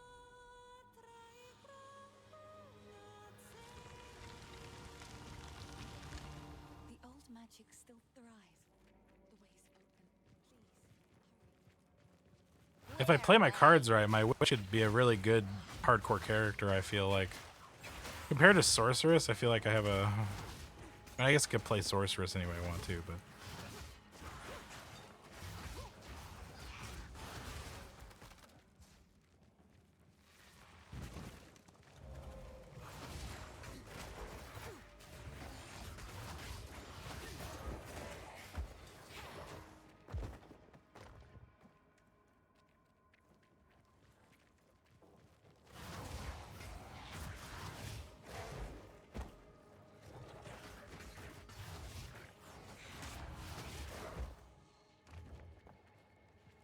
Maybe if I get warrior on a new character, if this one dies, I make him into a fire mage, basically. Strength and int as his stats. That could be pretty good. Charge rate and boost. Get more energy shield. We'll get this. We'll go up. We'll grab this. We'll go down. We'll grab these bonuses for chaos damage. And then maybe we'll move this way and grab these nodes. Those 4. And then we'll plan after that. I'm really trying to beef up my energy shield as much as possible right now.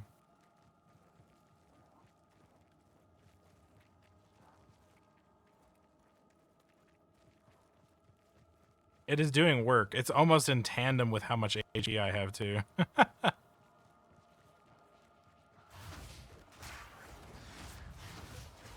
Like a whole other HP bar on top of my bar already.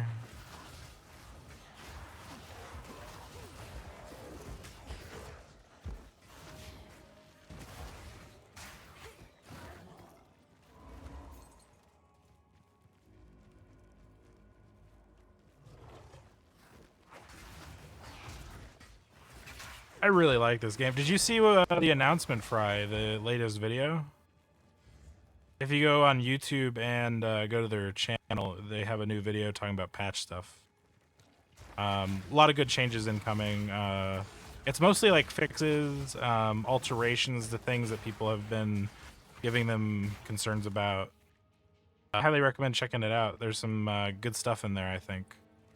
It's nothing like new, like oh, this class is coming out. It's just good changes overall. They are helping armor a bit, but they said in the interview that they did with Darth Microtransaction and Ghazi that they'll have to do some more tweaking to armor, but this is hopefully going to at least help it a bit in the meantime. That's good news. My brain's kind of flooded with information because the interview they talked about so much. I highly recommend watching it. I'll post my own highlight of it as well if you want to watch what I say. At parts, I honestly didn't realize. I was getting a little quiet because I was just thinking about all the things they were saying.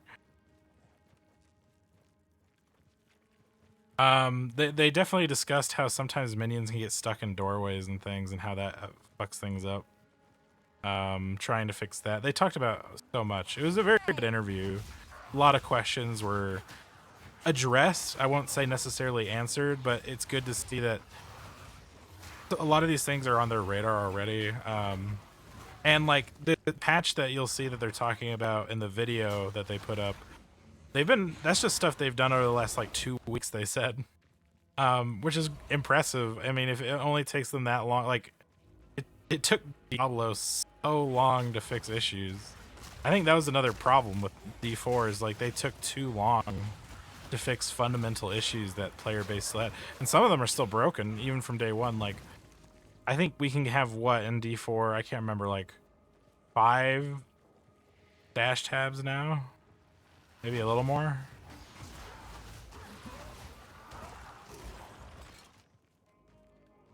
Not enough is more my point. Especially if you're playing alt. Wow. Bad dog.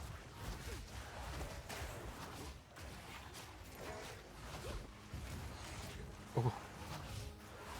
I'm scared of the mushroom people because they hurt.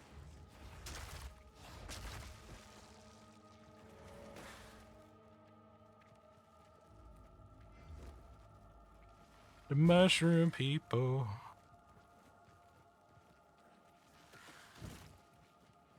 I know the director Jonathan, he talked about the issues surrounding like he's not happy where charms are at exactly, and I would agree.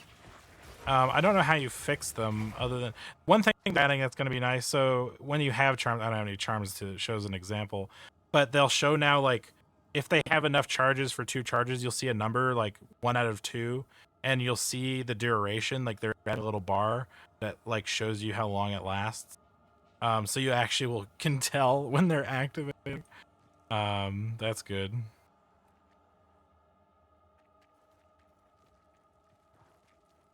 I'd be curious to hear your thoughts on it maybe later, because I might be ending stream here in a bit.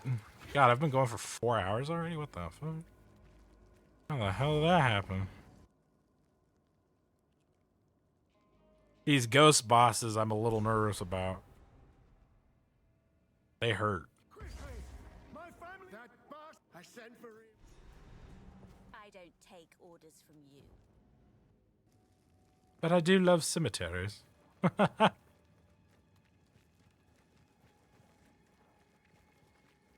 Okay, so that's the exit. Let's find the Mushroom Mancer, shall we? Mushroom Mancer, where are you?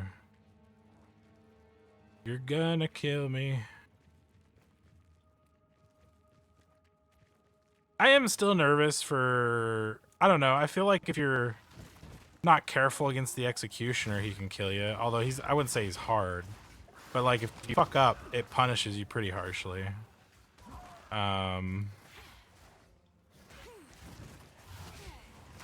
Especially in the sense where fucking up means I die forever.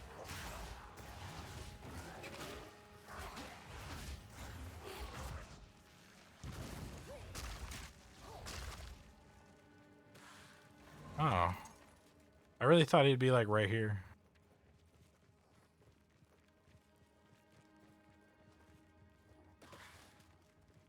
It's just a dead end.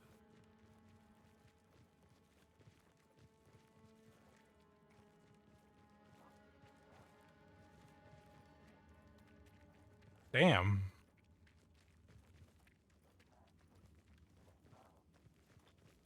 Sir, where are you?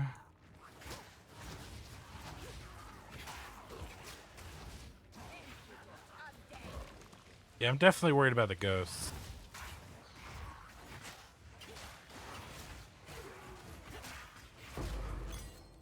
Ooh, that'll be good. Skill gem level 2. Ah, maybe not as good as I wanted it to be. We get flame wall. It's not a bad alternative for now. Dr. Dude's Elden Ring run. Oh, okay. I'll definitely take a look at it. Just because I'm having fun. Could be helpful. Never know.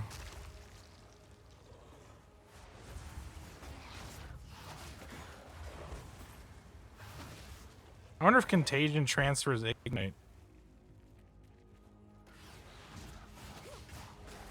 Because what? Let's see. Contagion. All their chaos damage. No, so it has to be chaos specific, like poison, I guess, would count. Where the hell?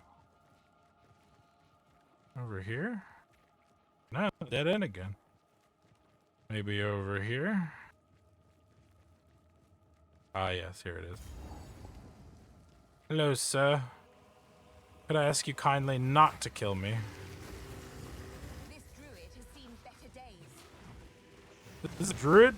Ooh, if this is a druid, can we get Mushroom Mancy druid? That'd be cool.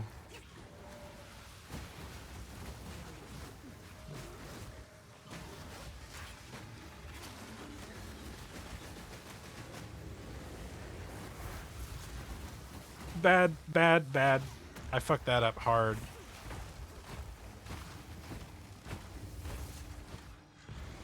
Energy shield, please. Thank you.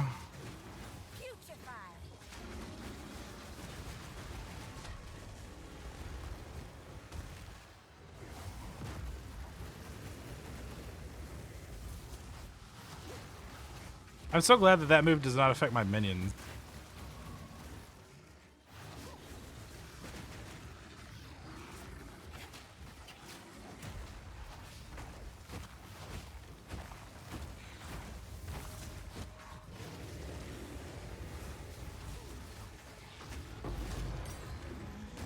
Ugh. Earn some such nonsense. Which?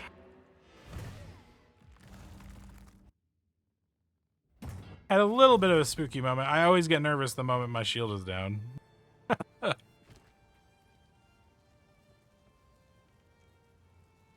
Okay, we can reveal these gloves. They're not gonna. I already got yellow gloves, which was a great boon for this early on. Superior robe. 17. Yeah, this is a bit better, kind of. A little less energy shield, but a little more life.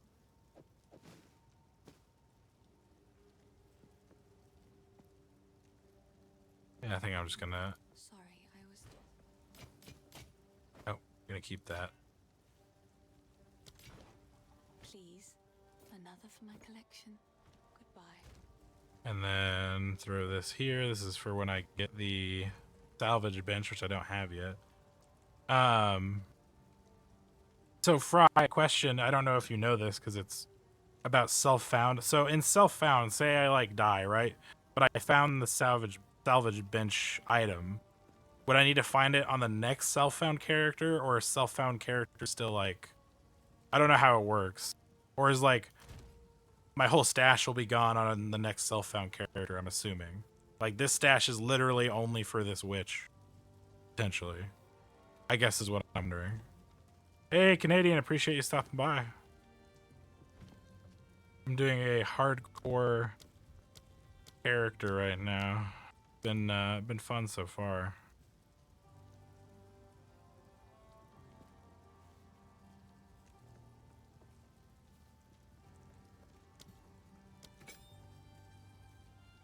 That'll do for now.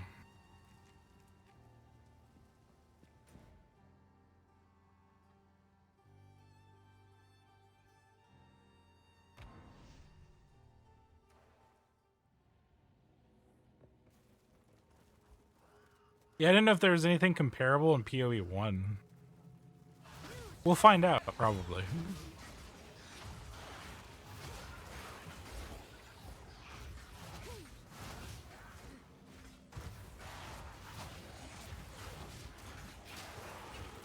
I know one thing from the update. No, it's not. Full launch isn't for like 6 to 9 months, probably. And that's when it'll be free.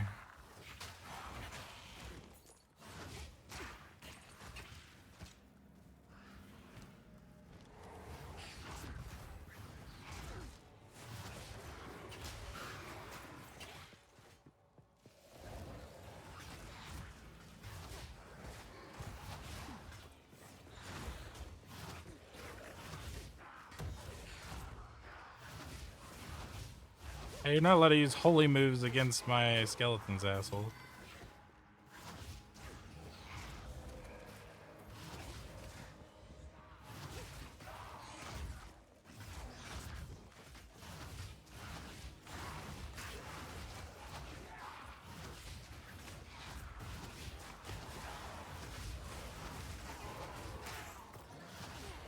Oh, shit.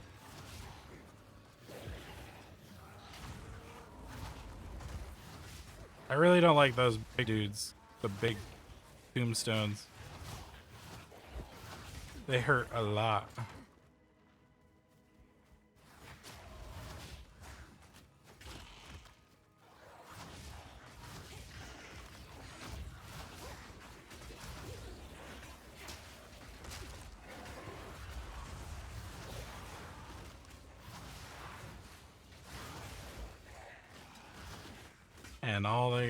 And they all die.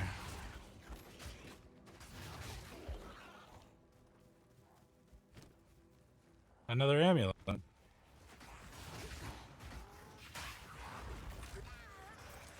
Ow. Rude.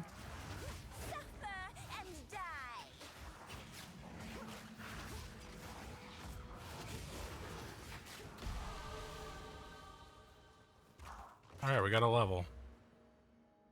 Oh, nice. Even more energy shield.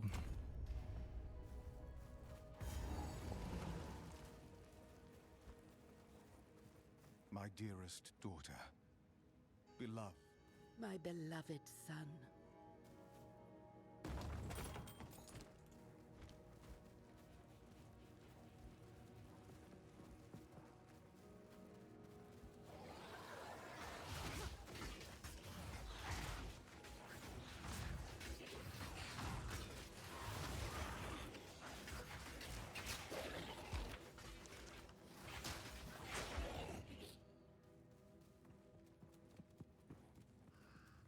Treasure. A shit scepter.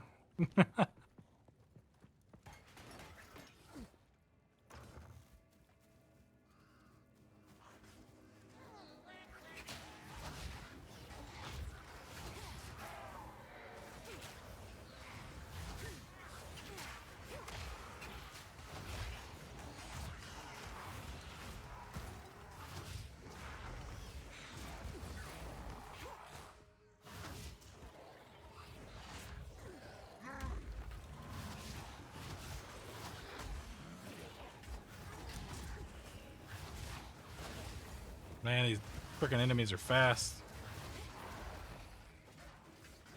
Yes, go my minions. Destroy them.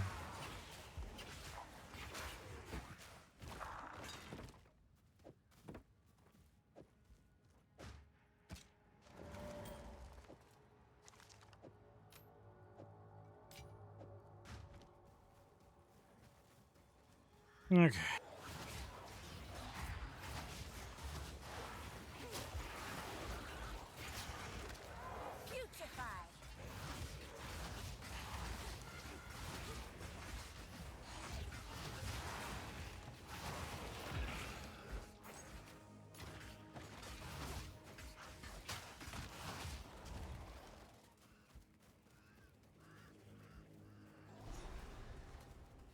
Alright, here's one mausoleum.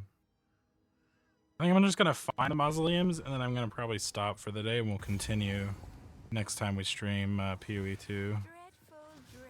Oh my. Like right up the front of goddamn yellow.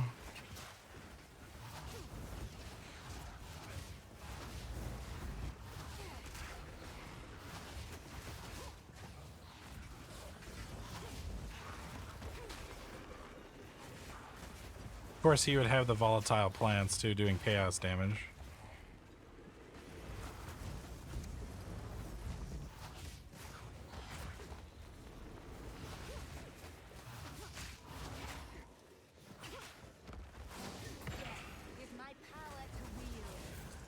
God, I hate how much they send out plants. Like, too often.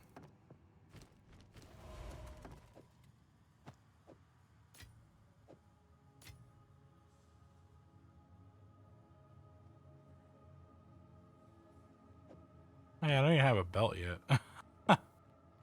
Alright, so I got that one. Waypoint got.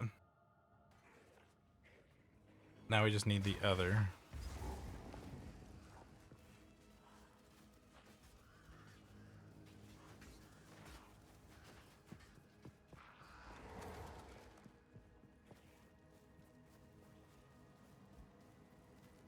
Maybe it's over here.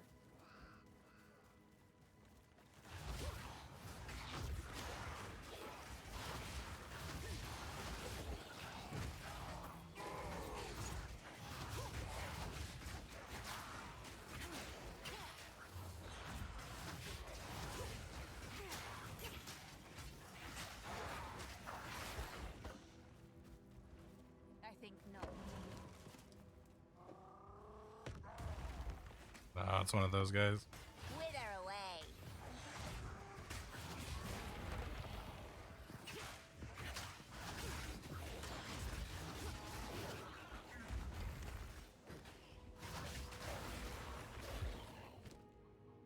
Okay, let's see if this is any better than what we currently have. Nope, it's not.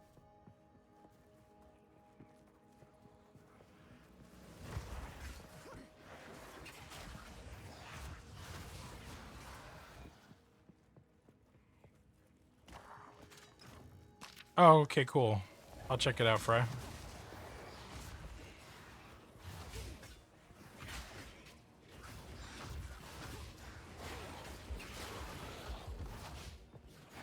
That'll also help remind me.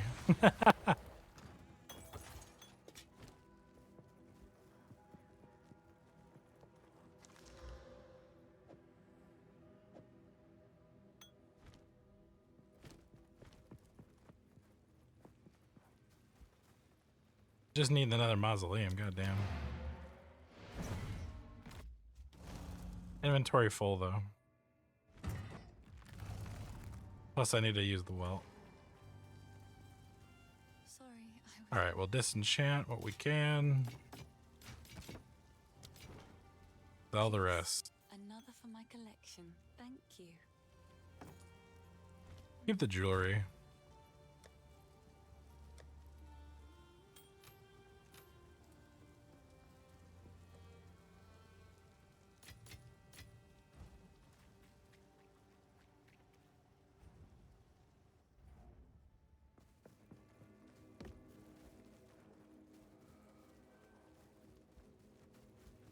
Okay, if it's not over here, it must be over this way.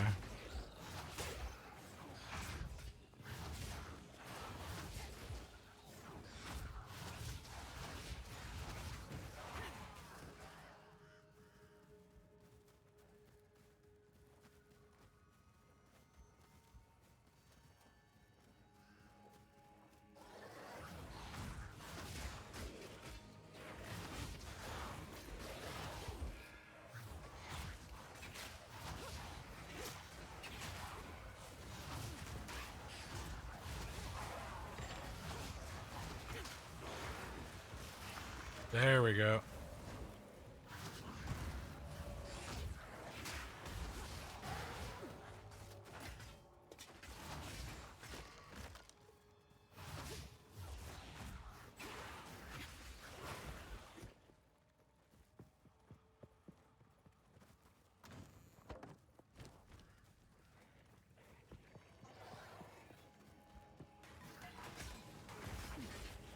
Nothing of interest there.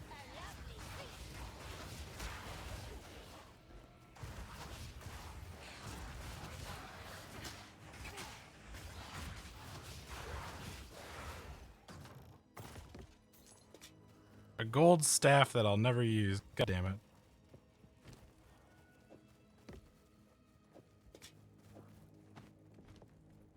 Couldn't give me a rare rattling scepter.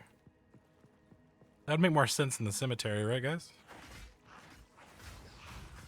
Oh, you're gonna try streaming, Fry. That's cool. Definitely let me know, and I'll definitely hang out.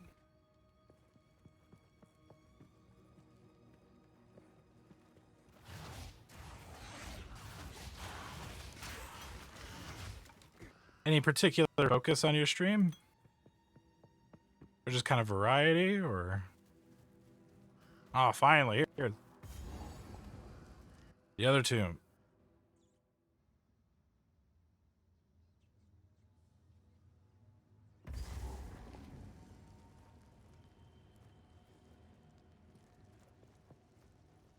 Okay.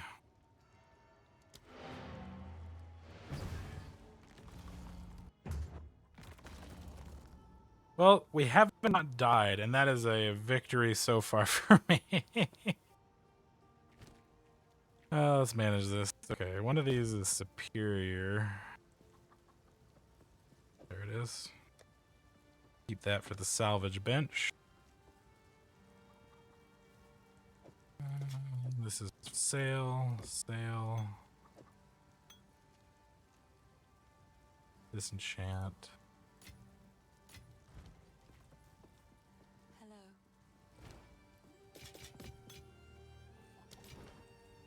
These are just some. Oh, I like that. There we go.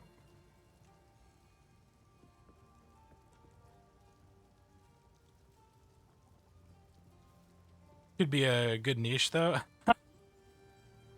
The hands have a heavy accent, damn.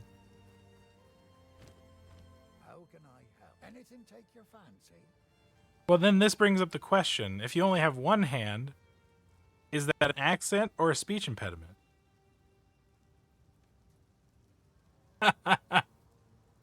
Ignore me, guys. Ignore me. What have we got? Here's what I got. If you find a pint out there, do bring it back. All right. Well, I think let me just check one thing here. But yeah, I think this is going well with this build. Definitely focusing on the energy shield. I think going up this way. What is this? Max energy shield, mana regen, and int. Pretty good.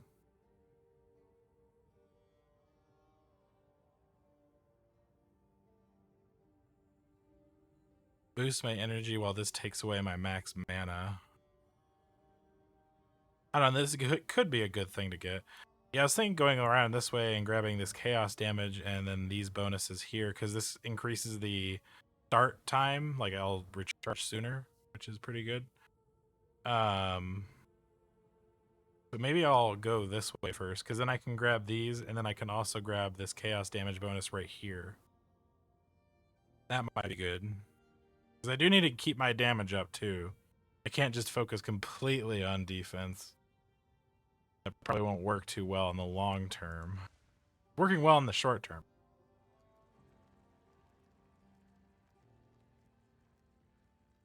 Let's see. Right here.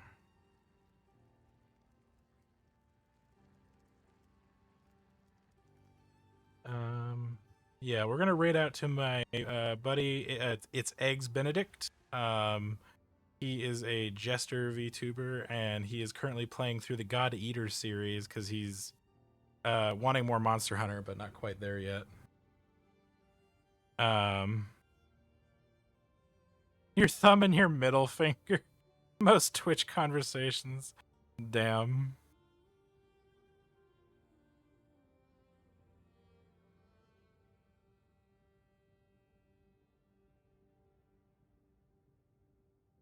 All right, let's get ready to raid out here. Thanks for hanging out today. I'll get my highlight out for the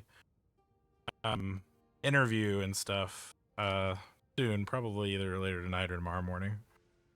Put in here, it's eggs Benedict. There we go. And I will talk to you all later. Thanks for hanging out, guys. I appreciate it.